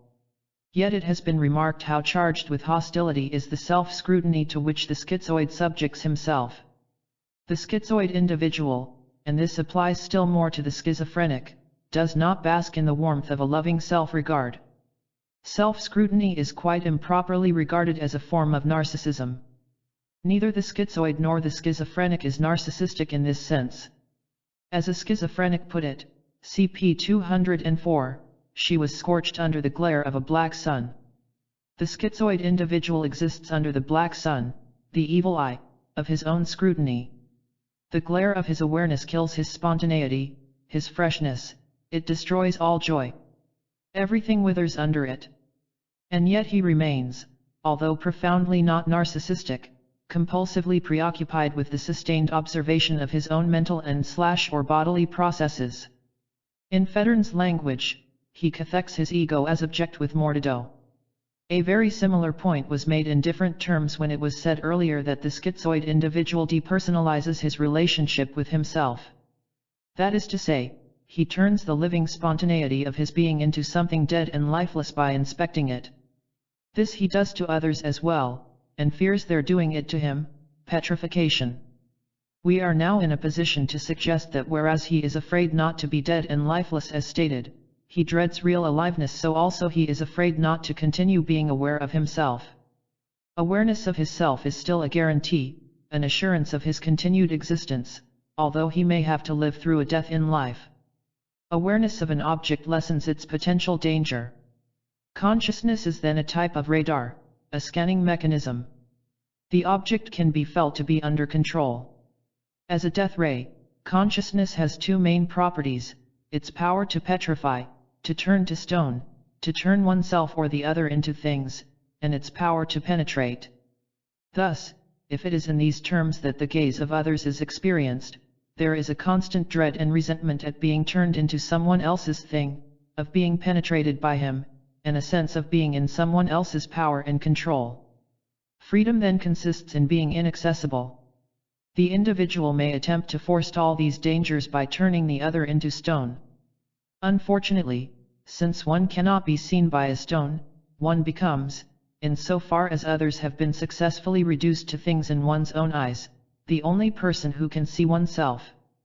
The process now swings in the reverse direction, culminating in the longing to be rid of the deadening and intolerable self-awareness so that the prospect of being a passive thing penetrated and controlled by the other may come as a welcome relief. Within such oscillation there is no position of peace, since the individual has no choice between feasible alternatives. The compulsive preoccupation with being seen, or simply with being visible, suggests that we must be dealing with underlying fantasies of not being seen, of being invisible. If, as we saw, being visible can be both in itself persecutory and also a reassurance that one is still alive, then being invisible will have equally ambiguous meanings. The self-conscious person is caught in a dilemma. He may need to be seen and recognized, in order to maintain his sense of realness and identity. Yet, at the same time, the other represents a threat to his identity and reality. One finds extremely subtle efforts expended in order to resolve this dilemma in terms of the secret inner self and the behavioral false self systems already described. James, for instance, feels that other people provide me with my existence. On his own, he feels that he is empty and nobody. I can't feel real unless there is someone there. Nevertheless, he cannot feel at ease with another person, because he feels as in danger with others as by himself. He is, therefore, driven compulsively to seek company, but never allows himself to be himself in the presence of anyone else. He avoids social anxiety by never really being with others. He never quite says what he means or means what he says. The part he plays is always not quite himself. He takes care to laugh when he thinks a joke is not funny, and look bored when he is amused. He makes friends with people he does not really like and is rather cool to those with whom he would really like to be friends. No one, therefore, really knows him, or understands him. He can be himself in safety only in isolation, albeit with a sense of emptiness and unreality. With others, he plays an elaborate game of pretense and equivocation. His social self is felt to be false and futile. What he longs for most is the possibility of a moment of recognition, but whenever this by chance occurs, when he has by accident given himself away, he is covered in confusion and suffused with panic. The more he keeps his true self in hiding, concealed, unseen, and the more he presents to others a false front, the more compulsive this false presentation of himself becomes.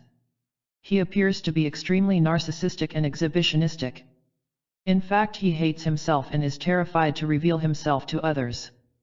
Instead, he compulsively exhibits what he regards as mere extraneous trappings to others. He dresses ostentatiously, speaks loudly and insistently. He is constantly drawing attention to himself, and at the same time drawing attention away from himself. His behavior is compulsive. All his thoughts are occupied with being seen. His longing is to be known. But this is also what is most dreaded. Here the self has become an invisible transcendent entity, known only to itself. The body in action is no longer the expression of the self. The self is not actualized in and through the body. It is distinct and dissociated. The implicit meaning of MRSRS, p. 54, actions was, I am only what other people regard me as being. James played on the opposite possibility. I am not what anyone can see. His apparent exhibitionism was, therefore, a way of avoiding people discovering what or who he felt he really was. The adult is not able to use either being seen or being invisible as a stable defense against the other, since each holds dangers of its own as well as affording its own form of safety. How complicated are the issues at stake can be gauged by considering the complexity even of the earliest and simplest infantile situations. It is a common game for children to play at being invisible and at being seen. This game has several variations. It can be played alone, in front of a mirror, or with the collusion of adults. In a footnote to his famous description, 1920, of the little boy's play with the reel and string, Freud gives a description of one version of this game. It is worthwhile recalling the whole passage, although it is to the footnote that I wish to direct particular attention. The child was not at all precocious in his intellectual development. At the age of 1½ he could say only a few comprehensible words. He could also make use of a number of sounds which expressed a meaning intelligible to those around him. He was, however, on good terms with his parents and their one servant girl, and tributes were paid to his being a good boy. He did not disturb his parents at night. He conscientiously obeyed orders not to touch certain things or go into certain rooms, and above all he never cried when his mother left him for a few hours. At the same time, he was greatly attached to his mother, who had not only fed him herself but had also looked after him without any outside help.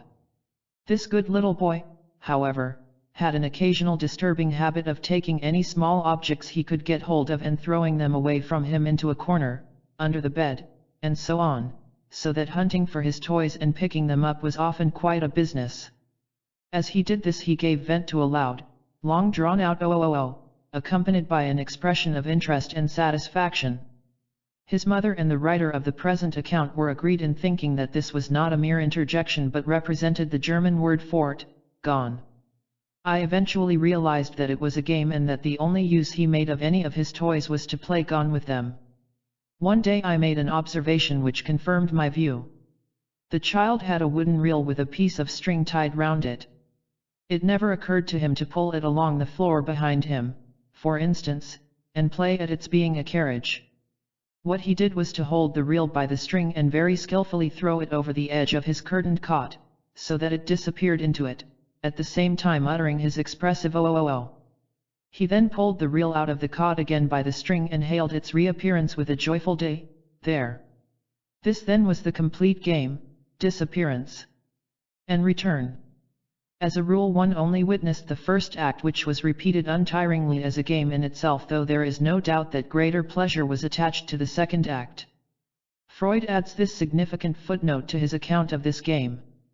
A further observation subsequently confirmed this interpretation fully. One day, the child's mother had been away for several hours and on her return was met with the words, "Baby oh," which was at first incomprehensible. It soon turned out, however, that during this long period of solitude the child had found a method of making himself disappear. Mine. He had discovered his reflection in a full-length mirror which did not quite reach to the ground, so that by crouching down he could make his mirror image gone. Thus, this little boy not only plays at making his mother disappear, but plays also at making himself disappear. Freud suggests that both games are to be understood as attempts to master the anxiety of a danger situation by repeating it again and again in play. If this is so, the fear of being invisible, of disappearing, is closely associated with the fear of his mother disappearing. It seems that loss of the mother, at a certain stage, threatens the individual with loss of his self. The mother, however, is not simply a thing which the child can see, but a person who sees the child. Therefore, we suggest that a necessary component in the development of the self is the experience of oneself as a person under the loving eye of the mother. The ordinary infant lives almost continually under the eyes of adults. But being seen is simply one of innumerable ways in which the infant's total being is given attention. He is attended to, by being noticed, petted, rocked, cuddled, thrown in the air, bathed. His body is handled to an extent that it never will be again. Some mothers can recognize and respond to the child's mental processes but cannot responsively accept its concrete bodily actuality, and vice versa. It may be that a failure of responsiveness on the mother's part to one or other aspect of the infant's being will have important consequences. A further consideration of what this boy was achieving by his game suggests that he was able, as Freud presumes, to make himself disappear by not being able to see his reflection in the mirror. That is to say, if he could not see himself there, he himself would be gone. Thus he was employing a schizoid presupposition by the help of the mirror, whereby there were two hims, one there and the other here. That is to say, in overcoming or attempting to overcome the loss or absence of the real other in whose eyes he lived and moved and had his being, he becomes another person to himself who could look at him from the mirror. However, although the person whom he could see in the mirror was neither his own self nor another person but only a reflection of his own person, when he could no longer see that other reflected image of his own person in the mirror, he himself disappeared, possibly in the way he felt that he disappeared when he could no longer feel that he was under scrutiny or in the presence of his mother. Now, whether the threat from the real other arises out of the contingency of the fact that the other may at any time go away or die or not reciprocate one's feelings for him, or whether the other represents more directly a threat in the form of implosion or penetration, the schizoid person seeks in the boy's way of being a mirror to himself, to turn his self, a quasi-duality with an overall unity, into two selves, i.e. into an actual duality. In this little boy, of the two selves, his own actual self outside the mirror was the one which one could imagine would most readily be identified with his mother. This identification of the self with the fantasy of the person by whom one is seen may contribute decisively to the characteristics of the observing self. As stated above, this observing self often kills and withers anything that is under its scrutiny. The individual has now a persecuting observer in the very core of his being. It may be that the child becomes possessed by the alien and destructive presence of the observer who has turned bad in his absence, occupying the place of the observing self, of the boy himself outside the mirror. If this happens, he retains his awareness of himself as an object in the eyes of another by observing himself as the other. He lends the other his eyes in order that he may continue to be seen. He then becomes an object in his own eyes. But the part of himself who looks into him and sees him, has developed the persecutory features he has come to feel the real person outside him to have. The mirror game can have peculiar variants. The manifest onset of one man's illness occurred when he looked into a mirror and saw someone else there, in fact, his own reflection him. He was to be his persecutor in a paranoid psychosis. He, i.e. him, was the instigator of a plot to kill him, i.e. the patient, and he, the patient, was determined to put a bullet through him, his alienated self. In the game of this little boy, he, in the position of the person who was perceiving him, that is, his mother, was in a sense killing himself in a magical way. He was killing the mirror image of himself. We shall have occasion to return later to this peculiar state of affairs when studying schizophrenia. Making himself disappear and return again must have had a similar significance to that of his other game, of making his mother, symbolically, disappear and reappear. The game makes sense in this way, however, only if we can believe that there is a danger situation for him, not only in not being able to see his mother but also in not feeling himself to be seen by her. At this stage, SE equals percipi, not only as regards others but also as regards the self. At 2 years 6 months, one of my daughters played a similar game.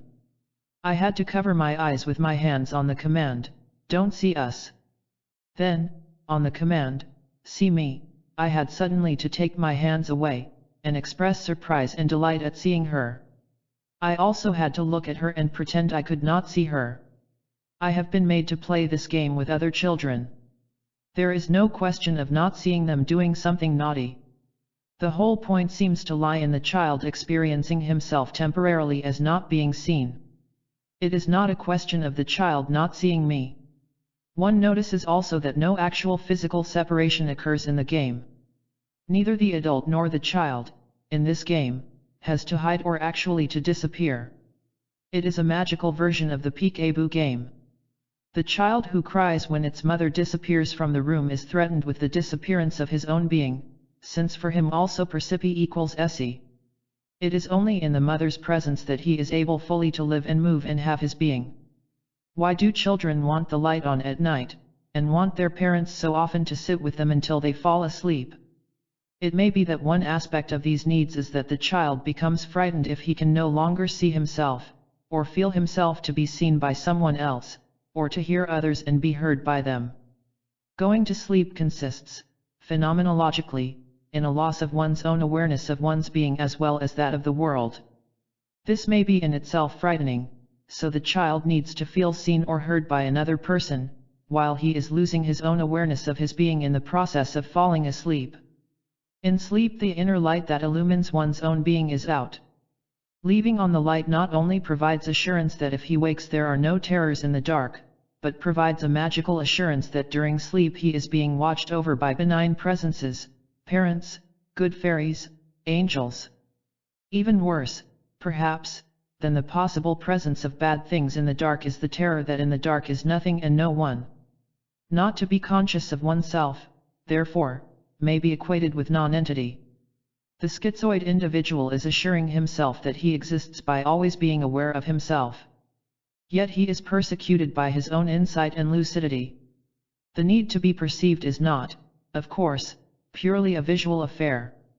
It extends to the general need to have one's presence endorsed or confirmed by the other, the need for one's total existence to be recognized, the need, in fact, to be loved. Thus those people who cannot sustain from within themselves the sense of their own identity or, like Kafka's suppliant, have no inner conviction that they are alive, may feel that they are real live persons only when they are experienced as such by another, as was the case with MRSR, p. 54, who was threatened with depersonalization when she could not be recognized or imagine herself recognized and responded to by someone who knew her sufficiently well for their recognition of and response to her to be significant. Her need to be seen was based on the equation that I am the person that other people know and recognize me to be. She required the tangible reassurance of the presence of another who knew her, in whose presence her own uncertainties about whom she was could be temporarily allayed. 8. The case of Peter. I am not fond of the word psychological. There is no such thing as the psychological. Let us say that one can improve the biography of the person. Jean-Paul Sartre. In the following case, one can see many of the issues discussed in the last 2 chapters being lived out. Peter was a large man of 25, and he looked the picture of health. He came to see me complaining that there was a constant unpleasant smell coming from him. He could smell it clearly, but he was not too sure whether it was the sort of smell that others could smell. He thought that it came particularly from the lower part of his body and the genital region. In the fresh air, it was like the smell of burning, but usually it was a smell of something sour, rancid, old, decayed. He likened it to the sooty, gritty, musty smell of a railway waiting room, or the smell that comes from the broken-down closets of the slum tenements of the district in which he grew up. He could not get away from this smell although he had taken to having several baths a day. The following information about his life was given to me by his father's brother. His parents were not happy people, but they stuck close to each other. They had been married 10 years before he was born. They were inseparable. The baby, the only child, made no difference to their life. He slept in the same room as his parents from birth until he left school. His parents were never openly unkind to him, and he seemed to be with them all the time, and yet they simply treated him as though he wasn't there. His mother, his uncle went on, never could give him affection since she had never had any herself. He was bottle-fed and put on weight well, but he was never cuddled or played with. As a baby, he was always crying. His mother, however, did not openly reject him or neglect him. He was adequately fed and clothed. He passed through his subsequent childhood and adolescence without any noticeable peculiarities. His mother, however, his uncle said, hardly noticed him at all. She was a pretty woman, and was always fond of dressing up and admiring herself. His father liked to see this, bought her clothes when he could, and was very proud to be seen with his attractive wife. The uncle thought that though the father was very fond of the boy in his way, something seemed to stop him from being able to show his affection to him. He tended to be gruff, to pick on faults, occasionally to thrash him for no good reason, and to belittle him with such remarks as, "Useless Eustace, you're just a big lump of dough." The uncle thought this was a pity because when he did well at school and later when he got a job in an OCE, which was a big step up socially for this very poor family, he really was terribly proud of that boy. It was a terrible blow to him when his son seemed later just not to want to make anything of himself. He was a lonely child, and he was always very good. When he was 9, a little girl of his own age who lived beside him was blinded in an air raid in which both her parents were killed. For several years he spent most of his time with this little girl. He had inexhaustible patience and kindness.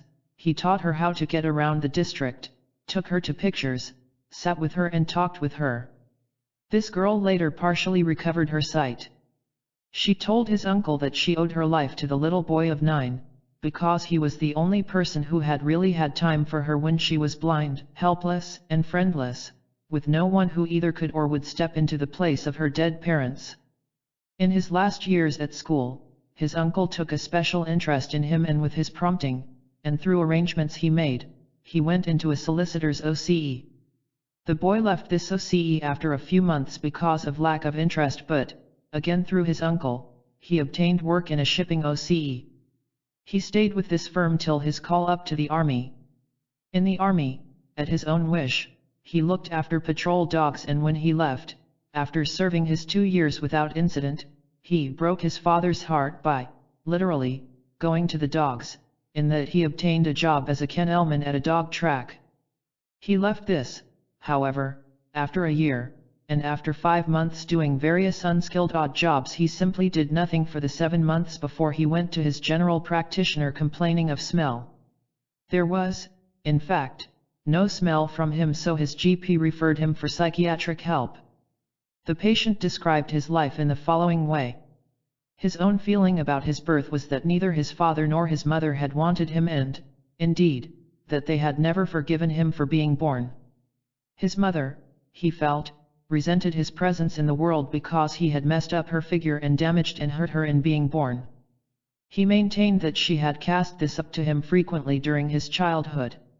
His father, he felt, resented him simply for existing at all. He never gave me any place in the world. He thought too that his father probably hated him because the damage and pain he had caused his mother by his birth had put her against having sexual intercourse. He entered life, he felt, as a thief and criminal. One recalls his uncle's statement to the effect that his parents remained largely engrossed in themselves, and that they treated him as though he was not there. The relation of being ignored to self-consciousness is well brought out in the following transcript of a tape recording of an exchange during our second interview. Peter, ever since I can remember I was sort of aware of myself, a sort of self-conscious, obvious in a way, you know. Me, obvious? Peter, well, yes, obvious. Simply being there, it was just being aware of myself. Me, being there? Peter, oh, just being at all, I suppose. His father used to say that I had been an eyesore since the day I was born. Me, an eyesore? Peter, yes, useless Eustace was another name for me, and a big lump of dough. Me, you felt guilty about just being there. Peter, well, yes, I don't know really, it was simply for being in the world in the first place, I suppose. He said he was not lonely as a child, although he was on his own a good deal, but lonely is not the same as being alone. He had what was probably a screen memory from about 4 or 5 years of his mother telling him, when she caught him playing with his penis, that it wouldn't grow if he did that. When he was about 7 or 8 there were a few episodes of a sexual nature with a girl of his own age, but he did not start masturbating until the age of about 14. All this was of major importance to him and served to intensify his self-consciousness. The only early memories he told me to begin with were of these sexual incidents. They were told without any warmth. It was many months before he mentioned, in a casual way, the blind little girl, Jean. At secondary school his feelings about himself were becoming more definitely crystallized. As far as it is now possible to reconstruct them, he was beginning to have a growing sense that he was being put by everyone in a false position. He felt under an obligation to his teacher and his parents to be somebody and to make something of himself, whereas all the time he felt that this was on the one hand impossible and on the other hand unfair.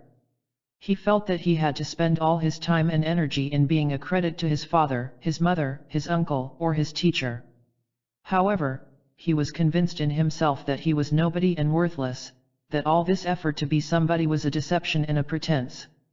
His teacher, for instance, wanted him to speak properly and to wear middle-class clothes. But all this was trying to make him be what he was not.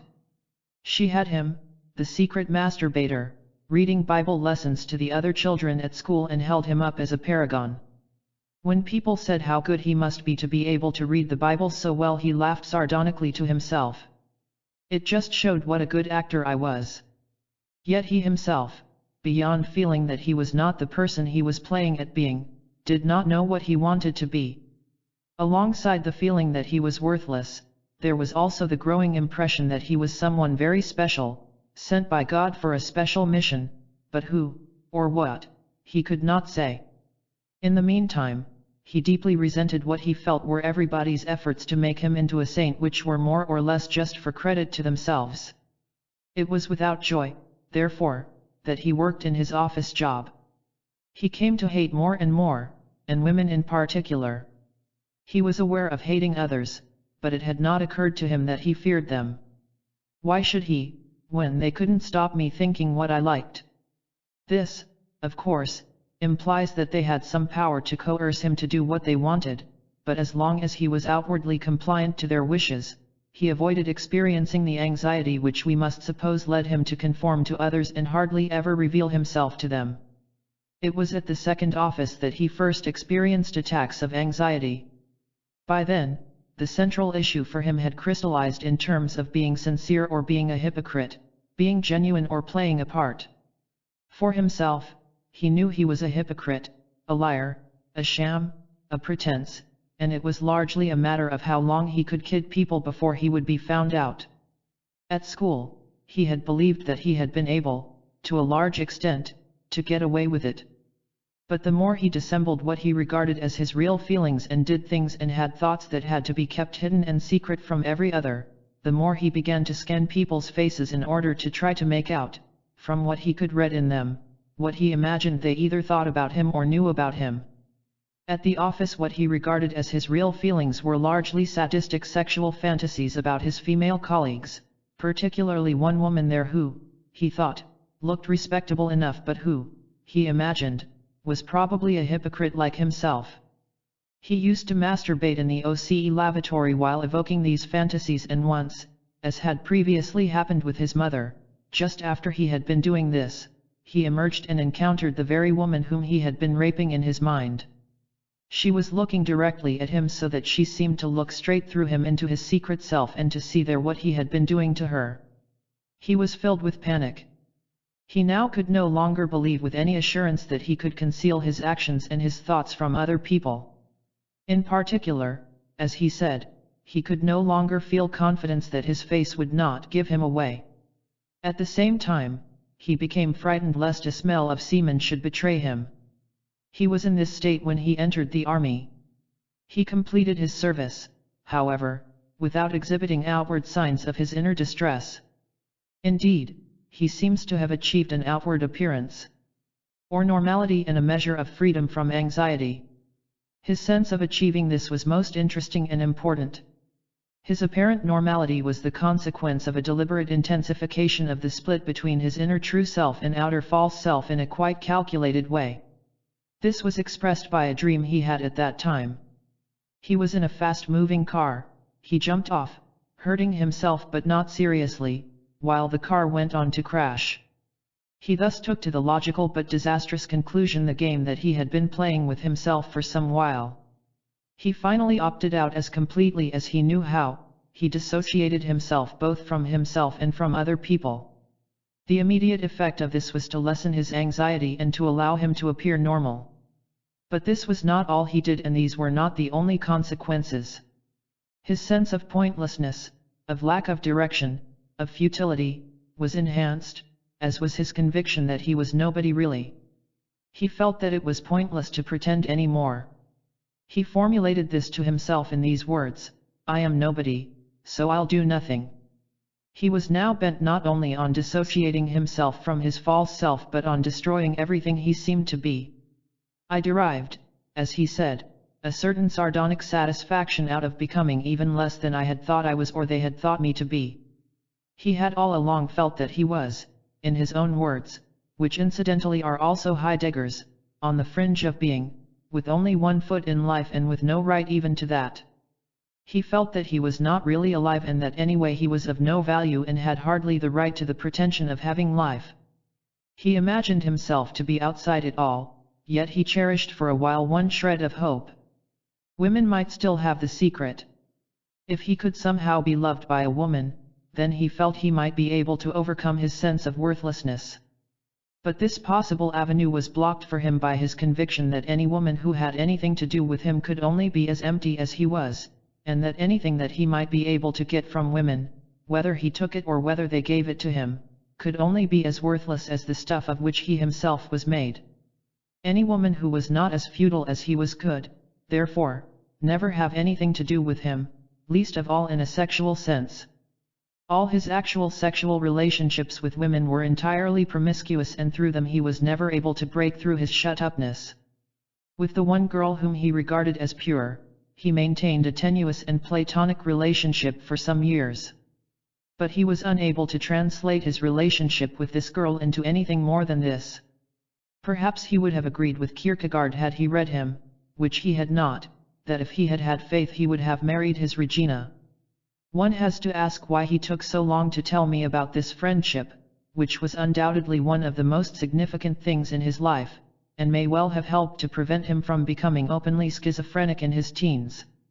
It was quite characteristic of Peter, and of this type of person, that it should be this sort of thing in his life that he tended to keep most concealed from others, whereas he had no inhibitions about speaking about infantile promiscuous sexual incidents, masturbation, and adult sadistic sexual fantasies. Discussion. As far as I could gather, Peter had never been at home either in his body or in the world. He felt clumsy, awkward, obvious. One recalls his uncle's account of his narcissistic mother, who did not cuddle or play with him. Even his physical presence in the world was hardly recognized. He was treated as though he wasn't there. For his part, not only did he feel awkward and obvious, he felt guilty simply at being in the world in the first place. His mother had, it seems, eyes only for herself. She was blind to him. He was not seen. It was no mere accident that he became such a good companion, a mother rather, to the little blind girl who could not see him. There were many facets of this friendship, but one important aspect of it was that he felt safe with her, since he could see her and she could not see him. Moreover, she desperately needed him, he gave her his eyes, and he, of course, could afford to be sorry for her in a way he could not for his mother. This girl, the patrol dogs, and the kennel dogs were the only living creatures towards whom he could show and from whom he could receive affection spontaneously. With almost everyone he began to operate with a false self-system, based on compliance with their wishes and ambitions for him. As he continued to do so, he came more and more to hate others and himself. As his feeling of what properly belonged to his true self contracted more and more, this self began to feel more and more vulnerable, and he came to be more and more frightened that other people could penetrate through his sham personality into the inner sanctum of his secret fantasies and thoughts. He was able to carry on in an outwardly normal way the deliberate employment of two techniques which he called disconnection and uncoupling. By disconnection, he meant widening the existential distance between his self and the world. By uncoupling he meant the severance of any relationship between his true self and his repudiated false self. These techniques were basically to avoid being discovered and had many variants. For instance, when he was at home or among people he knew, he was awkward and ill at ease, until he could get himself set into some role or part which was not him, and which he felt was a suitable disguise. Then he could, he said, uncouple his self from his actions, and function smoothly, without anxiety. This was not a satisfying resolution of his difficulties, however, for various reasons. If he was consistently not able to put his self into his actions for a long period of time, he felt with growing intensity the falsity of his life, a lack of desire to do anything, an unrelieved sense of boredom. Moreover, the defense was not foolproof because from time to time he would be caught off his guard and feel a look or remark to penetrate into the core of his self. His sense of being in danger from the gaze of others became more persistent and less easily allayed by the device of not letting them see his self. He would feel at times, and have difficulty in dissolving the impression, that they could see through his pretenses. His preoccupation with being seen was, I believe, an attempt to recoup himself from his underlying feeling that he was nobody, had no body. There was a primary inadequacy in the reality of his own experience of himself as embodied, and it was out of this that his preoccupation with his body for others arose, i.e. his body as seeable, hearable, smellable, touchable by the other. No matter how painful this self-consciousness was to him, it arose inevitably out of the fact that his own body experiences were so uncoupled from his self that he needed the awareness of himself as a real object to others to assure himself, by this roundabout route, that he had a tangible existence. Furthermore, his delusion of smell from himself also became less easily shakeable. He found, however, another way of adjusting himself to his particular anxieties, which had exactly the opposite advantages and the opposite disadvantages. He could, he felt, be himself with others if they knew nothing about him. This was, however, a requirement that demanded exacting fulfillment. It meant that he had to go to another part of the country where he was a stranger. He would go from place to place, never staying long enough to be known, each time under a different name. Under these conditions he could be, almost, happy for a while. He was free and could be spontaneous. He could even have sexual relations with girls. He was not self-conscious and had no ideas of reference. These no longer arose because the inner uncoupling of his self from his body was no longer necessary. He could be an embodied person if he was really incognito. If, however, he was known, he had to revert to the disembodied position. The fantasy he put into action of being anonymous, or incognito, or a stranger in a strange land, is a common one in people with ideas of reference. They feel that if they could get away from their workmates, or leave their town, and start afresh, everything would be all right. They are often found to move from job to job, or from place to place. This defense works for a short while, but can last only as long as they are anonymous. It is very difficult not to be discovered, and they are liable to become as suspicious and cautious as any spy in enemy territory that others are trying to catch them out into giving themselves away. Peter, for instance, hesitated even in a strange town to go to a barber's shop.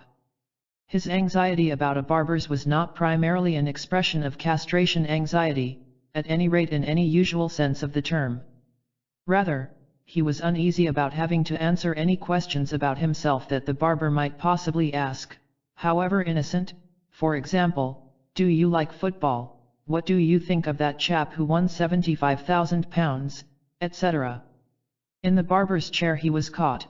For him it was a nightmare situation in which while his hair was being shorn, he would be shorn of his anonymity by having to commit himself, by becoming congealed for a moment into someone definite.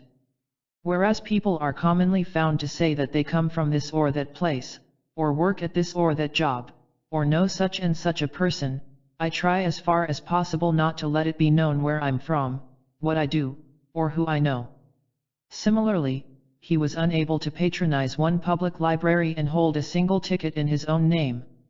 Instead, he borrowed books from various libraries all over the city, at each of which he held tickets under an assumed name and a false address. If he thought that the librarian had come to recognize him, he did not return to that library.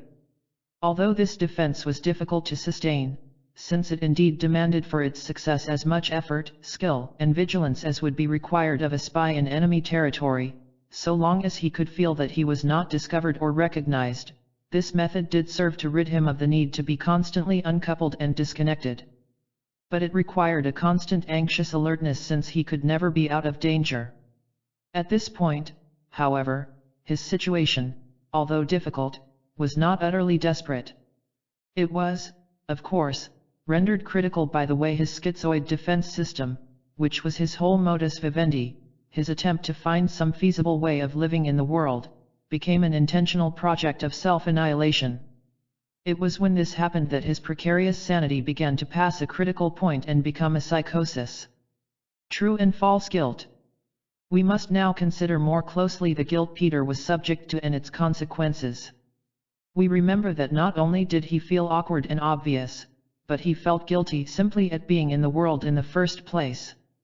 On this level, his guilt was not attached to anything he had thought or done. He felt he had no right to occupy space. Not only this, he had a deep-seated conviction that the stuff he was made of was rotten. The fantasies he had of anal intercourse and the production of children made of feces were expressions of this conviction.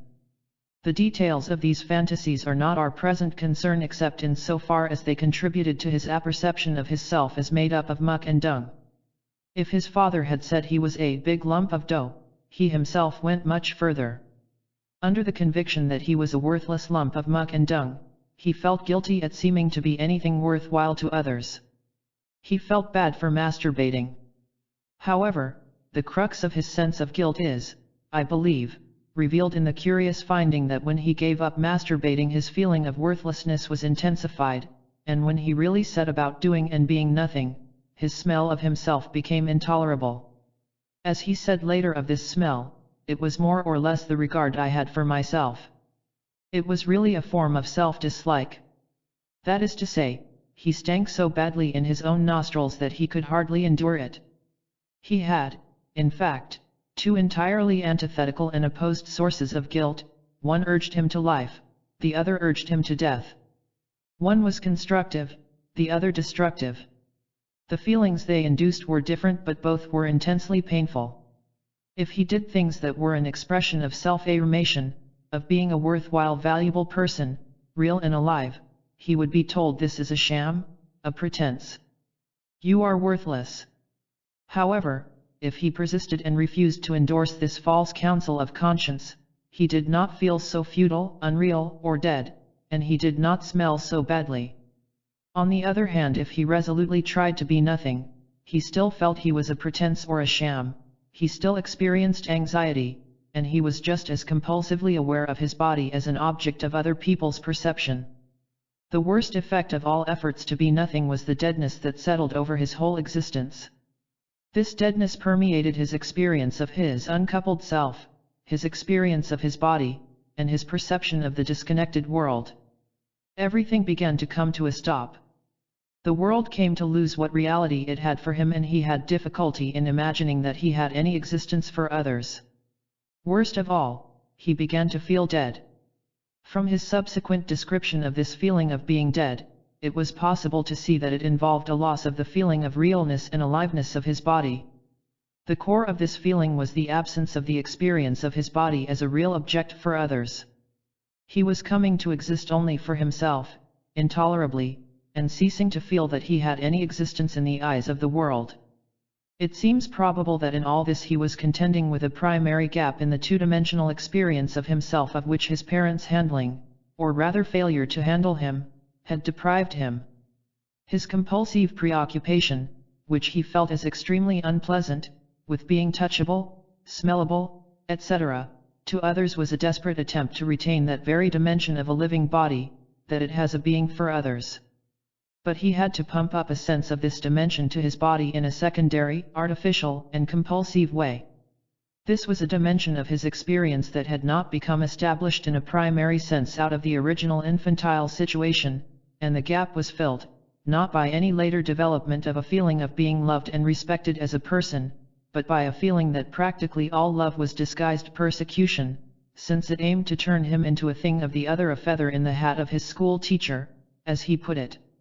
Yet although this patient had had difficulties at school and at his work, although he felt that he was a pretense and a sham at school, and experienced panic at the OCE, it was more particularly when he himself began deliberately to cultivate the splits in his being that his condition took an ominous turn. He said that he tried to disconnect himself from everything, and this is true, and to this he added his method of uncoupling. In this, he tried to sever the ties that related different aspects of his being together. In particular, he tried not to be in his actions or in his expressions, not to be what he was doing. One sees that here he was playing on the transitional position of body actions and expression between oneself and the world. Now he tried to say, all of me that can be an object for the other is not me. The body clearly occupies an ambiguous transitional position between me and the world. It is, on the one hand, the core and center of my world, and on the other, it is an object in the world of the others. Peter tried to uncouple himself from anything of him that could be perceived by anyone else. In addition to his effort to repudiate the whole constellation of attitudes, ambitions, actions, etc., which had grown up in compliance with the world, and which he now tried to uncouple from his inner self, he set about trying to reduce his whole being to non-being.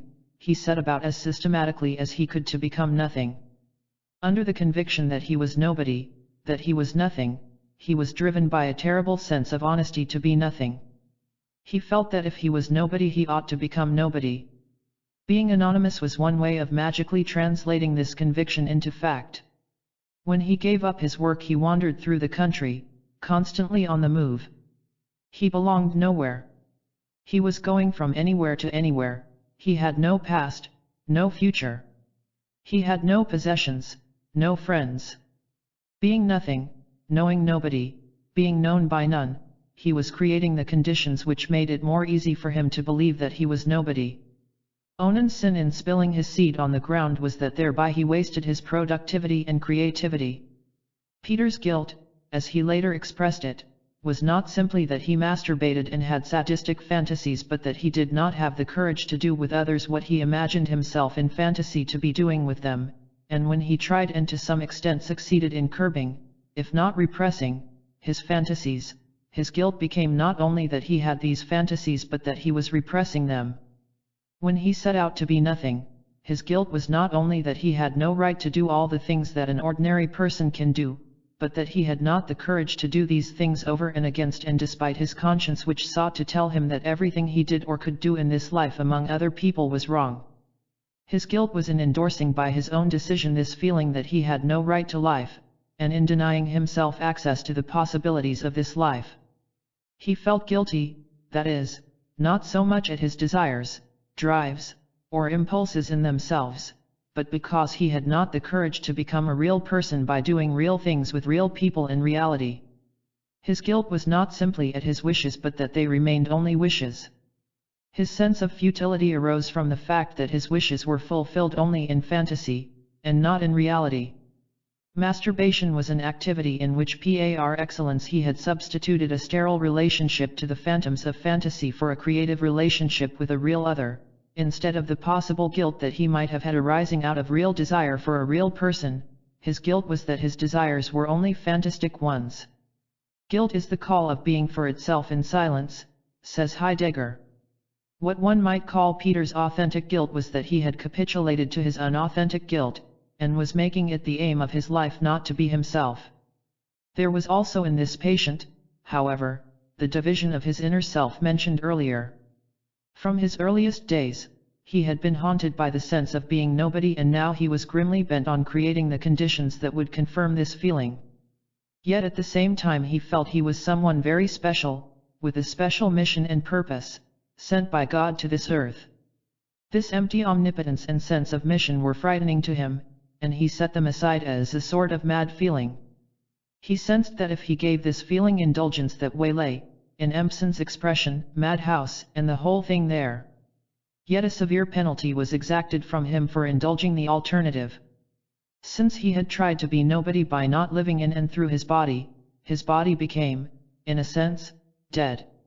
When he dropped the pretense, therefore, it forced itself on his notice as he was recalled to it as something musty, rancid, uncanny, in fact, unlived and dead. He had severed himself from his body by a psychic tourniquet, and both his unembodied self and his uncoupled body had developed a form of existential gangrene. One of his later remarks states the crux of the matter in a nutshell. "I've been sort of dead in a way. I cut myself off from other people and became shut up in myself. And I can see that you become dead in a way when you do this. You have to live in the world with other people. If you don't, something dies inside. It sounds silly. I don't really understand it, but something like that seems to happen. It's funny." Part 3. 9. Psychotic developments. Things fall apart, the center cannot hold, mere anarchy is loosed upon the world. W. B. Yeats. Already, especially in the cases of David and Peter, we have considered schizoid manifestations that have come perilously close to frank psychosis. In this chapter, we shall study some of the ways of crossing the borderline into a psychotic condition. Here, it is, of course, not always possible to make sharp distinctions between sanity and insanity, between the sane schizoid individual and the psychotic. Sometimes the onset of psychosis is so dramatic and abrupt, and its manifestations are so unequivocal, that there can be no question or doubt about the diagnosis. However, in many cases there is no such sudden apparently qualitative change, but a transition extending over years, at no single point in which may it be at all clear whether any critical point has been passed. In order to understand the nature of the transition from sanity to insanity when the point of departure is the particular form of a schizoid existential position described in the foregoing pages, it is necessary to consider the psychotic possibilities that arise out of this particular existential context. In this position, we stated that the self, in order to develop and sustain its identity and autonomy, and in order to be safe from the persistent threat and danger from the world, has cut itself off from direct relatedness with others, and has endeavored to become its own object, to become, in fact, related directly only to itself. Its cardinal functions become fantasy and observation. Now, in so far as this is successful, one necessary consequence is that the self has difficulty in sustaining any sentiment du real for the very reason that it is not in touch with reality, it never actually meets reality. As Minkowski, 1953, puts it, there is loss of vital contact with the world. Instead, relationship with others and the world is, as we saw, delegated to a false self-system whose perceptions, feelings, thoughts, actions, possess a relatively low quotient of realness. The individual in this position may appear relatively normal, but he is maintaining his outward semblance of normality by progressively more and more abnormal and desperate means. The self engages in fantasy in the private world of mental things, i.e. of its own objects, and observes the false self, which alone is engaged in living in the shared world. Since direct communication with others in this real shared world has been turned over to the false self-system, it is only through this medium that the self can communicate with the outside shared world. Hence what was designed in the first instance as a guard or barrier to prevent disruptive impingement on the self, can become the walls of a prison from which the self cannot escape. Thus the defenses against the world fail even in their primary functions, to prevent persecutory impingements, implosion, and to keep the self alive, by avoiding being grasped and manipulated as a thing by another. Anxiety creeps back more intensely than ever. The unrealness of perception and the falsity of the purposes of the false self-system extend to feelings of deadness of the shared world as a whole, to the body, in fact, to all that is, and infiltrate even to the true self. Everything becomes suffused with nothingness. The inner self itself becomes entirely unreal or fantasticized, split, and dead, and no longer able to sustain what precarious sense of its own identity it started with. This is aggravated by the use of the very possibilities that are most ominous as defenses, e.g. the avoidance of being identified to preserve identity, since, as we have indicated above, identity is reached and sustained two-dimensionally. It requires recognition of oneself by others as well as the simple recognition one accords to oneself, or the deliberate cultivation of a state of death in life as a defense against the pain of life. Efforts both at further withdrawal of the self and towards restitution of the self come to combine in the same direction of psychosis. In one way, the schizoid individual may be desperately trying to be himself, to regain and preserve his being, yet it is very difficult to disentangle the desire to be from the desire for non-being, since so much that the schizoid person does is in its nature inextricably ambiguous. Can one say unequivocally of Peter that he was seeking to destroy himself or to preserve himself? The answer cannot be provided if we think of the two terms of either or as mutually exclusive. Peter's defenses against life were, in large measure, the creation of a form of death within life, which seemed to afford within itself a measure of freedom from anxiety, at least for a time. In order to survive he had, like the possum, to feign a measure of death. Peter could either be himself when he was anonymous or incognito, i.e. when he was not known to others, or he could let himself be known to others if he was not being himself. This equivocation could not be sustained indefinitely, since the sense of identity requires the existence of another by whom one is known, and a conjunction of this other person's recognition of oneself with self-recognition. It is not possible to go on living indefinitely in a sane way if one tries to be a man disconnected from all others and uncoupled even from a large part of one's own being. Such a mode of being with others would presuppose the capacity to maintain one's reality by means of a basically autistic identity. It would presuppose that it is finally possible to be human without a dialectical relationship to others. It seems that the whole aim of this maneuvering is the preservation of an inner identity from fantasied destruction from outer sources, by eliminating any direct access from without to this inner self. But without the self ever being qualified by the other, committed to the objective element, and without being lived in a dialectical relationship with others, the self is not able to preserve what precarious identity or aliveness it may already possess. The changes that the inner self undergoes have already in part been described. They may be listed here as follows. 1. It becomes fantasticized or volatilized and hence loses any firmly anchored identity. 2. It becomes unreal. 3. It becomes impoverished, empty, dead, and split. 4. It becomes more and more charged with hatred, fear, and envy. These are 4 aspects of one process, as looked at from different points of view. James carried this process to the limits of sanity, perhaps indeed beyond it. This young man of 28 had, as is so often the case, deliberately cultivated the split between what he regarded as his true self and his false self-system. In his mind hardly any way of looking at anything, or any thought or action, was not false and unreal. Seeing, thinking, feeling, acting, were merely mechanical and unreal because they were simply the way they saw things, thought, felt, or acted. When he walked to his train in the morning, if he met anyone, he had to fall in step with the other person, talk, laugh, about the things everyone talked and laughed about. If I open the door of the train and allow someone to enter before me, this is not a way of being considerate, it is simply a means of acting as much as I can the same as everyone else.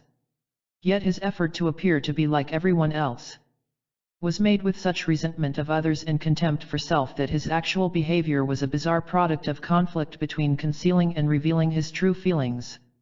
He attempted to assert his identity by eccentricity of ideas. He was a pacifist, a theosophist, an astrologer, a spiritualist, an occultist, a vegetarian. It seems that the fact that he could share with others at least his odd ideas was perhaps the most important single factor in preserving his sanity. For in those limited areas he was sometimes able to be with others with whom he shared his ideas and peculiar experiences. Such ideas and experiences tend to isolate a man from his fellows in our present Western culture and, unless they serve at the same time to draw him into a small group of similar eccentrics, his isolation is greatly in danger of passing over into psychotic alienation. For instance, his body schema extended from before birth to after death, and dissolved the usual limitations of time and place. He had various mystical experiences in which he felt himself united with the Absolute, with the one reality. The laws by which he secretly knew the world was governed were entirely magical ones. Although by profession a chemist, his true belief was not in the laws of chemistry and science but in alchemy, black and white magic, and astrology. His self, as it was only partially realized even in and through relationship with others who shared his views, became more and more caught up in, and itself a part of, the world of magic. The objects of fantasy or imagination obey magical laws, they have magical relationships, not real relationships. When the self becomes more and more a participant in fantasy relationships, less and less a direct participant in real relationships, in doing so it loses its own reality. It becomes, like the objects to which it is related, a magical phantom. One implication of this is that, for such a self, everything and anything become possible, unqualified, as even every wish must be sooner or later, by reality, necessity, the conditioned and finite. If this is not so, the self can be anyone, be anywhere, and live at any time. With James this was coming to be the case. In imagination the conviction was growing and gathering of having fantastic powers, occult, magical, mystical, characteristically vague and undefined but nevertheless contributing to the idea that he was not simply James of this time and this place, of such parents, but someone very special, with an extraordinary mission, a reincarnation perhaps of the Buddha or Christ. That is to say, the true self, being no longer anchored to the mortal body, becomes fantasticized, volatilized into a changeable phantom of the individual's own imagining. By the same token, isolated as is the self as a defense against the dangers from without which are felt as a threat to its identity, it loses what precarious identity it already has. Moreover, the withdrawal from reality results in the self's own impoverishment. Its omnipotence is based on impotence. Its freedom operates in a vacuum. Its activity is without life. The self becomes desiccated and dead. In his dream world James experienced himself as even more alone in a desolate world than in his waking existence. For example, 1. I found myself in a village. I realize it has been deserted, it is in ruins, there is no life in it. 2. I was standing in the middle of a barren landscape. It was absolutely flat. There was no life in sight. The grass was hardly growing. My feet were stuck in mud. 3. I was in a lonely place of rocks and sand. I had fled there from something, now I was trying to get back to somewhere but didn't know which way to go.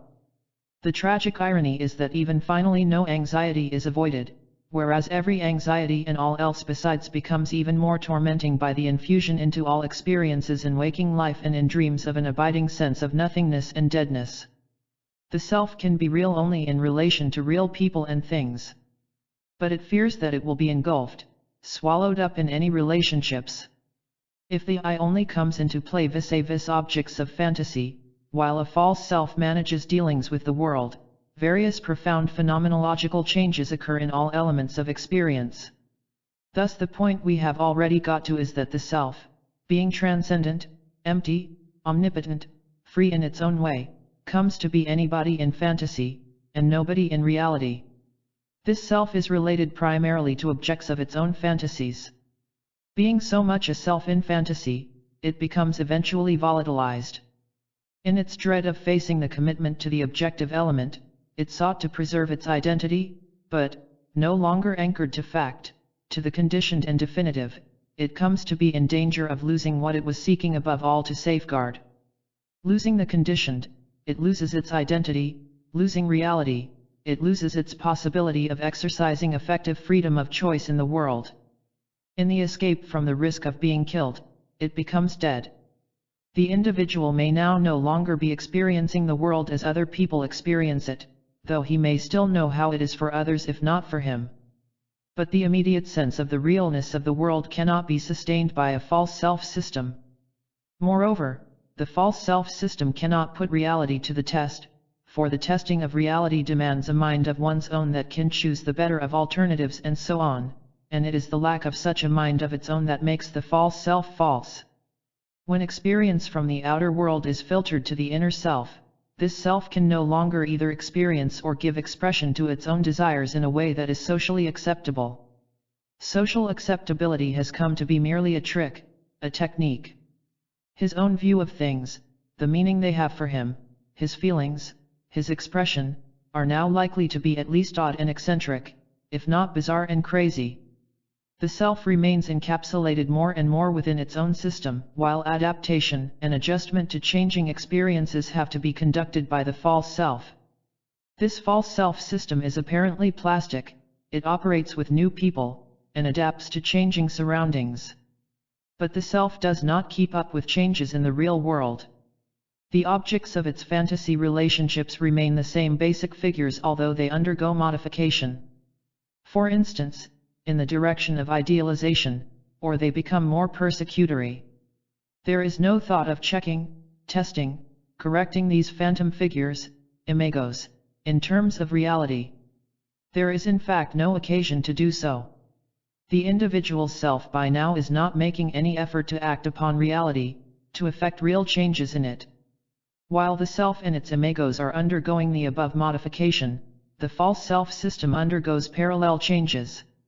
We recall the original position, which was represented schematically thus. The body is the niveau of the false self system, but this system is conceived by the individual to reify and extend beyond solely bodily activity. It consists in large measure of all those aspects of his being which the inner self repudiates as not an expression of his self.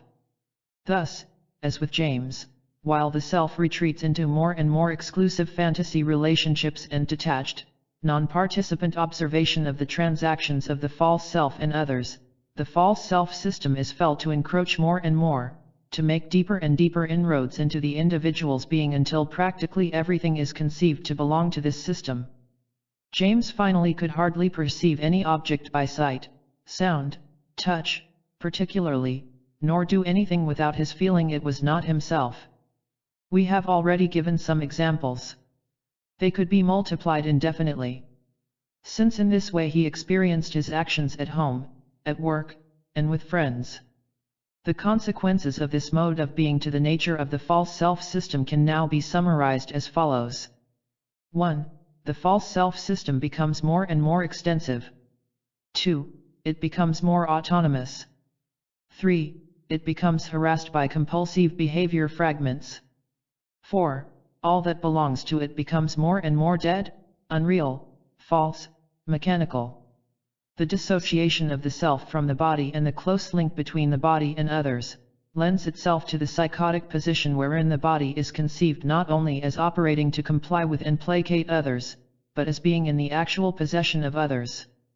The individual is beginning to be in a position to feel not only that his perceptions are false because he is continually looking at things through other people's eyes, but that they are playing him tricks because people are looking at the world through his eyes. James had almost come to this point. He already felt that the thoughts in his brain, as he always put it, were not really his. Much of his intellectual activity was an attempt to gain possession of his thoughts, to bring his thoughts and feelings under his control. For instance, his wife would give him a cup of milk at night. Without thinking, he would smile and say, "Thank you." Immediately he would be overcome with revulsion at himself. His wife had simply acted mechanically and he had responded in terms of the same social mechanics. Did he want the milk? Did he feel like smiling?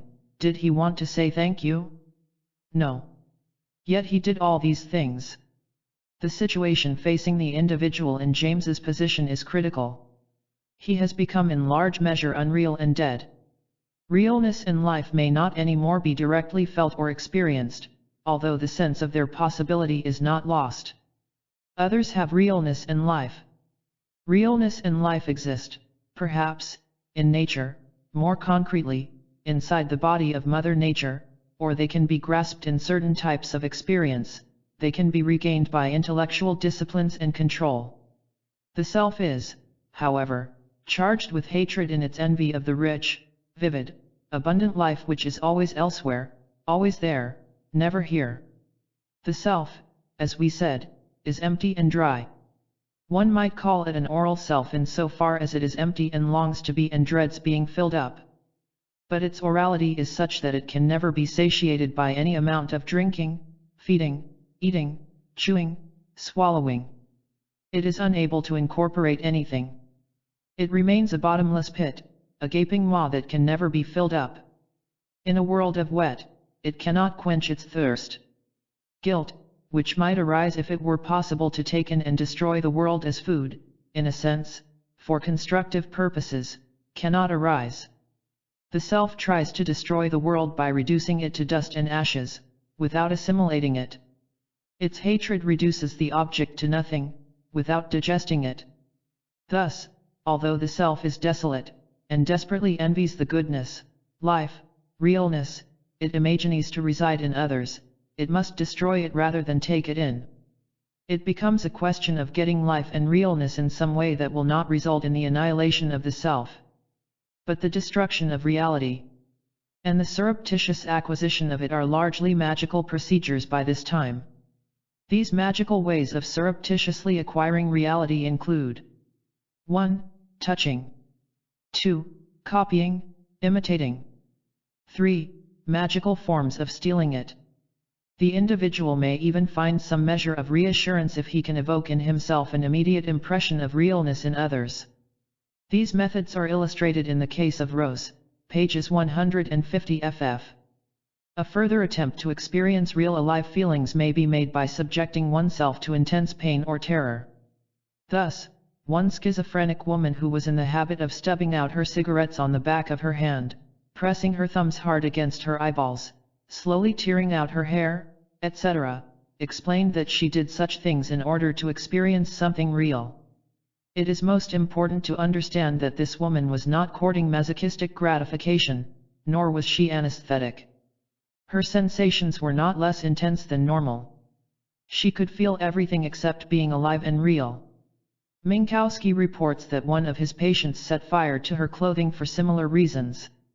The cold schizoid person may go for kicks, court extreme thrills, push himself into extreme risks in order to scare some life into himself, as one patient put it. Hölderlin wrote, "O thou, daughter of the ether, appear to me from your father's gardens, and if you may not promise me mortal happiness, then frighten, oh frighten my heart with something else." However, these attempts cannot come to anything. As James put it, in almost the same words as Kafka's suppliant, reality recedes from me.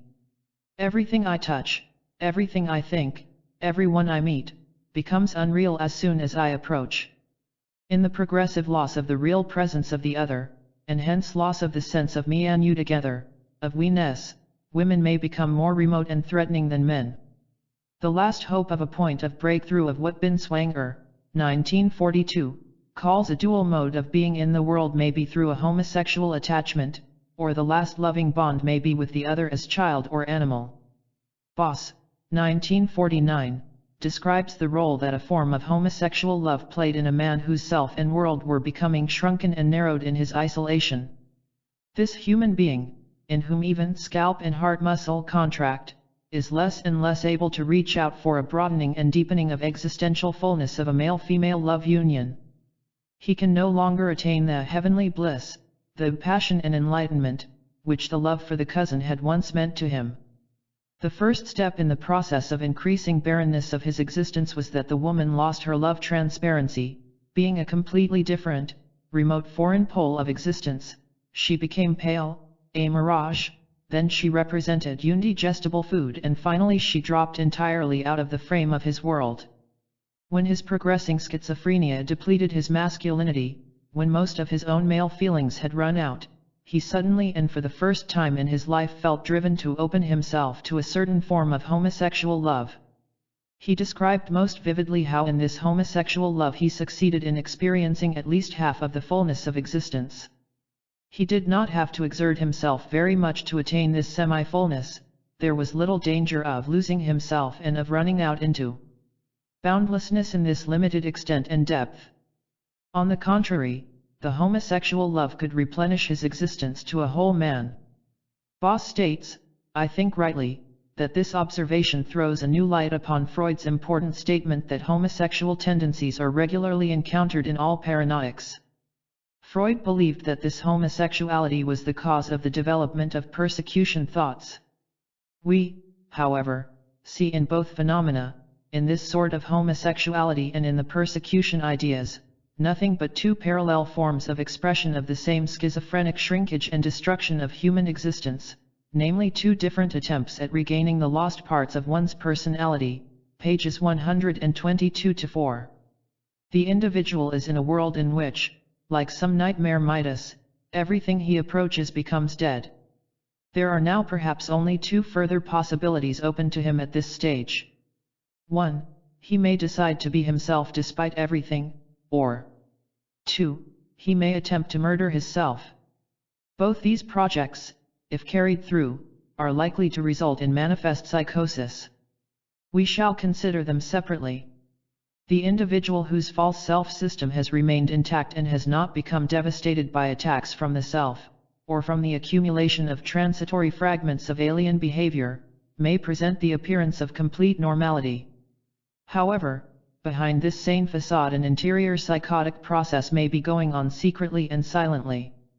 The individual's apparently normal and successful adjustment and adaptation to ordinary living is coming to be conceived by his true self as a more and more shameful and/or ridiculous pretense.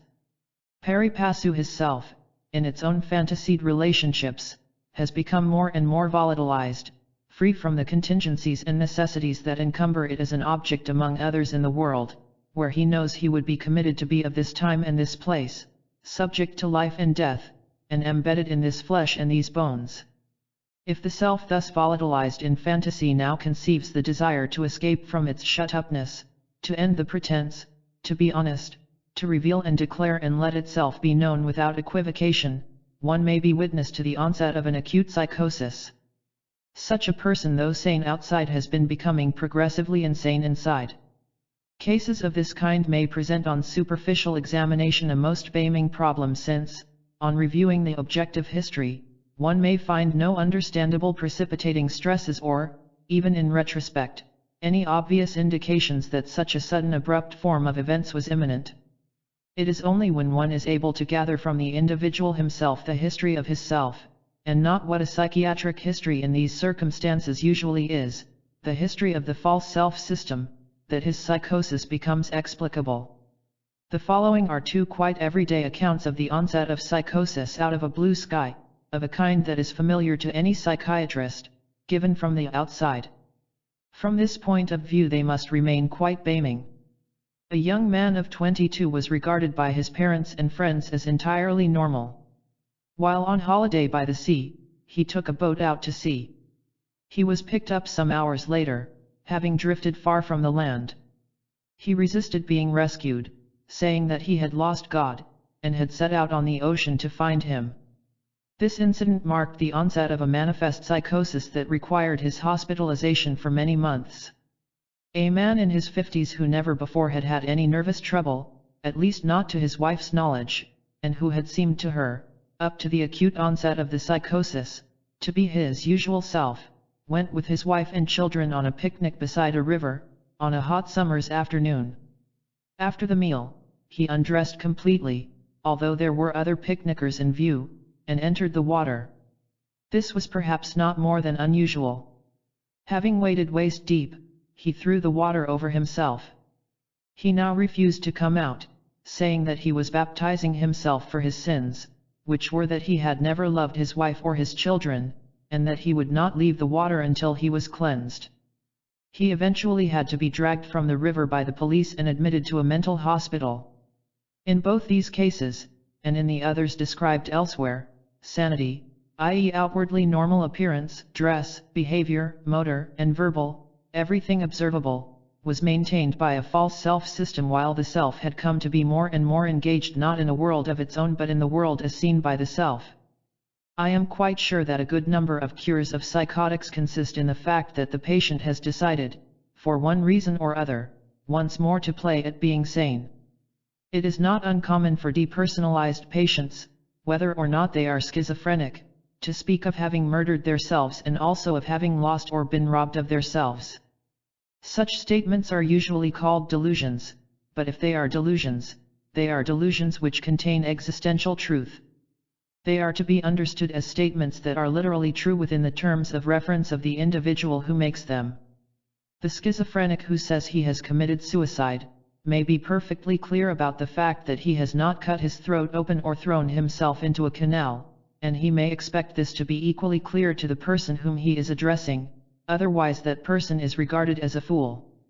In fact, he makes many statements of this order, which may be expressly intended as snares for those he regards as idiots and the whole herd of the uncomprehending. For such a patient it would probably be a complete non sequitur to attempt to kill his self, by cutting his throat, since his self and his throat may be felt to bear only a tenuous and remote relationship to each other, sufficiently remote for what happens to the one to have little bearing on the other. That is, his self is virtually unembodied.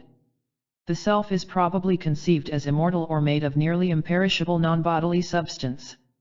He may call it life substance or his soul, or even have his own name for it, and feel that he can be robbed of it. This was one of the ideas most central to Schreber's 1955 famous psychosis. We may approach this rather difficult psychotic material by comparing the fear of loss of the self to a more familiar neurotic anxiety that may lie behind a complaint of impotence. In impotence, one may find the following latent fantasy. The individual is afraid of losing his genital function, so he preserves its use, avoids castration, by appearing to be castrated. He fends off the threat of castration by pretending to himself that he is castrated, and acting as though he were so. The psychotic has employed a defense on the same principles, but it is carried out, not in respect of penial functions but in respect of the self. It is the ultimate and most paradoxically absurd possible defense, beyond which magic defenses can go no further. And it, in one or other of its forms, is the basic defense, so far as I have been able to see, in every form of psychosis. It can be stated in its most general form as the denial of being, as a means of preserving being. The schizophrenic feels he has killed his self, and this appears to be in order to avoid being killed. He is dead, in order to remain alive. A variety of factors may converge to prompt the individual in one way or other to be rid of his self. Even the efforts of the self to become separable and non-identified with the body and practically every thought, feeling, action, or perception, have failed to free it in the long run from being subject to anxiety. It is left with none of the possible advantages of detachment, and is subject to all the anxiety it originally sought to evade. The following two cases demonstrate the great distress of an individual involved in such issues. I saw Rose when she was 23 years of age. When I saw her she said that she was frightened she was going insane, as in fact she was. She said that horrible memories had been coming back to her, which she could not forget no matter how hard she tried. But now she had discovered the answer to this. She was now trying, she said, to forget these memories by forgetting herself. She tried to do this by looking all the time at other people and hence never noticing herself. At first it was something of a relief for her to feel that she was going down and that she didn't want to fight. But something in her fought against this. She was depressed and continued to try to do things, but this became a greater and greater effort, until every thought or movement felt as though it had to be initiated by a deliberate act of will. But then she began to feel that she had no more willpower, she had used it all up. Moreover, she was frightened to do anything on her own behalf or take personal responsibility for anything she did. At the same time, she said that she was distressed by the feeling that her life was no longer hers to lead. My own being is in everyone else's hands than my own. She had no life of her own, she was just existing. She had no purpose, no go, no point to herself. She felt, as she said, that she had recently gone right down and she wanted to get out of it now, before it was too late, and yet she had a feeling that things had gone too far and that she could not hold on to herself for much longer and that it was slipping away from her. If she could like people she would be better. A few days later she was expressing herself in the following way. These thoughts go on and on, I'm going over the border. My real self is away down, it used to be just at my throat, but now it's gone further down. I'm losing myself. It's getting deeper and deeper. I want to tell you things, but I'm scared. My head's full of thoughts, fears, hates, jealousies. My head can't grip them, I can't hold on to them. I'm behind the bridge of my nose, I mean, my consciousness is there. They're splitting open my head. Oh, that's schizophrenic, isn't it? I don't know whether I have these thoughts or not. I think I just made them up last time in order to get treated. Oh, if I could like and love again instead of this hate. I would like to like people, yet I want to hate them. I'm just killing myself too. She continued to talk in the subsequent weeks in this way. The impression that she was killing herself came to be translated into the conviction that she had killed herself. She maintained almost constantly that she had actually killed herself, or sometimes that she had lost herself. On the occasions when she did not feel that she was entirely lost or dead, she felt strange to herself, and both she and other things no longer had the same realness about them. She was painfully aware of the loss of some capacity to experience things in a real way, and the capacity to think thoughts which were real. She was aware with equal intensity that other people had this capacity, and she described various techniques which either intentionally or unintentionally she now practiced in order to recapture reality. For instance, if anyone said anything to her which she classified as real, she would say to herself, "I'll think that," and she would keep repeating the word or phrase over and over again to herself in the hope that some of the realness of the expression would rub off on her. She felt doctors were real, so she tried to keep the name of a doctor in her mind all the time. She tried to produce effects in other people, such as saying something which she hoped would embarrass them. She found this quite easy to do since she felt quite detached from what feelings they might have. If then, looking at the other person, she saw signs of embarrassment, she told herself that she must be real because she could produce a real effect in a real other person. As soon as anyone came into her mind, she would tell herself that she was that person. She now felt that in so far as she could like a person, to that extent she would be like that person. She followed behind people, imitated their walk, copied their phrases, and mimicked their gestures. In a way that was frequently infuriating to others, she agreed with absolutely everything that was said. All this time, however, she kept saying that she was getting farther and farther away from her real self. She wanted to be able to reach other people and let other people reach her, but this was becoming more and more impossible. As she felt more desperate, she came to feel less panicky, but nevertheless remained haunted by a persistent dread. She became unable to know what anything was for. She saw people doing things, but she said that she could not realize them. It is a blank feeling. She was convinced that everyone was more clever than she was. They were all doing clever things, but she could not make out what their simplest actions were intended to accomplish. She had no future. Time had stopped moving. She couldn't look forward, and all her memories were dense and solid things, jostling around in her head. It was clear that she was losing any sense of the differentiation of events in time as past, present, or future, of lived time, in Minkowski's sense. It was a most significant fact that the more she felt she could not reach other people, that other people could not reach her, and the more she felt herself to be in a world of her own, they can't get in and I can't get out, the more this private and closed world of hers became invaded by psychotic dangers from outside, i.e. the more public in a sense it became. She became more suspicious of other people and began to hide things in her locker. She had a notion that some person was stealing things from her. She would check her handbag and personal possessions frequently to make sure that she had not been robbed of anything. This paradox of being more withdrawn and at the same time more vulnerable found its clearest expression in the statement that she was murdering herself on the one hand, and her fear that herself might be lost or stolen on the other. She had only other people's thoughts and could think only what other people had said. She now talked of being two. There are two mess. She's me, and I'm her all the time. She heard a voice telling her to murder her mother, and she knew that this voice belonged to one of my mess. From up here indicating her temples, it's just cotton wool.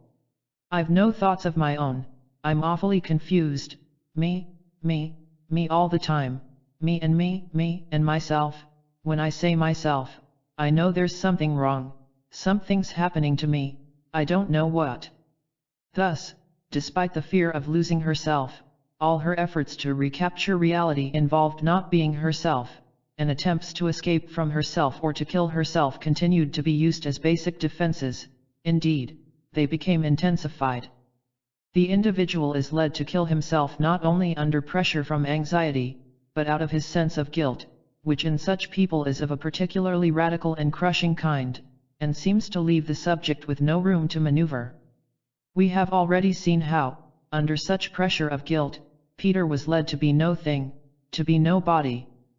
Here is another instance, of a patient who was pursuing a somewhat similar course, which happily was apparently arrested, or, it would be more correct to say, she arrested it before she had led herself into a psychotic state from which return would have been difficult. Marie, aged 20, had been a college student for 1 year without passing any of her examinations. She arrived to sit an exam either several days too early or too late. If she ever turned up on time or while the exam was still in progress, it seemed more or less by accident, and she could not be bothered to answer the questions. In her second year, she stopped attending classes altogether, and appeared to be doing nothing at all. It was extraordinarily difficult to find out any concrete facts of this girl's life. She came to me at the suggestion of someone else. I set a regular time for her to see me twice a week. It was never possible to predict when she might arrive. To say she was unpunctual would be a vast understatement. The definitive time for the interview was a point in time which served only vaguely to orientate her. She would turn up on a Saturday morning for an interview on Thursday afternoon, or she would phone at 5 p.m. to say that she had just awakened and so could not manage her interview at 4 o'clock, but would it be suitable if she came along in an hour or so. She missed 5 consecutive sessions without giving notice, and arrived punctually for the 6th without comment and continued where she had left off before this break. She was a pale, thin, wan creature with unkempt straight hair. She dressed in an indeterminately vague and odd way. She was extraordinarily elusive and secretive about herself. As far as I could gather, not a single one among the many people with whom she came into fleeting contact ever knew how she spent her life. Her home was outside London, but since going to college she had taken digs in town and changed her digs frequently. Her parents never knew where she was staying. She would call on them at odd moments and pass the time of day as though she was a casual acquaintance of the family. She was in fact the only child. She walked swiftly and silently, almost on tiptoe. Her speech was soft and distinct, but listless, far away, still and stilted without any animation. She preferred not to speak about herself but of topics such as politics and economics. She treated me with apparent indifference. Usually she made it clear to me that she regarded me as no more than a further one of her numerous casual acquaintances, on whom she dropped to have a chat.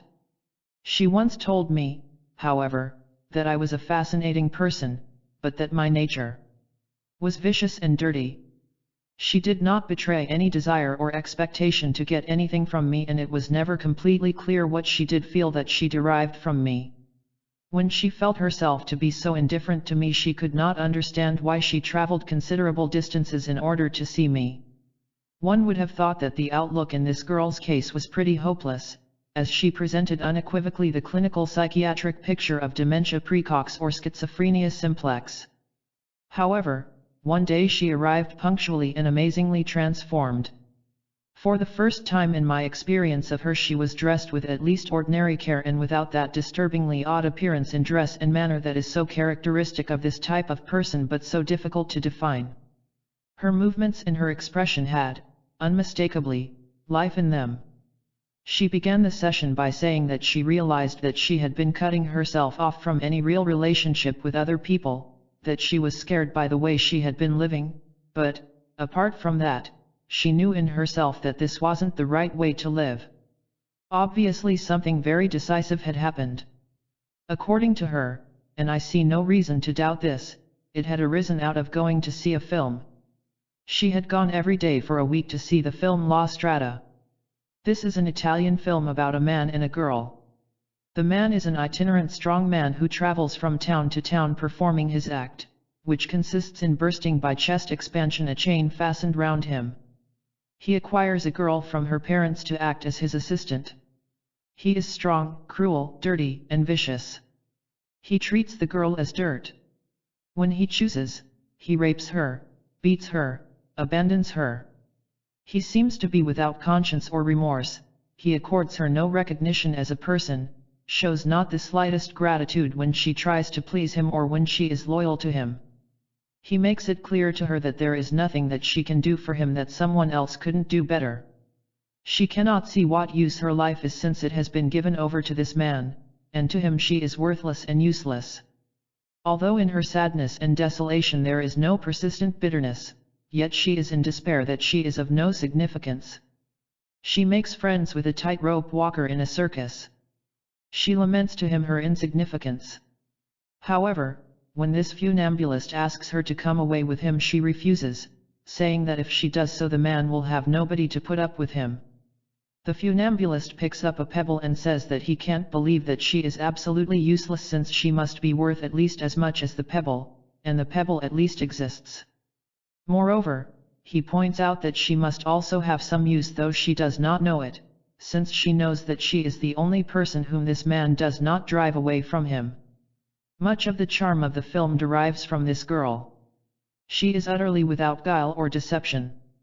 Every shade of feeling shows itself simply and immediately through her every action. When the strong man kills the funambulist before her eyes, and evades justice rather than confess his crime, she becomes silent except to whimper, "The fool is sick, the fool is sick." She does nothing and eats nothing. When she seems not to be getting any better the man abandons her asleep beside a wintry road, leaving her to chance. This patient identified herself with the girl and at the same time she saw herself in contrast to this girl. The strong man with his viciousness, indifference, and cruelty embodied her fantasy of her father and to some extent her fantasy of me.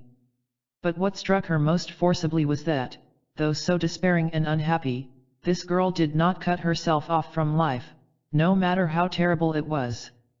She never became an agent of her own destruction. Nor did she try to distort her simplicity. The girl was not specifically religious, she seemed not to have had, any more than Marie, a faith in a being whom she could call God, yet, although her faith was nameless her way of living was somehow an affirmation of life rather than a negation of it. Marie saw all this in horrified contrast to her own way of living her life. For she felt she had been denying herself access to the freshness and forgivingness of creation. Even the girl in the film could laugh at circus clowns, be thrilled by a tightrope walker, find comfort in a song, and be worth no less than a pebble. From the objective, clinical psychiatric point of view, one would say that there was an arrest in the process of progressive schizophrenic deterioration probably on an organic basis. From the existential point of view one could say that she had stopped trying to murder herself. She saw that her life had become a systematic attempt to destroy her own identity and to become nobody. She avoided everything whereby she could be specifically defined as an actual person engaged in specific tasks with others. She had tried to act in such a way that her acts had not any real consequences, and so by that token could hardly be real acts at all. Instead of using action as we normally do to achieve real ends and thus to become more and more defined in and through our actions as the specific persons we are, she attempted to reduce herself to vanishing point by never doing anything specific, never seeming to be in any particular place at any particular time, with any particular person, doing any particular thing. She was always, as we all are, at a particular place at a particular time, but she attempted to avoid the implications of this by always being abstracted, being somewhere else as it were. She acted as though it was possible not to put herself into her actions. The effort to dissociate herself from her actions comprised everything she did, the work she seemed to be doing, the friendships she seemed to form, and all her gestures and expressions. By these means she sought to become nobody. Her position, therefore, was very similar to Peter's. Both these patients had come to feel more and more convinced that it was a mere pretense for them to be somebody and that the only honest course they could take was to become nobody, since that was all that they could feel themselves really to be. What this process of self-annihilation presented to the observing clinician was nothing else than the dementing process of schizophrenia simplex. As with Peter and Marie, the patients at the stage now being described do not experience guilt so much in respect to specific thoughts or acts they have or have not entertained or committed. If they have guilt in these respects, it is superseded by a much more inclusive sense of badness or worthlessness which attacks their very right to be in any respect. The individual feels guilty at daring to be, and doubly guilty at not being, at being too terrified to be, and attempting to murder himself if not biologically, then existentially. His guilt is the urgent factor in preventing active participation in life, and in maintaining the self in isolation, in pushing it into further withdrawal. Thereupon, guilt becomes attached to this very maneuver, which was prompted by guilt originally. James, for instance, had the following dream. Two atoms were traveling in a parallel direction and then they turned in their courses backwards to come to rest almost contiguously. He indicated their courses with his hands. He woke up from this dream abruptly, in a panic, and with a sense of awful foreboding. His reading of this dream was that the two atoms were himself. Instead of continuing on their natural course, they turned in on themselves. In doing so, they violated the natural order of things. Further associations to this dream revealed that James felt profoundly guilty at his own turned-in backwards relationship to himself, since it was 1. A form of onanism, i.e. wasting his powers of creativity and productiveness. 2. A withdrawal from actual heterosexual relationships, and establishing a relationship between two parts of his own being, in which the one was male and the other female. 3. Withdrawal from relationships with other men, and the setting up within himself of an exclusive homosexual relationship with himself.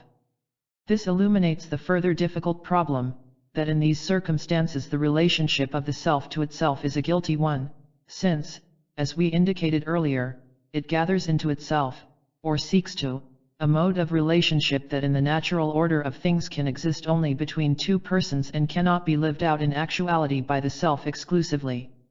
The splitting of the self, Rose's two mess, the state represented by James's two atoms, forms the basis of one type of hallucination. One of the fragments of the self generally seems to retain the sense of I. The other self might then be called her. But this her is still me.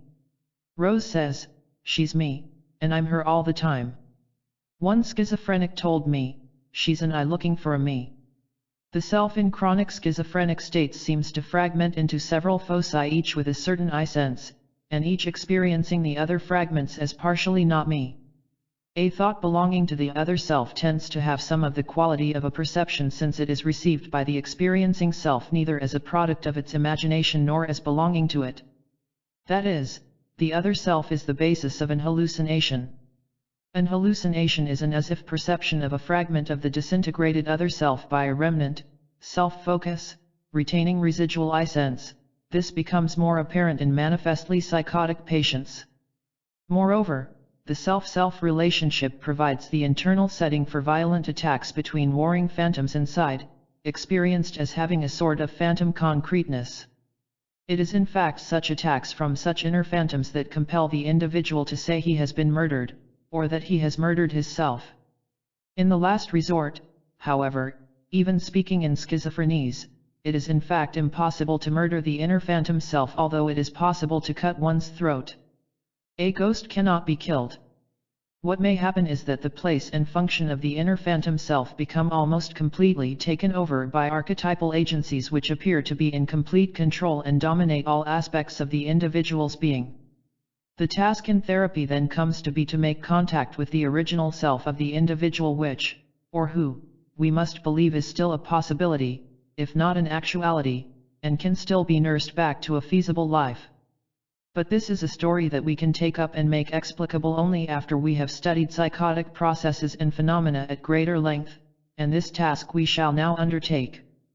oceanofpdf.com. 10. The self and the false self in a schizophrenic. We shall now attempt to consolidate our account by selected descriptions of a schizophrenic illness given by an American patient in the phase of recovery. This case is reported by two American authors, Hayward and Taylor, 1956, and was in psychotherapy with one of them.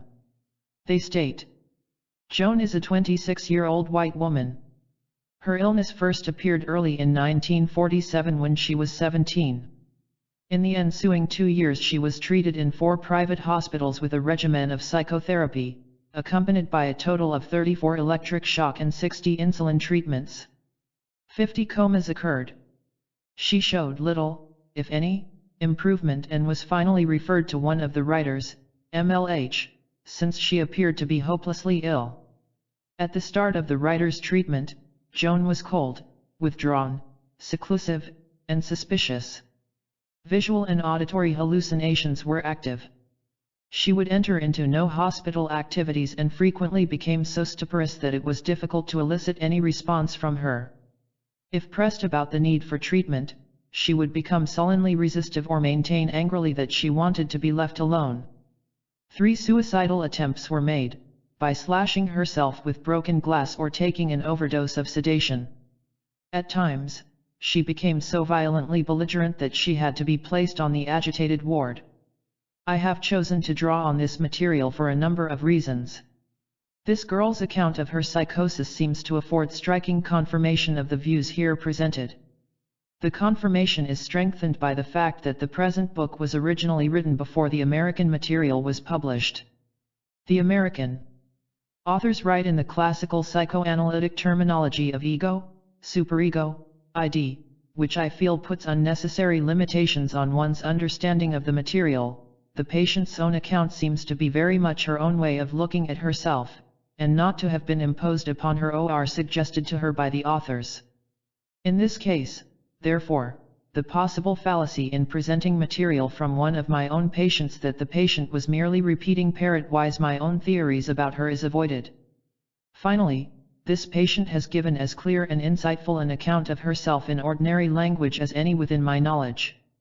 I hope that it will show that, if we look at the extraordinary behavior of the psychotic from his own point of view, much of it will become understandable. First, I would like to summarize briefly the views I have so far presented. The divorce of the self from the body is both something which is painful to be borne, and which the sufferer desperately longs for someone to help mend, but it is also utilized as the basic means of defense. This in fact defines the essential dilemma. The self wishes to be wedded to and embedded in the body, yet is constantly afraid to lodge in the body for fear of their being subject to attacks and dangers which it cannot escape. Yet the self finds that though it is outside the body it cannot sustain the advantages that it might hope for in this position. We have already mentioned what happens. 1. Its orientation is a primitive oral one, concerned with the dilemma of sustaining its aliveness, while being terrified to take in anything. It becomes parched with thirst, and desolate. 2. It becomes charged with hatred of all that is there. The only way of destroying and of not destroying what is there may be felt to be to destroy itself. 3. The attempt to kill the self may be undertaken intentionally. It is partly defensive, if I'm dead, I can't be killed, partly an attempt to endorse the crushing sense of guilt that oppresses the individual, no sense of a right to be alive. 4. The inner self becomes itself split, and loses its own identity and integrity. 5. It loses its own realness and direct access to realness outside itself. 6. A. The place of safety of the self becomes a prison. Its would-be haven becomes a hell. B. it ceases even to have the safety of a solitary cell. Its own enclave becomes a torture chamber. The inner self is persecuted within this chamber by split concretized parts of itself or by its own phantoms which have become uncontrollable. A certain amount of the incomprehensibility of a schizophrenic's speech and action becomes intelligible if we remember that there is the basic split in his being carried over from the schizoid state. The individual's being is cleft in two, producing a disembodied self and a body that is a thing that the self looks at, regarding it at times as though it were just another thing in the world. The total body and also many mental processes are severed from the self, which may continue to operate in a very restricted enclave, fantasying and observing, or it may appear to cease to function altogether, i.e. be dead, murdered, stolen. This account is, of course, highly schematic and has the failings of any preliminary oversimplification. We have already outlined some of the ways in which this split may fail to support sane experience, and can become the kernel of psychosis. In many schizophrenics, the self-body split remains the basic one. However, when the center fails to hold, neither self-experience nor body experience can retain identity, integrity, cohesiveness, or vitality, and the individual becomes precipitated into a condition the end result of which we suggested could best be described as a state of chaotic nonentity. In its final form, such complete disintegration is a hypothetical state which has no verbal equivalence. We feel justified, however, in postulating such a hypothetical condition. In its most extreme form it is perhaps not compatible with life. The thoroughly dilapidated, chronic catatonic hebephrenic is presumably the person in whom this process has gone on to the most extreme degree in one who remains biologically viable. One of the greatest barriers against getting to know a schizophrenic is his sheer incomprehensibility, the oddity, bizarreness, obscurity in all that we can perceive of him. There are many reasons why this is so. Even when the patient is striving to tell us, in as clear and straightforward a way as he knows how, the nature of his anxieties and his experiences, structured as they are in a radically different way from ours, the speech content is necessarily difficult to follow. Moreover, the formal elements of speech are in themselves ordered in unusual ways, and these formal peculiarities seem, at least to some extent, to be the reflection in language of the alternative ordering of his experience, with splits in it where we take coherence for granted, and the running together, confusion, of elements that we keep apart. Yet these irreducible difficulties are practically certain to be much increased, at least in one's first encounters with the patient, by his or her deliberate use of obscurity and complexity as a smokescreen to hide behind. This creates the ironical situation that the schizophrenic is often playing at being psychotic, or pretending to be so.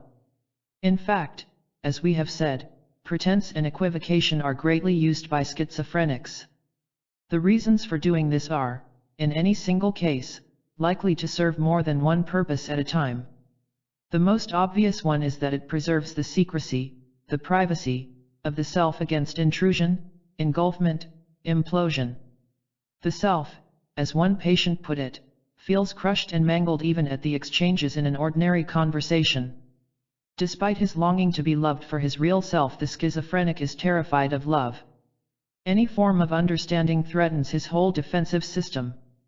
His outward behavior is a defensive system analogous to innumerable openings to underground passages which one might imagine would take one to the inner citadel, but they lead nowhere or elsewhere. The schizophrenic is not going to reveal himself for casual inspection and examination to any philandering passerby. If the self is not known, it is safe. It is safe from penetrating remarks, it is safe from being smothered or engulfed by love, as much as from destruction from hatred. If the schizophrenic is incognito, his body can be handled and manipulated, petted, caressed, beaten, given injections or what have you, but he, an onlooker, is inviolable. The self at the same time longs to be understood, indeed, longs for one whole person who might accept his total being, and in doing so, just let him be. But it is necessary to proceed with great caution and circumspection. Don't try, as Binswanger puts it, to get too near, too soon. Joan says, we schizophrenics say and do a lot of stuff that is unimportant, and then we mix important things in with all this to see if the doctor cares enough to see them and feel them. A variant of this technique of mixing in important things among a lot of stuff that is unimportant was explained to me by one schizophrenic. He gave an actual example. During a first meeting with a psychiatrist, he conceived an intense contempt for him. He was terrified to reveal this contempt in case he was ordered to have a leucotomy, and yet he desperately wanted to express it. As the interview was going on, he felt it more and more to be a pretense, and futile, since he was only pretending a false front, and the psychiatrist seemed to take this false presentation perfectly seriously. He thought the psychiatrist was more and more a fool. The psychiatrist asked him if he heard a voice. The patient thought what a stupid question this was, since he heard the psychiatrist's voice. He therefore answered that he did, and to subsequent questioning, that the voice was male. The next question was, "What does the voice say to you?" To which he answered, "You are a fool." By playing at being mad, he had thus contrived to say what he thought of the psychiatrist with impunity. A good deal of schizophrenia is simply nonsense, red herring speech, prolonged filibustering to throw dangerous people off the scent, to create boredom and futility in others. The schizophrenic is often making a fool of himself and the doctor. He is playing at being mad to avoid at all costs the possibility of being held responsible for a single coherent idea, or intention. Joan gives other examples. Patients laugh in posture when they see through the doctor who says he will help but really won't or can't. Posturing, for a girl, is seductive, but it's also an effort to distract the doctor away from all her pelvic functions. The patients try to divert and distract him. They try to please the doctor but also confuse him so he won't go into anything important. When you find people who will really help, you don't need to distract them. You can act in a normal way. I can sense if the doctor not only wants to help but also can and will help. This provides striking confirmation of Jung's statement that the schizophrenic ceases to be schizophrenic when he meets someone by whom he feels understood. When this happens, most of the bizarrerie which is taken as the signs of the disease simply evaporates. Meeting you made me feel like a traveler who's been lost in a land where no one speaks his language. Worst of all, the traveler doesn't even know where he should be going. He feels completely lost and helpless and alone. Then, suddenly, he meets a stranger who can speak English. Even if the stranger doesn't know the way to go, it feels so much better to be able to share the problem with someone, to have him understand how badly you feel. If you're not alone, you don't feel hopeless anymore. Somehow it gives you life and a willingness to fight again. Being crazy is like one of those nightmares where you try to call for help and no sound comes out. Or if you can call, no one hears or understands. You can't wake up from the nightmare unless someone does hear you and helps you to wake up. The main agent in uniting the patient, in allowing the pieces to come together and cohere, is the physician's love, a love that recognizes the patient's total being, and accepts it, with no strings attached. This, however, is simply the threshold and not the end of the relationship with the doctor. The patient remains psychotic in terms of the persisting splits in his or her being, even though the more obtrusive outward signs may not be so much in evidence. We noted that the self has lost contact with realness, and cannot feel itself real or alive. Joan gives examples of some ways in which the schizophrenic tries to conjure up assurances of being real from the awareness of being seen, and hence at least being there. The schizophrenic cannot sustain this conviction from inner sources. Patients kick and scream and fight when they aren't sure the doctor can see them. It's a most terrifying feeling to realize that the doctor can't see the real you, that he can't understand what you feel, and that he's just going ahead with his own ideas. I would start to feel that I was invisible or maybe not there at all. I had to make an uproar to see if the doctor would respond to me, not just to his own ideas. Throughout her account, this patient repeatedly contrasts her real self with a compliant self which was false. The split between her real self and her body is expressed vividly in the following passage. If you had actually screwed me, it would have wrecked everything. It would have convinced me that you were only interested in pleasure with my animal body and that you didn't really care about the part that was a person. It would have meant that you were using me like a woman when I really wasn't one and needed a lot of help to grow into one. It would have meant you could only see my body and couldn't see the real me, which was still a little girl. The real me would have been up on the ceiling watching you do things with my body. You would have seemed content to let the real me die. When you feed a girl, you make her feel that both her body and herself are wanted. This helps her get joined together. When you screw her, she can feel that her body is separate and dead. People can screw dead bodies, but they never feed them. Her real self had to be the starting point for the development of genuine integral status. This real self, however, was not readily accessible, both because of the dangers threatening it. My interviews were the only place where I felt safe to be myself, to let out all my feelings and see what they were really like without fear that you would get upset and leave me. I needed you to be a great rock that I could push, and still you would never roll away and leave me. It was safe for me to be bitchy with you. With everyone else I was trying to change myself to please them, but also because it was felt to be so charged with hatred and destructive potential that nothing could survive that entered into it. Hate has to come first. The patient hates the doctor for opening the wound again and hates himself for allowing himself to be touched again. The patient is sure it will just lead to more hurt. He really wants to be dead and hidden in a place where nothing can touch him and drag him back. The doctor has to care enough to keep after the patient until he does hate. If you hate, you don't get hurt so much as if you love, but still you can be alive again, not just cold and dead. People mean something to you again. The doctor must keep after the patient until he does hate, that is the only way to get started. But the patient must never be made to feel guilty for hating. The doctor has to feel sure he has the right to break into the illness, just as a parent knows he has the right to walk into a baby's room, no matter what the baby feels about it. The doctor has to know he's doing the right thing. The patient is terribly afraid of his own problems, since they have destroyed him, so he feels terribly guilty for allowing the doctor to get mixed up in the problems. The patient is convinced that the doctor will be smashed too. It's not fair for the doctor to ask permission to come in. The doctor must fight his way in, then the patient doesn't have to feel guilty. The patient can feel that he has done his best to protect the doctor. The doctor must say by his manner, "I'm coming in no matter what you feel." Again. The problem with schizophrenics is that they can't trust anyone. They can't put their eggs in one basket. The doctor will usually have to fight to get in no matter how much the patient objects. It is wonderful to be beaten up or killed because no one ever does that to you unless they really care and can be made very upset. A person kills because he really wants the other to be resurrected, not just lie dead. Loving is impossible at first because it turns you into a helpless little baby.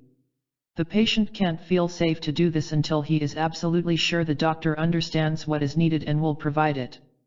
The dread of taking in anything or anyone thus extends to good as well as bad.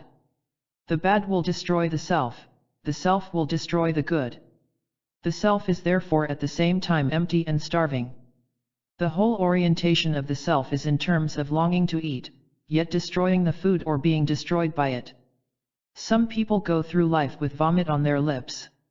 You can feel their terrible hunger, but they defy you to feed them.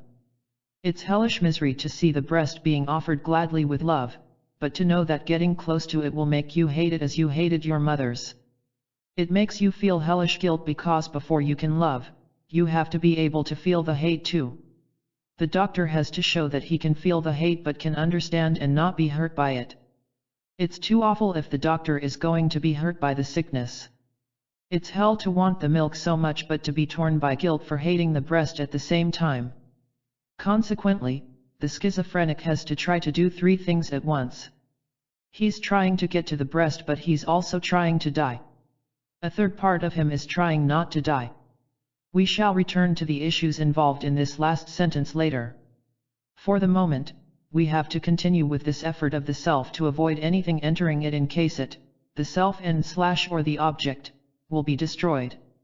The self, as we said, tries to be outside everything. All being is there, none is here.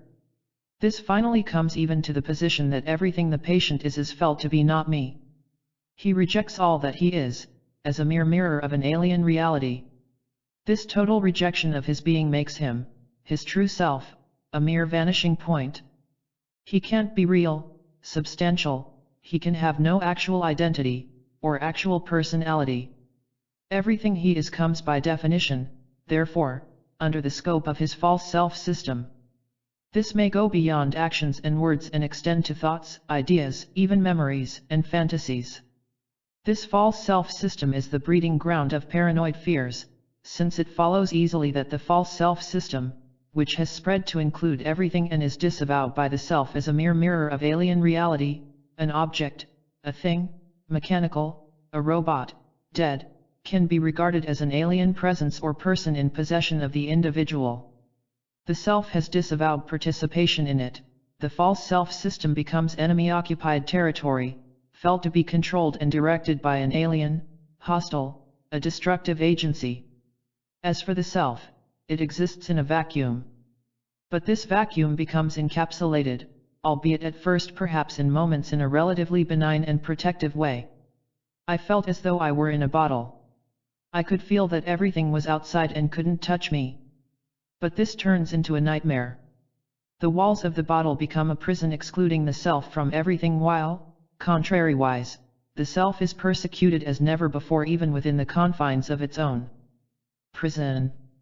The end result is thus at least as terrible as the state against which it was originally a defense. Thus, there is no gentleness, no softness, no warmth in this deep cave. My hands have felt along the cave's stony sides, and, in every crevice, there is only black depth. Sometimes, there is almost no air. Then I gasp for new air. Though, all the time, I am breathing the very air that is in this cave. There is no opening, no outlet, I am imprisoned. But not alone. So many people crowd against me. A narrow shaft of light streams into this cave, from a minute space between two rocks. It is dark in here. It is damp and the air is so very stale. The people, in here, are large, enormous. They echo themselves when they talk. And their shadows, on the cave walls, follow them, as they move. I don't know what I look like, nor how these people look. These people step on me, sometimes, by careless mistake. I think. I hope. They are heavy people. It is getting tighter and tighter in here. I am frightened. If I get out of here, it may be terrible. More of these people would be outside. They would crush me, altogether, for they are even heavier than those in here, I think. Soon, the people, in here, will step on me, by mistake, I think, so often, that there won't be much left of me. And I shall become part of the cave walls. Then, I shall be an echo and a shadow, along with the other people, in here, who have become echoes and shadows. I am not very strong anymore. I am frightened. There is nothing for me, outside of here. The people are bigger and would push me back into this cave. The people, outside, don't want me. The people, in here, don't want me. I don't care. The cave walls are so very rough and hard. Soon, I shall be a part of them, hard and immovable, also. So very hard. I ache from being stepped on by the people, in here, but they don't mean to step on me. And it's just a careless mistake that they do, I think, I hope. It might be interesting to see what I look like. But I can never get into that shaft of light that creeps in this cave, because the people block my way, by mistake, I think, I hope. But it might be terrible to see what I look like. Because, then, I might see that I am like the other people, in here. I am not. I hope. Strip this cave. Strip it of all its cruel edges that bruise and cut my limbs. Pour light into it. Cleanse it. Get the echoes and shadows out. Drown the people's murmurs. Blow the cave up. With dynamite. No, I don't, not yet. Wait, until I stand up, in this corner. Now, I am walking. There, I have stepped on you, and you, and you, and you. Do you feel my heel? Do you suffer from a kick? Ha! Now, I'm stepping on you. Are you crying? Good. The bottle has become a cave, with cruel edges that bruise and cut her limbs, peopled by persecuting echoes and shadows, which she in turn persecutes. Yet she still is frightened to give up the cave even with its attendant horrors, for only in the cave does she feel she can retain some sense of identity. There is no cave. It is gone. But when did I go? I cannot find me. Where am I? Lost. And all I know is that I am cold. And it is colder than when I was in the cave. So very, very cold. And the people, they have walked on me, as though I wasn't there, among them by mistake, I think. I hope. Yes, I want the cave, there, I know where I am.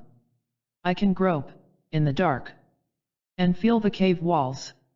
And the people, there, know I'm there, and they step on me, by mistake. I think, I hope. But, outside, where am I? In the last resort, it is perhaps never true to say that the self has been utterly lost, or destroyed, even in the most dilapidated hebephrenic, to use H.S. Sullivan's appropriately horrible term. There is still an I that cannot find a me. An I has not ceased to exist, but it is without substance, it is disembodied, it lacks the quality of realness, and it has no identity, it has no me to go with it. It may seem a contradiction in terms to say that the I lacks identity, but this seems to be so. The schizophrenic either does not know who or what he is, or he has become something or someone other than himself. At any rate, without such a last shred or scrap of a self, an I therapy of any kind would be impossible. There seems insouciant reason to believe that there is not such a last shred in any patient who can talk, or at least execute some integrated movements. We can see also, in Joan's case, that it was her identity which she most desperately wished to preserve. Yet she felt either that she could not, ought not, or dare not be herself as an embodied person. The problems of her characteristically courting a sense of guilt, her unintegration, the nature of her false self-system, and her insecurely established capacity to differentiate her being from others, were intimately interrelated. Everyone should be able to look back in their memory and be sure he had a mother who loved him, all of him, even his piss and shit. He should be sure his mother loved him just for being himself, not for what he could do. Otherwise he feels he has no right to exist. He feels he should never have been born. No matter what happens to this person in life, no matter how much he gets hurt, he can always look back to this and feel that he is lovable. He can love himself and he cannot be broken. If he can't fall back on this, he can be broken. You can only be broken if you are already in pieces. As long as my baby self has never been loved, then I was in pieces. By loving me as a baby, you made me whole. Again. I kept asking you to beat me because I was sure you could never like my bottom, but, if you could beat it, at least you would be accepting it in a sort of way. Then I could accept it and make it part of me. I wouldn't have to fight to cut it off. Being mad conferred a certain distinction on her which was not entirely unacceptable. It was terribly hard for me to stop being a schizophrenic. I knew I didn't want to be a Smith, her family name, because then I was nothing but old Professor Smith's granddaughter. I couldn't be sure that I could feel as though I were your child, and I wasn't sure of myself. The only thing I was sure of was being a catatonic, paranoid and schizophrenic. I had seen that written on my chart. That at least had substance and gave me an identity and personality. What led you to change? When I was sure that you would let me feel like your child and that you would care for me lovingly. If you could like the real me, then I could too. I could allow myself just to be me and didn't need a title. I walked back to see the hospital recently, and for a moment I could lose myself in the feeling of the past. In there I could be left alone. The world was going by outside, but I had a whole world inside me. Nobody could get at it and disturb it. For a moment I felt a tremendous longing to be back. It has been so safe and quiet. But then I realized that I can have love and fun in the real world, and I started to hate the hospital. I hated the four walls and the feeling of being locked in. I hated the memory of never being really satisfied by my fantasies. She had been unable to sustain from her own resources a self-sufficient right to be herself, and be autonomous. She was unable to sustain real autonomy because all she could be vis-a-vis her parents was a compliant thing. My doctors just tried to make me a good girl and patch things up between me and my parents. They tried to make me fit in with my parents. This was hopeless. They couldn't see that I was longing for new parents and a new life. None of the doctors seemed to take me seriously, to see how sick I was and what a big change I needed in life. No one seemed to realize that if I went back to my family I would be sucked back and lose myself. It would be like the photograph of a big family group taken from far away. You can see that there are people there, but you can't be sure who is who. I would just be lost in a group. Yet the only way she could disentangle herself was by means of an empty transcendence, into a world of phantoms. Even when she began to be herself, she could at first only dare to do so by completely mirroring the doctor's reality. She could do this, however, since although his reality, his wishes for her, were still another's, they were not alien to her, they were congruent with her own authentic desire to be herself. I only existed because you wanted me to, and I could only be what you wanted to see. I only felt real because of the reactions I could produce in you. If I had scratched you and you didn't feel it, then I'd be really dead. I could only be good if you saw it in me. It was only when I looked at myself through your eyes that I could see anything good. Otherwise, I only saw myself as a starving, annoying brat whom everyone hated, and I hated myself for being that way. I wanted to tear out my stomach for being so hungry. At this point, she has no genuine autonomy. One can see here very clearly how the schizophrenic's guilt stands in the way of his being himself. The simple act of achieving autonomy and separateness is for him an act arrogating to himself something that properly is not his, an act of Promethean hubris. We remember, indeed, that Prometheus' punishment was to have his entrails devoured by an eagle. I wanted to tear out my stomach for being so hungry, while he was chained to a rock. Indeed, in one version of the myth, Prometheus partially loses his separate identity in that he becomes fused with the rock to which he is chained. Without attempting a balanced interpretation of the whole myth, it seems that the rock and the eagle can be seen as two aspects of the mother, to whom one is chained, the rock, the granite breast of despair, and by whom one is devoured, the eagle. The devouring eagle and the entrails, renewed only to be devoured again, are together a nightmarish inversion of the normal cycle of feeding. To the schizophrenic, liking someone equals being like that person, being like a person is equated with being the same as that person, hence with losing identity. Hating and being hated may therefore be felt to threaten loss of identity less than do loving and being loved. We postulated that the basic split in the schizoid personality was a cleft that severed the self from the body. Such a scission cleaves the individual's own being in two, in such a way that the I sense is disembodied, and the body becomes the center of a false self-system. The totality of experience has been differentiated by a line of cleavage within the individual's being into self-body. When this is the primary split, or when it exists along with the further vertical split of self-body world, the body occupies a particularly ambiguous position. The schizoid cleavage disrupts the normal sense of self by disembodying the sense of I. The seed is thus sown for a persisting running together, mergence, or confusion at the interface between here and there, inside and outside, because the body is not firmly felt as me in contrast to the not me. It is only when the body can be thus differentiated from others that all the problems involved in relatedness/separateness, between separate whole persons, can begin to be worked through in the usual way. The self does not need so desperately to remain bottled up in its defensive transcendence. The person can be like someone without being that other person, feelings can be shared without their being confused or merged with those of the other. Such sharing can begin only through an establishment of a clear distinction between here me, there not me. At this stage it is critically important for the schizophrenic to test out the subtleties and niceties that lie at the interface between inside and outside, and all that is involved in the expression and revealing of what belongs truly to the real self. In this way does the self become a genuinely embodied self. The first time I cried, you made a terrible mistake, you wiped away my tears with a handkerchief. You had no idea how I wanted to feel those tears roll down my face. At least I had some feelings that were on the outside.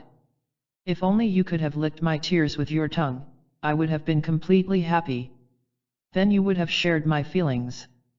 Joan refers a number of times to becoming dead, and to the desire to be dead. The patient, she says, really wants to be dead and hidden in a place where nothing can touch him and drag him back. We have referred to the desire to be dead, the desire for non-being, as perhaps the most dangerous desire that can be pursued in the schizophrenic.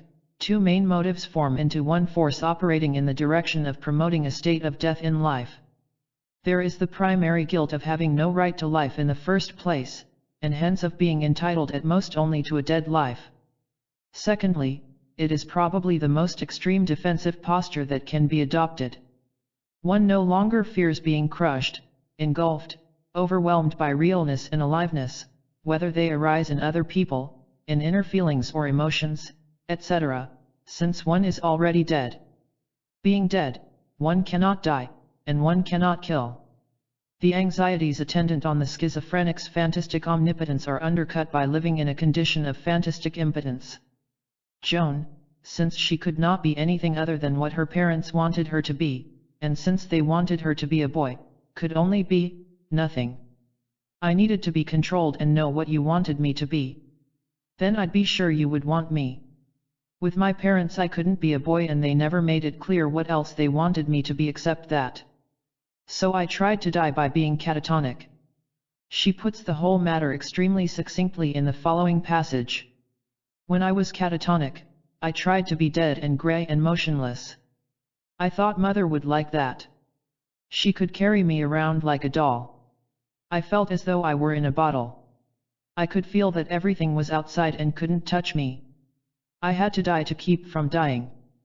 I know that sounds crazy, but one time a boy hurt my feelings very much and I wanted to jump in front of a subway. Instead I went a little catatonic so I wouldn't feel anything. I guess you had to die emotionally or your feelings would have killed you. That's right. I guess I'd rather kill myself than harm somebody else. There are, of course, other ways of looking at the foregoing material and many other aspects to it. I have deliberately focused primarily on the nature of Joan's experience of her true self, and her false self, and I have hoped to show that this way of looking at it does not seem to impose distortion upon the patient's own testimony nor require us to deny aspects that do not fit. In Joan's case, the minimum of reconstructing is required on our part, since she herself provides us with a clear statement of the phenomenology of her psychosis in straightforward simple language. When, however, one is dealing with a patient who is actively psychotic, one has to take the risk of translating the patient's language into one's own, if one is not to give an account that is itself in schizophrenies. This is our problem in the following case. oceanofpdf.com. 11. The Ghost of the Weed Garden, a study of a chronic schizophrenic.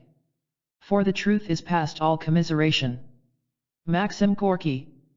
Julie, at the time I knew her, had been a patient in a ward of a mental hospital since the age of 17, that is, for 9 years. In these years, she had become a typical inaccessible and withdrawn chronic schizophrenic. She was hallucinated, given to posturing, to stereotyped, bizarre, incomprehensible actions. She was mostly mute, and when she did speak it was in the most deteriorated schizophrenies. On admission, she had been diagnosed as a hebephrenic and given a course of insulin without improvement, and no other specific attempts had been made to recall her to sanity. Left to herself, there is little doubt she would quickly have become physically entirely dilapidated, but her outward appearance was maintained by the almost daily attentions of her mother, in addition to the work of the nursing staff. On account of various odd and somewhat alarming things she said and did at the time, her parents had taken her to see a psychiatrist when she was 17. In her interview with the psychiatrist, he recorded that there was nothing particularly unusual about her nonverbal behavior in itself, but that the things she said were enough to establish the diagnosis of schizophrenia. In clinical psychiatric terminology, she suffered from depersonalization, derealization, autism, nihilistic delusions, delusions of persecution, omnipotence. She had ideas of reference and end-of-the-world fantasies, auditory hallucinations, impoverishment of affects, etc. She said the trouble was that she was not a real person, she was trying to become a person. There was no happiness in her life and she was trying to find happiness. She felt unreal and there was an invisible barrier between herself and others. She was empty and worthless. She was worried lest she was too destructive and was beginning to think it best not to touch anything in case she caused damage. She had a great deal to say about her mother. She was smothering her, she would not let her live, and she had never wanted her. Since her mother was prompting her to have more friends, and to go out to dances, to wear pretty dresses, and so on the face of it these accusations seemed palpably absurd. However, the basic psychotic statement she made was that a child had been murdered. She was rather vague about the details, but she said she had heard of this from the voice of her brother. She had no brother. She wondered, however, if this voice may not have been her own. The child was wearing her clothes when it was killed. The child could have been herself. She had been murdered either by herself or by her mother, she was not sure. She proposed to tell the police about it. Much that Julie was saying when she was 17 is familiar to us from the preceding pages. We can see the existential truth in her statements that she is not a person, that she is unreal, and we can understand what she was getting at when she said that she was trying to become a person, and how it may have come about that she felt at once so empty and so powerfully destructive. But beyond this point, her communications become parabolic. Her accusations against her mother, we suspect, must relate to her failure to become a person, but they seem, on the surface, rather wild and far-fetched, see below. However, it is when she says that a child has been murdered that one's common sense is asked to stretch further than it will go, and she is left alone in a world that no one will share. Now, I shall want to examine the nature of the psychosis, which appeared to begin about the age of 17, and I think this can best be approached by first considering her life until then. Clinical biography of a schizophrenic. It is never easy to obtain an adequate account of a schizophrenic's early life. Each investigation into the life of any single schizophrenic patient is a laborious piece of original research. It cannot be too strongly emphasized that a routine or even a so-called dynamically orientated history obtained in the course of several interviews can give very little of the crucial information necessary for an existential analysis. In this particular case, I saw the mother once a week over a period of several months and interviewed, each on a number of occasions, her father, her sister, 3 years older, who was her only sibling, and her aunt, father's sister. However, no amount of fact-gathering is proof against bias. Searles, 1958, for instance, is I think absolutely correct to emphasize the existence of positive feelings between the schizophrenic and his mother, a finding that has been singularly missed by most other observers. I have no illusions that the present study is immune from bias which I cannot see. Father, mother, sister, aunt were the effective personal world in which this patient grew up. It is the patient's life in her own interpersonal microcosmos that is the kernel of any psychiatric clinical biography. Such clinical biography is therefore self-consciously limited in scope. The socio-economic factors of the larger community of which the patient's family is an integral part are not directly relevant to the subject matter that is our concern. This is not to say that such factors do not profoundly influence the nature of the family and hence of the patient. But, just as the cytologist puts, qua cytologist, his knowledge of macroanatomy in parenthesis in his description of cellular phenomena, while at the same time being in possession of this knowledge, so we put the larger sociological issues in parenthesis as not of direct and immediate relevance to the understanding of how this girl came to be psychotic.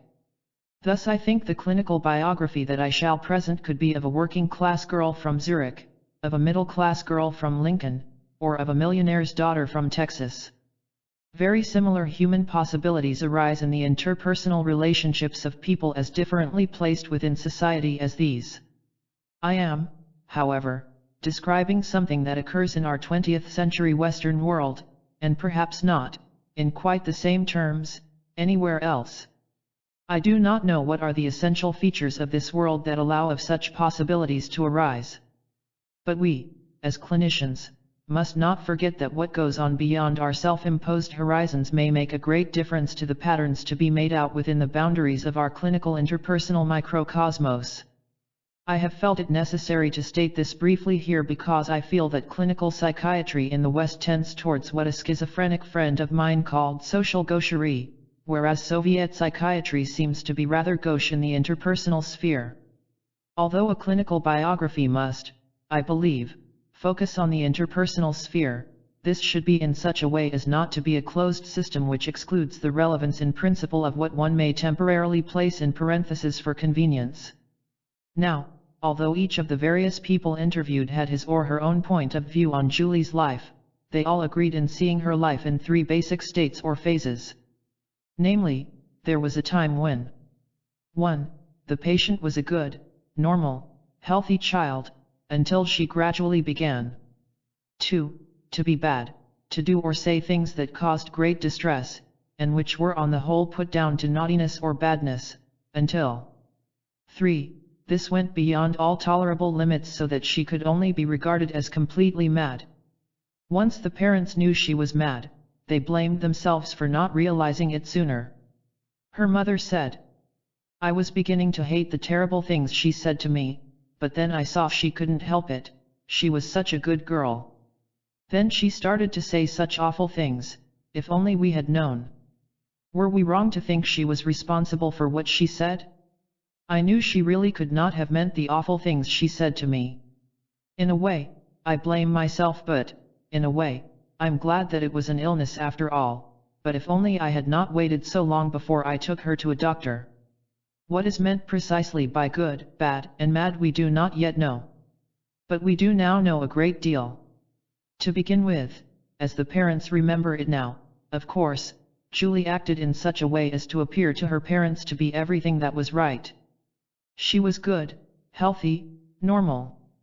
Then her behavior changed so that she acted in terms of what all the significant others in her world unanimously agreed was bad until, in a short while, she was mad.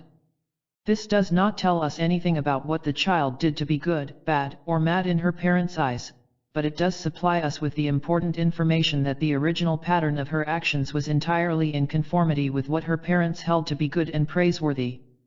Then, she was for a time bad, that is, those very things her parents most did not want to see her do or hear her say or to believe existed in her, she came out with. We cannot at present say why this was so. But that she was capable of saying and doing such things was almost incredible to her parents. All that emerged was totally unsuspected. They tried at first to discount it, but as the offense grew they strove violently to repudiate it. It was a great relief, therefore, when, instead of saying that her mother wouldn't let her live, she said that her mother had murdered a child. Then all could be forgiven. Poor Julie was ill. She was not responsible. How could I ever have believed for one moment that she meant what she said to me? I've always tried my best to be a good mother to her. We shall have occasion to remember this last sentence. These three stages in the evolution of the idea of psychosis in members of a family occur very commonly. Good, bad, mad. It is just as important to discover the way the people in the patient's world have regarded her behavior as it is to have a history of her behavior itself. I shall try to demonstrate this conclusively below, but at this point I would like to observe one important thing about the story of this girl as told me by her parents. They did not suppress facts or try to be misleading. Both parents were anxious to be helpful and did not deliberately, on the whole, withhold information about actual facts. The significant thing was the way facts were discounted, or rather the way obvious possible implications in the facts were discounted or denied. We can probably best present a brief account of this girl's life by first grouping the events together within the parents' framework. My account is given predominantly in the mother's words. Phase 1, a normal and good child. Julie was never a demanding baby. She was weaned without difficulty. Her mother had no bother with her from the day she took off nappies completely when she was 15 months old. She was never a trouble. She always did what she was told. These are the mother's basic generalizations in support of the view that Julie was always a good child. Now, this is the description of a child who has in some way never come alive, for a really alive baby is demanding, is a trouble, and by no means always does what she is told. It may well be that the baby was never as perfect as the mother would like me to believe, but what is highly significant is that it is just this goodness which is MRSX's ideal of what perfection is in a baby. Maybe this baby was not as perfect as all that. Maybe in maintaining this the mother is prompted by some apprehensiveness lest I blame her in some way. The crucial thing seems to me to be that MRSX evidently takes just those things which I take to be expressions of an inner deadness in the child as expressions of the utmost goodness, health, normality. The significant point, therefore, if we are thinking not simply of the patient abstracted from her family, but rather of the whole family system of relationships of which Julie was a part, is not that her mother, father, aunt all describe an existentially dead child, but that none of the adults in her world know the difference between existential life and death. On the contrary, being existentially dead receives the highest commendation from them. Let us consider each of the above statements of the mother in turn. 1. Julie was never a demanding baby. She never cried really for her feeds. She never sucked vigorously. She never finished a bottle. She was always whiny and gurny. She did not put on weight very rapidly. She never wanted for anything, but I felt she was never satisfied. Here we have a description of a child whose oral hunger and greed have never found expression. Instead of a healthy vigorous expression of instinct in lusty, excited crying, energetic suckling, emptying the bottle, followed by contented satiated sleep, she fretted continually, seemed hungry, yet, when presented with the bottle, sucked desultorily, and never satisfied herself. It is tempting to try to reconstruct these early experiences from the infant's point of view, but here I wish to restrict myself only to the observable facts as remembered by the mother after over 20 years, and to make our constructions from these alone.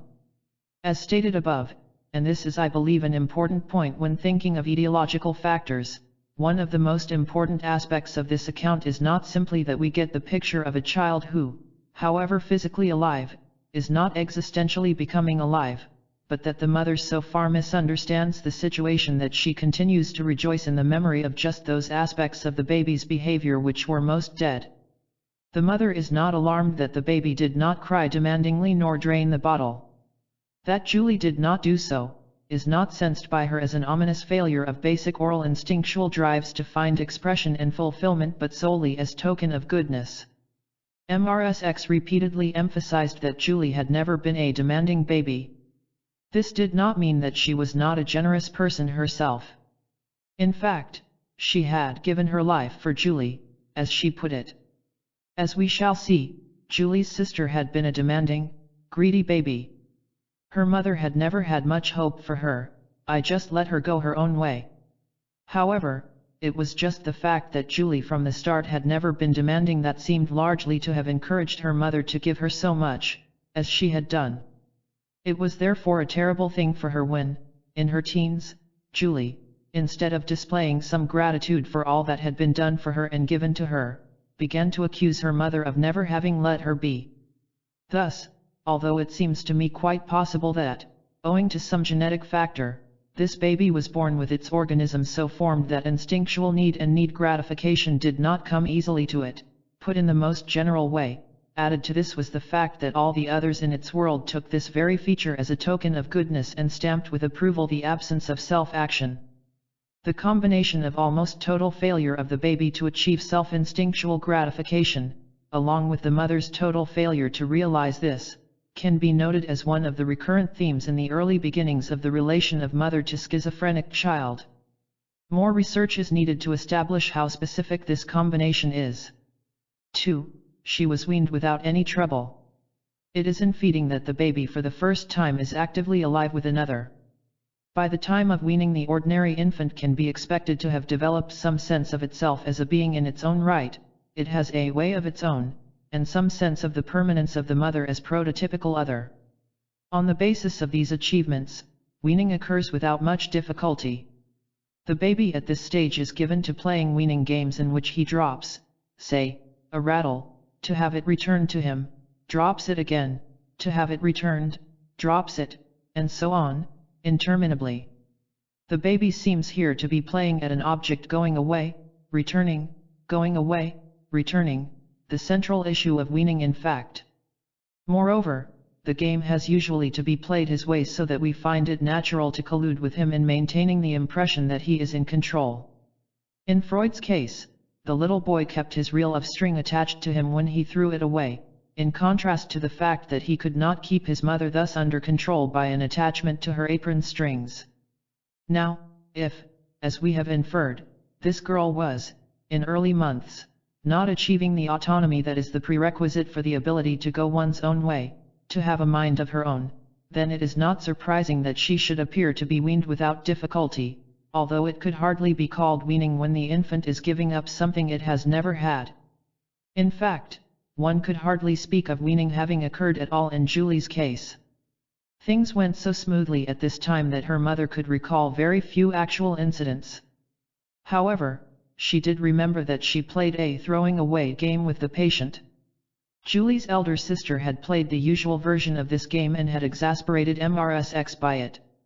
I made sure that she, Julie, was not going to play that game with me.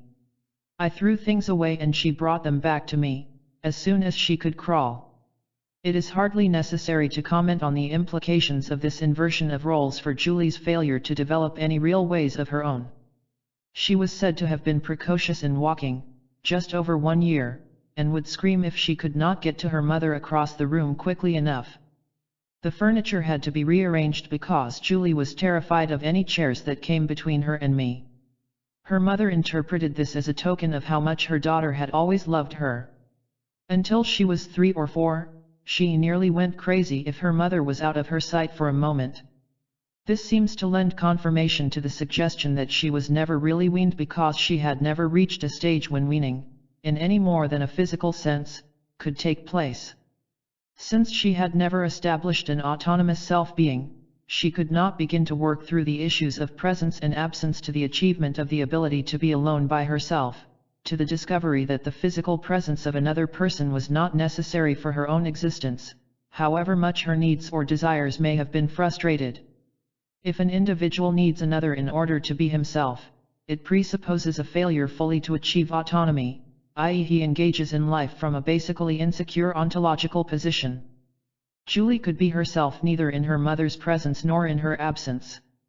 As far as her mother remembers, she was never actually physically out of earshot of Julie until she was almost 3.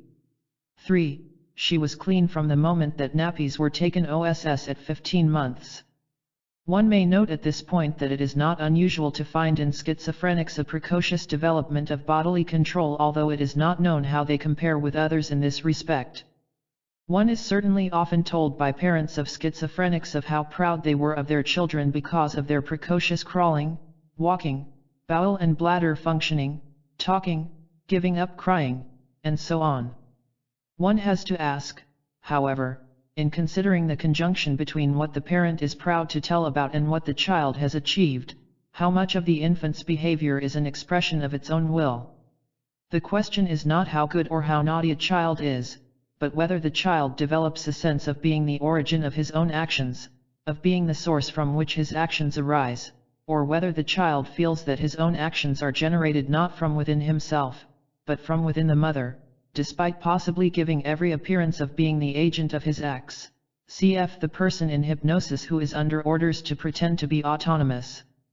It can happen that the body may perfect its skills and thus do all that is expected of it, yet genuine self-action seems never to have become established to any extent, but instead all action is in almost total compliance and conformity with outside directives. In Julie's case, her actions appear to have been trained by her mother, but she was not in them. This must have been what she meant by saying that she had never become a person, and in her constant reiteration as a chronic schizophrenic that she was a told bell, or told bell. In other words, she was only what she was told to do. 4. She always did what she was told. As we remarked earlier about telling the truth and lying, there are good reasons for being obedient, but being unable to be disobedient is not one of the best reasons. So far, in MRSX's account, one is unable to see that the mother recognized in Julie any possibilities other than her being what Julie herself called the told bell. She gave her life to the told bell, but she totally denied, and still did 25 years later, the possibility that this good, obedient, clean little girl, who so loved her that she nearly went crazy when separated from her if only by a chair, was petrified into a thing, too terror-stricken to become a person. 5. She was never a trouble. It was now clear that from the time that this patient emerged beyond the early months of life she was without autonomy. She had never, as far as can be judged from what her mother remembers, developed ways of her own. Instinctual needs and gratifications had never found any expression through channels of bodily activity. Real satisfaction arising from real desire for the real breast had not occurred in the first instance. Her mother regarded the consequences of this with the same approval as she did its first manifestations. She would never take too much cake. You just had to say, "That's enough, Julie," and she wouldn't object. We noted earlier how it may come about that hatred is expressed only in and through the very compliance of the false self-system. Her mother commended her obedience, but Julie began to carry her obedience to such lengths that it became impossible. Thus, she had a spell, at about the age of 10, when she had to be told everything that was going to happen in the course of the day and what she was to do. Every day had to begin with such a catalogue. If her mother refused to comply with this ritual, she would start to whimper. Nothing would stop this whimpering, according to her mother, but a sound thrashing. As she grew older, she would not use any money she was given herself. Even when encouraged to say what she wanted or to buy a dress herself or to have friends like other girls, she would not express her own wishes. She had to have her mother to buy her clothes, and she showed no initiative in making friends. She would never take a decision of any kind. Besides the whimpering mentioned above, there were a few other occasions in childhood when Julie upset her. She had a spell during the years from 5 to 7 when she bit and tore at her nails. From the first beginnings of speech she had a tendency to turn words round back to front. Suddenly, at the age of 8, she started to overeat, and continued in this for some months before reverting to her usual half-hearted way of eating. Her mother, however, discounted such things as transitory phases. One has in them, nevertheless, sudden glimpses of an inner world of violent destructiveness with a short-lived desperate access of manifest greed which, however, soon became curbed and submerged again. 2. The bad phase. From about 15, her behavior changed, and from being such a good girl, she became bad. At this time also, her mother's attitude had begun to change towards her. Whereas, previously, she had thought it right and proper that Julie should be with her as much as possible, now she began to urge her to get out more, have friends, go to the pictures and even to dances, and have boyfriends. All these things the patient obstinately refused to do. Instead, she would sit and do nothing, or wander the streets, never telling her mother when she would be back. She kept her room extravagantly untidy. She continued to cherish a doll which her mother felt she should now have grown out of. We shall have occasion to return to this doll later. Julie's diatribes against her mother were endless and were always on the same theme. She would accuse her mother of not having wanted her, of not letting her be a person, of never having let her breathe, of having smothered her. She swore like a trooper. Yet to other people she could be charming, when she wanted. So far we have considered only the relationship of Julie with her mother. But now, before we can go further, we must say a word about the total family constellation. In recent years, the concept of a schizophrenogenic mother has been introduced. Fortunately, an early witch hunt quality about the concept has begun to fade.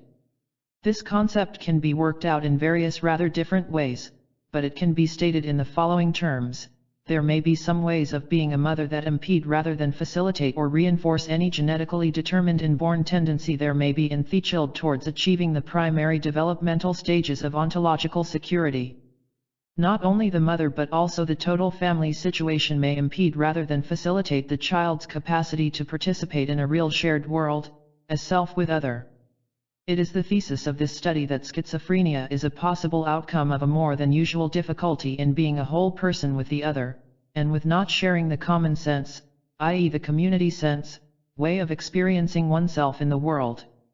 The world of the child, as of the adult, is a unity of the given and the constructed, Hegel, a unity for the child of what is mediated to it by the parents, the mother in the first instance, and of what he makes of this.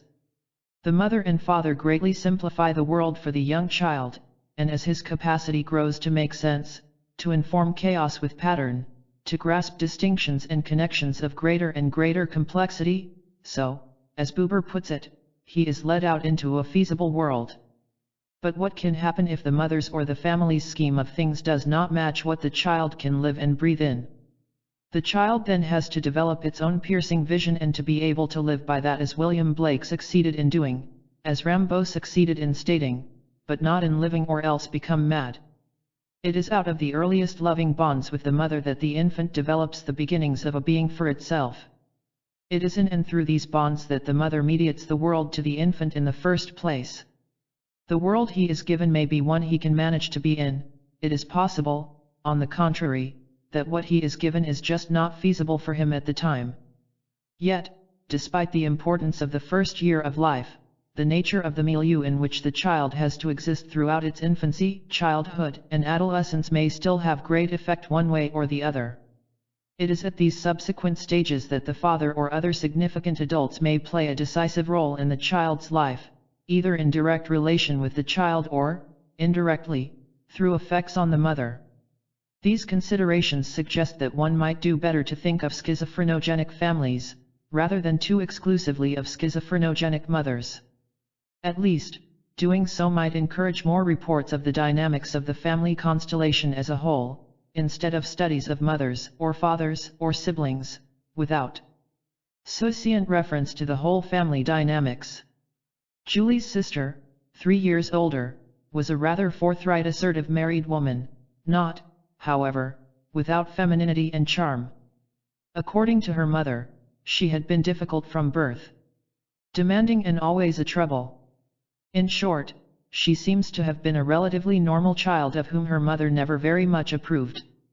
But they appeared to get on well enough together. The sister regarded her mother as a rather dominating person if one did not stand up to her. But she's done everything for Julie, and Julie was always her favorite. It was quite clear that this sister had early on achieved integral autonomous status. If one cared to look closely into her personality, there were many neurotic elements to be found in her, but there seemed little doubt that at least she had achieved the primary ontological status that Julie had never reached. When she was a child, she had friends of her own age, just too old for Julie, and Julie did not appear to have come close to her. Julie, however, had built into her scheme of phantoms a big sister who was one of the few predominantly good figures in her world, a sister of mercy. The father had a more obviously significant part to play. In her mother's eyes, he was a sexual beast. In his, her mother was cold and unsympathetic. They spoke to each other no more than was absolutely necessary.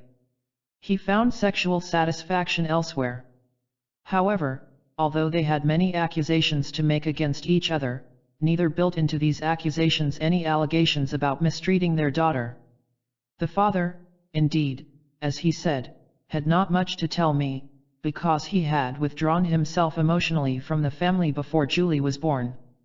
The patient's sister told me 2 incidents, both of which must have been of very great importance to Julie. The first her mother probably did not know about, the second she could not bring herself to tell me of. We shall return to the second incident later. The first occurred when Julie was 14 or 15.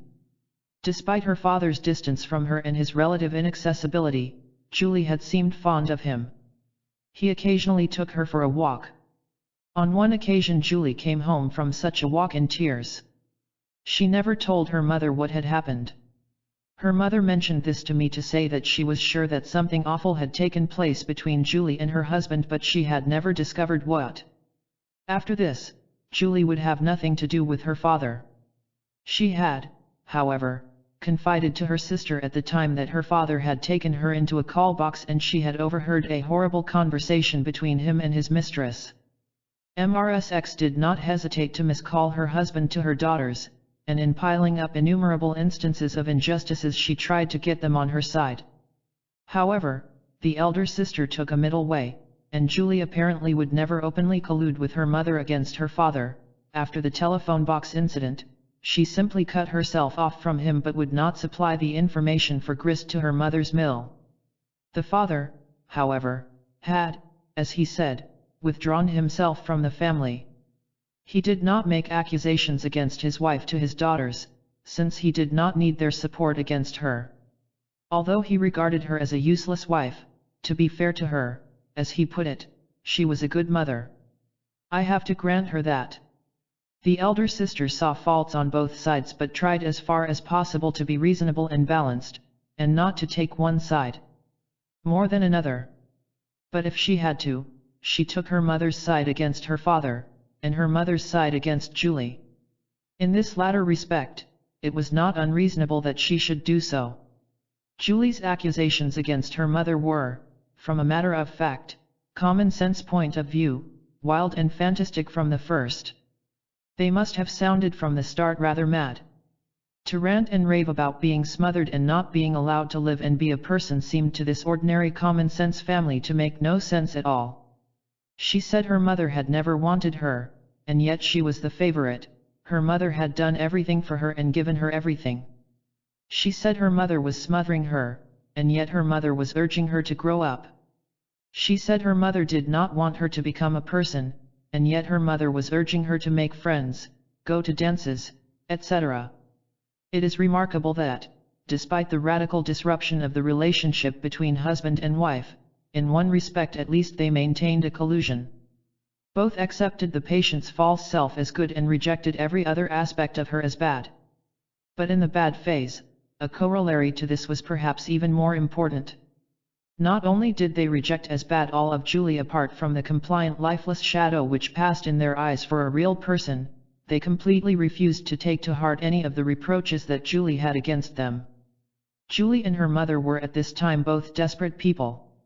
Julie in her psychosis called herself Mrs. Taylor. What does this mean? It means I'm tailor-made. I'm a tailored maid, I was made, fed, clothed, and tailored. Such statements are psychotic, not because they may not be true but because they are cryptic. They are often quite impossible to fathom without the patient decoding them for us. Yet even as a psychotic statement this seems a very cogent point of view, and it gives in a nutshell the gist of the reproaches she was making against her mother when she was 15 and 16. This ranting and raving was her badness. What I feel must have been the most schizophrenogenic factor of this time was not simply Julie's attack on her mother, or even her mother's counterattack, but the complete absence of anyone in her world who could or would see some sense in her point of view, whether it was right or wrong. For various reasons, neither her father nor her sister could see that there was any validity in Julie's side of the argument. Like our group patient, P43, she was not fighting to win an argument, but to preserve her existence. In a way, Julie was not simply trying to preserve her existence, she was trying to achieve existence.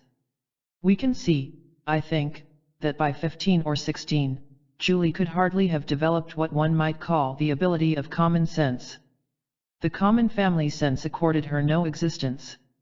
Her mother had to be right, totally right. When her mother said she was bad, Julie felt this as murder. It was the negation of any autonomous point of view on her part. Her mother was prepared to accept a compliant, false self, to love this shadow, and to give it anything. She even tried to order this shadow to act as though it were a person. But she had never recognized the real disturbing presence in the world of a daughter with her own possibilities. The existential truth in Julie's delusions was that her own true possibilities were being smothered, strangled, murdered. To exist, to be able to breathe, Julie felt that her mother had to admit that she could have been wrong about some things, that she could have made mistakes, that there was a sense in which what her daughter said could be right and have weight. Putting it in one way, one might say that Julie needed to be allowed to project some of her bad self into her mother, and to be allowed to take some goodness out of her mother, not merely to be given it all the time. But, to the whole family, Julie was trying to prove white was black. Reality did not yield. She began to convert existential truth into physical facts. She became deluded. If she began by accusing her mother of never having let her live, in an existential sense, she ended by talking and acting more than half as though her mother had, in a legal sense, actually murdered an actual child, and it was quite clearly a relief to the family when they could then pity her and no longer have to vindicate themselves by condemning her. Only her father, in a curious way, treated her as a responsible person. He never admitted that she was mad. To him she was wicked. He was not taken in by her game. It was all an expression of spite and ingratitude. He regarded what we called her catatonic negativism as sheer thrownness, her hebephrenic symptoms as vindictive silliness. He was the only one of the family who did not pity her. On some of his occasional visits, he was known to have shaken and pinched her and twisted her arm to get her to stop it. Phase 3, mad. Julie's basic accusation was that her mother was trying to kill her. When she was 17, an incident occurred that was probably the easiest cause in the transition from being bad to being mad. This is the second circumstance told me by the sister. Until the age of 17, Julie had a doll. She had had this doll from infancy. She dressed and clothed it, played with it in her room, no one knew quite in what way. It was a secret enclave in her life. She called it Julie doll. Her mother became more and more insistent that she should give up this doll, because she was a big girl now. One day the doll was gone. It was never known whether Julie had thrown it out, or whether her mother had put it away. Julie accused her mother. Her mother denied that she had done anything to the doll and said that Julie must have lost it herself. It was shortly after this that Julie was told by a voice that a child wearing her clothes had been beaten to pulp by her mother, and she proposed to go to the police to report this crime. I said that either Julie or her mother disposed of the doll because it seems highly probable that at this stage her mother for Julie was already more an archetypal destroyer than her real mother outside. When Julie said that her mother killed the doll, it is quite possible that she did so, that is, that her internal mother had done so. However it happened, in fact the action was catastrophic, for Julie was evidently closely identified with the doll. In her play with the doll was herself and she was its mother. Now it is possible that in her play she became more and more the bad mother who finally killed the doll. We shall see later that in her psychosis the bad mother acted out and spoke through her a good deal. If the doll had been destroyed by her actual mother, who had admitted it, the event might even have been less catastrophic. Julie's shreds of sanity at this stage depended on the possibility of being able to lodge some bad in her actual mother. The impossibility of doing this, in a sane way, was one of the factors that contributed to a schizophrenic psychosis. The ghost of the weed garden. At some stage a machine which was previously assembled in an all-over manner may find its connections divided into partial assemblies with a higher or lower degree of independence. Norbert Wiener, Human Use of Human Beings. The remarks that follow apply to Julie and to other chronic schizophrenics of the hebephrenic catatonic type. They are not intended to encompass all forms of chronic psychotic states where splitting in one form or other is very evident. In particular, they are least applicable to paranoid psychoses where there is a much greater integration of the personality, of a kind, than that found in Julie and those like her. Julie's self-being had become so fragmented that she could best be described as living a death-in-life existence in a state approaching chaotic non-entity. In Julie's case, the chaos and lack of being in identity were not complete. But in being with her one had for long periods that uncanny precox feeling described by the German clinicians, i.e. of being in the presence of another human being and yet feeling that there was no one there. Even when one felt that what was being said was an expression of someone, the fragment of a self behind the words or actions was not Julie. There might be someone addressing us, but in listening to a schizophrenic, it is very difficult to know who is talking, and it is just as difficult to know whom one is addressing. In listening to Julie, it was often as though one were doing group psychotherapy with the one patient. Thus I was confronted with a babble or jumble of quite disparate attitudes, feelings, expressions of impulse. The patient's intonations, gestures, mannerisms, changed their character from moment to moment.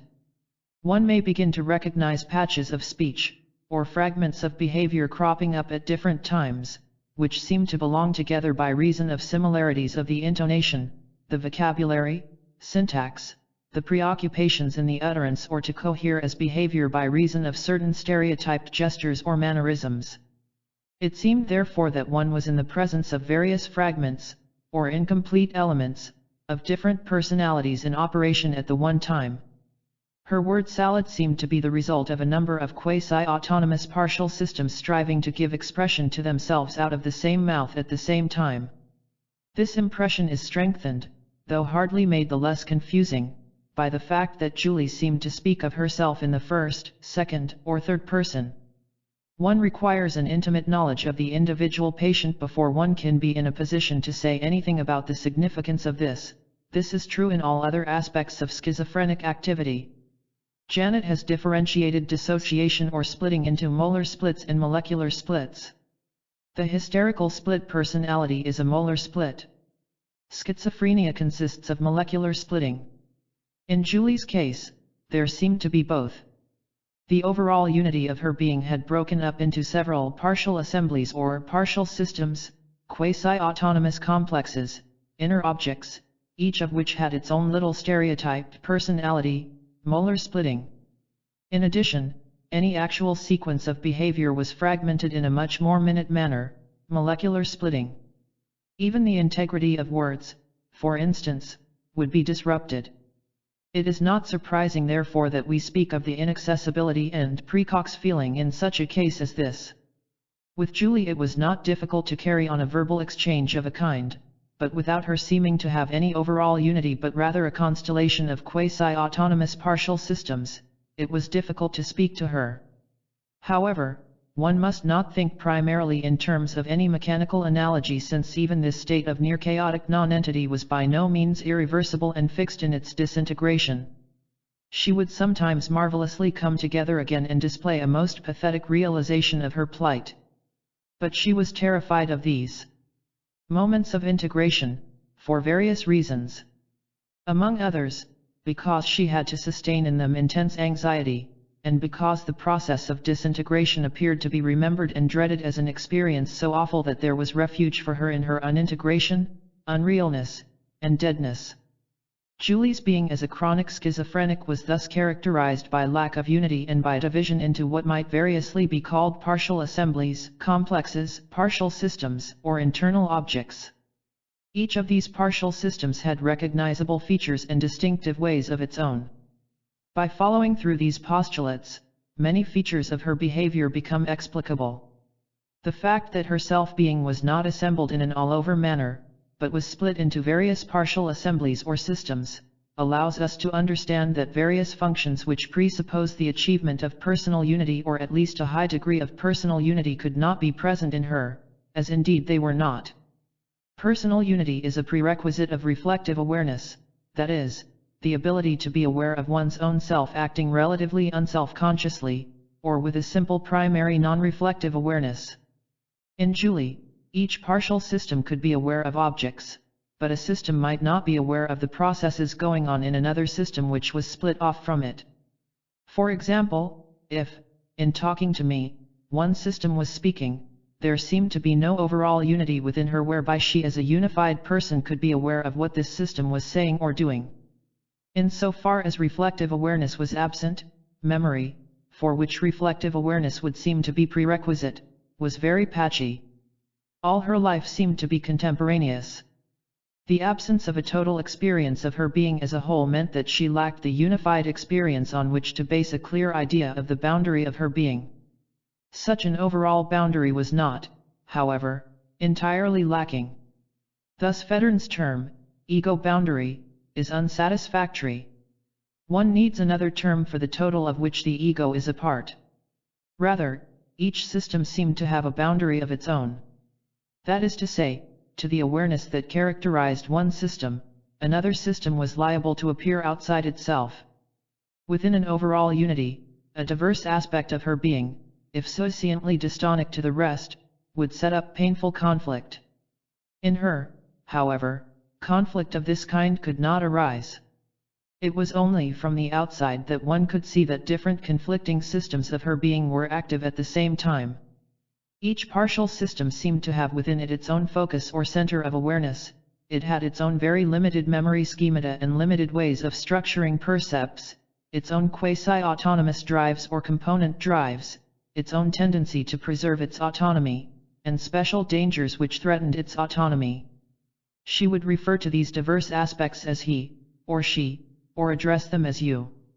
That is, instead of having a reflective awareness of those aspects of herself, she would perceive the operation of a partial system as though it was not of her, but belonged outside.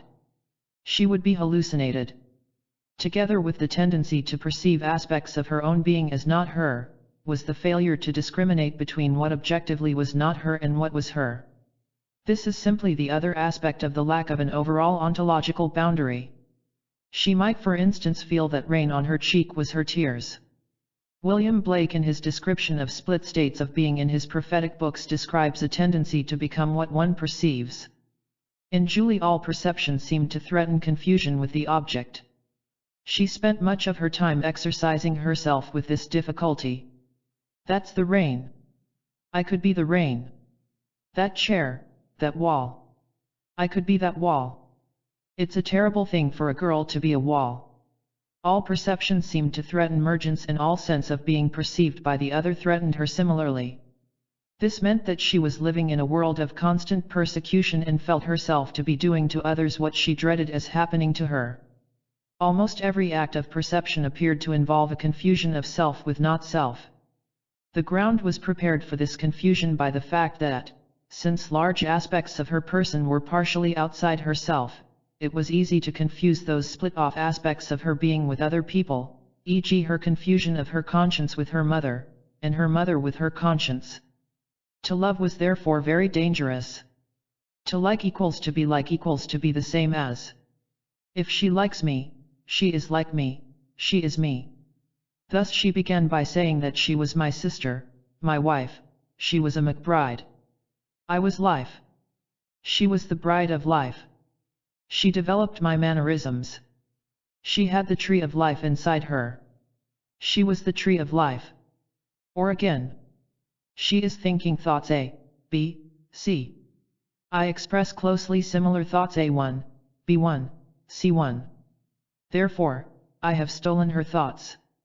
The completely psychotic expression of this was to accuse me of having her brains in my head. Conversely, when she copied or imitated me, she was liable to expect retribution from me for coming out with a bit of me which she felt she had stolen. Of course, the degree of mergence fluctuated from moment to moment. Stealing, for instance, presupposes some boundary between self and not self. We shall now illustrate and elaborate the above points by examples. One of the simplest instances of the operation of a split of her being into two partial assemblies is seen when she issued herself an order and proceeded to obey it. She was doing this continually, either under her breath, out loud, or by hallucinations. Thus she would say, "Sit down, stand up," and she would sit down and stand up, or in hallucinated voice, the voice of one partial system, would issue the order and she, the action of another partial system, would obey it. Another common simple instance was when she would say something which she would greet with derisive laughter, incongruity of thought and effect. Let us suppose that the statement emanates from system A and the laughter from system B. Then A says to me, "She's a royal queen," while B laughs derisively. A good deal of what appeared to be something akin to jamming went on. A would say something relatively coherently and then it would become jumbled up and B would start to speak. A would break in again to say, "She, B, has stolen my tongue." These various partial systems could be identified, at least to some extent after getting to know her, by reason of the consistency of the role each played in what one might call the interpersonal group they comprised. For instance, there was the peremptory bully who was always ordering her about. The same peremptory voice would make endless complaints to me about this child. This is a wicked child. This child is wasted time. This child is just a cheap tart. You'll never do anything with this child. The you here might be referring directly to me, or to one of her systems, or I could be embodying this system. It was evident that this bullying figure within her was for much of the time the boss. She did not think much of Julie. She did not think Julie would get well, nor that she was worth getting better. She was neither on her side, nor on my side. It would be appropriate to call this quasi-autonomous partial system a bad internal mother. She was basically an internal female persecutor who contained in concentrated form all the bad that Julie ascribed to her mother. Two other partial systems could be readily identified. One fulfilled the role of an advocate on her behalf to me, and a protector or buffer against persecution. She frequently referred to Julie as her little sister. Phenomenologically, therefore, we may refer to this system as her good sister. The third partial system that I shall introduce was an entirely good, compliant, propitiating little girl. This seemed to be a derivative of what some years before was probably a system very similar to the false self system I have described in schizoid cases. When this system spoke, she said, "I'm a good girl. I go to the lavatory regularly." There were derivations also of what seemed to have been an inner self, which had become almost completely volatilized into pure possibility. Finally, as I remarked earlier, there were periods of precarious sanity in which she spoke in a pathetically scared, barely audible tone, but seemed to be more nearly speaking in her own person than at any other time. Let us now consider these various systems operating together. The examples I give are of her more coherent utterances. I was born under a black sun. I wasn't born, I was crushed out. It's not one of those things you get over like that. I wasn't mothered, I was smothered. She wasn't a mother. I'm choosy who I have for a mother. Stop it. Stop it. She's killing me. She's cutting out my tongue. I'm rotten, base. I'm wicked. I'm wasted time. Now, in the light of the foregoing discussion, I would offer the following interpretation of what is happening.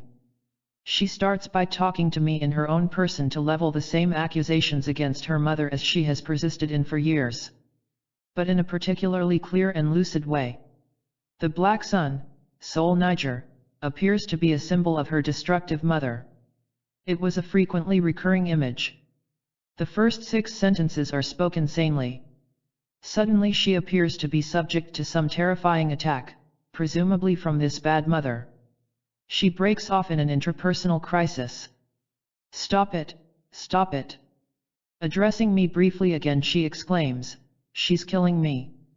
Then follows a defensive denigration of herself, couched in the same terms as her bad mother's condemnations of her. I'm rotten, base. I'm wicked. I'm wasted time. Accusations against her mother were always liable to precipitate some such catastrophic reaction. On a later occasion she made her usual accusations against her mother, and the bad mother interrupted with her customary accusations against that child. That child's bad, that child's wicked. That child's wasted time.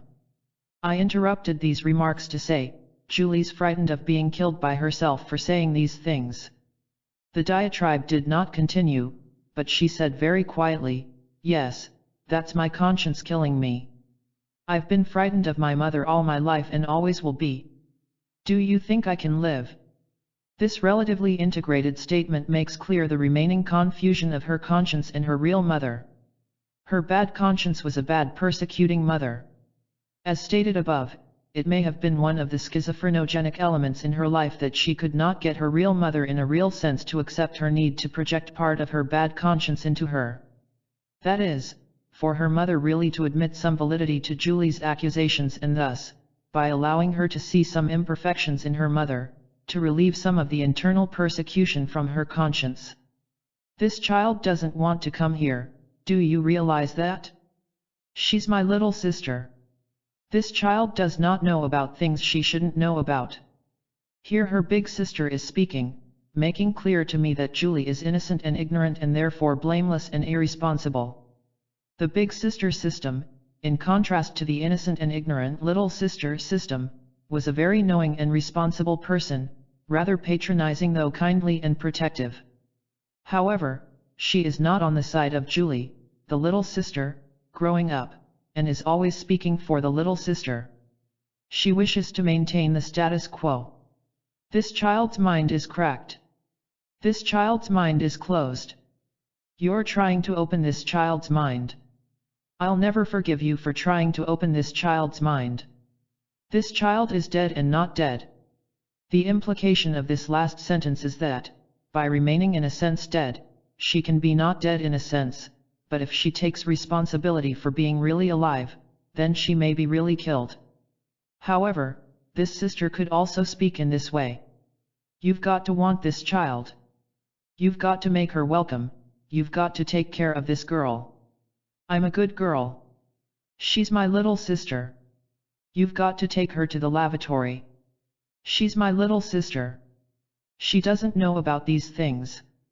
That's not an impossible child. This big sister contained experience, knowledge, responsibility, reasonableness, in contrast to the little sister's innocence, ignorance, irresponsibility, and waywardness. We see here also that Julie's schizophrenia consisted in the all-over lack of integration, not simply in the absence of a locus in her of sanity. This big sister component of her being could speak in a reasonable, sane, and balanced way, but it was not Julie who was speaking. Her sanity was, if you like, split off and encapsulated. Her real sanity depended not on being able to speak sanely in the person of a big sister but in achieving an overall integration of her total being. The schizophrenia is betrayed by her reference to herself as a third party, and in the sudden intrusion of the little sister while the big sister is speaking, I'm a good girl. When she did present words or actions to me as her own, this self that was so presented was completely psychotic. Most of the really cryptic condensed statements seem to belong to the remnants of her self-system. When decoded they reveal that this system was probably the derivative of the fantasticized inner self that we described in sane schizoid states. We have already attempted to give an account of how it comes about that the experience of this self involves such extreme paradoxes of fantastic omnipotence, impotence and so on, at the same time. The phenomenological characteristics of the experience of this self seem in Julie to be in principle similar.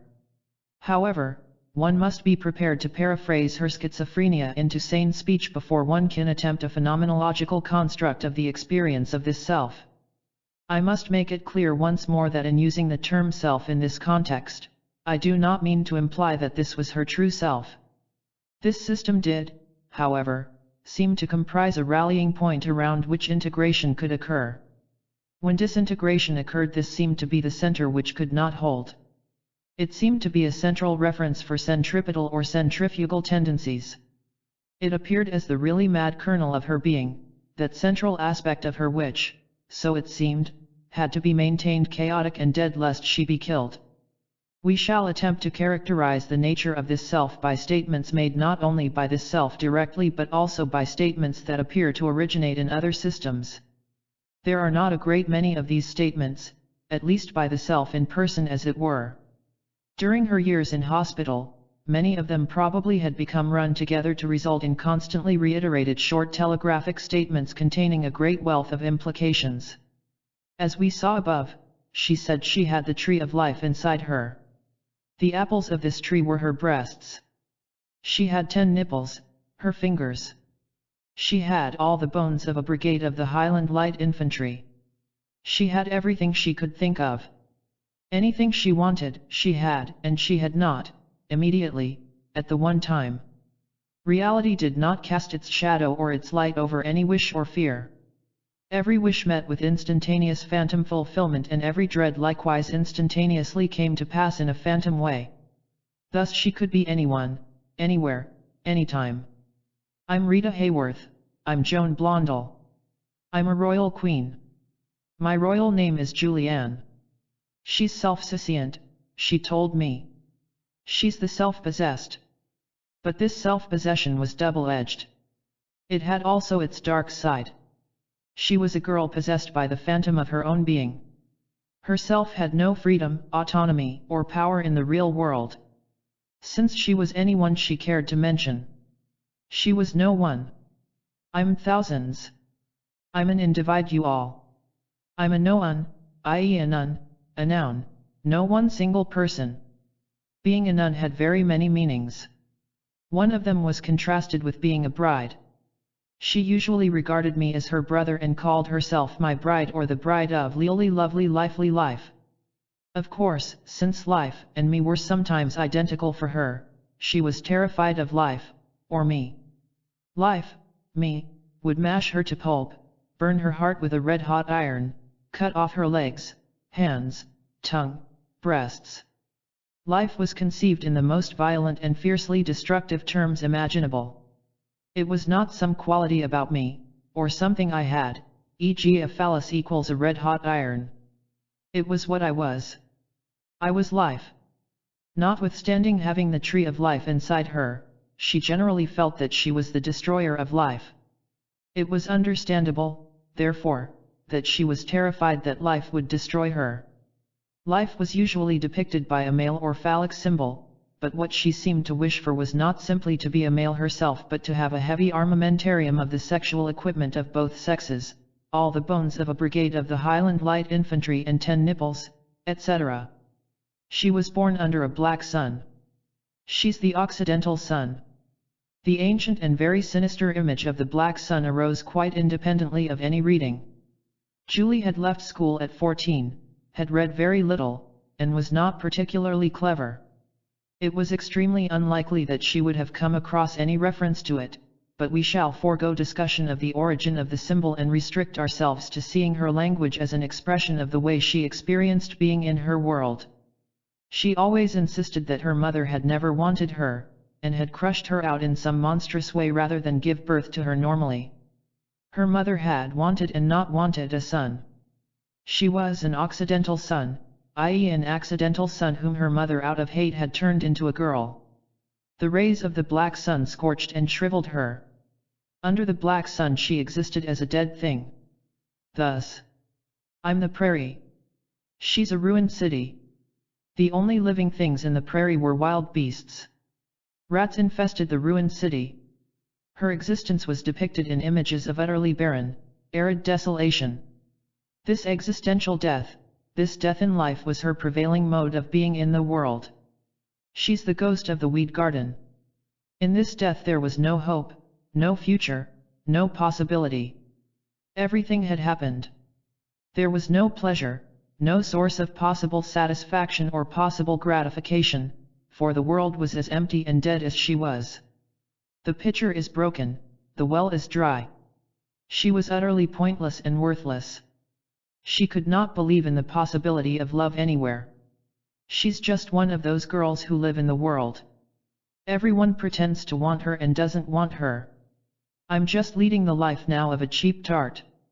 Yet, as we saw from earlier statements, she did value herself if only in a phantom way. There was a belief, however psychotic a belief it was still a form of faith in something of great value in herself, that there was something of great worth deeply lost or buried inside her, as yet undiscovered by herself or by anyone. If one could go deep into the depth of the dark earth one would discover the bright gold, or if one could get fathoms down one would discover the pearl at the bottom of the sea.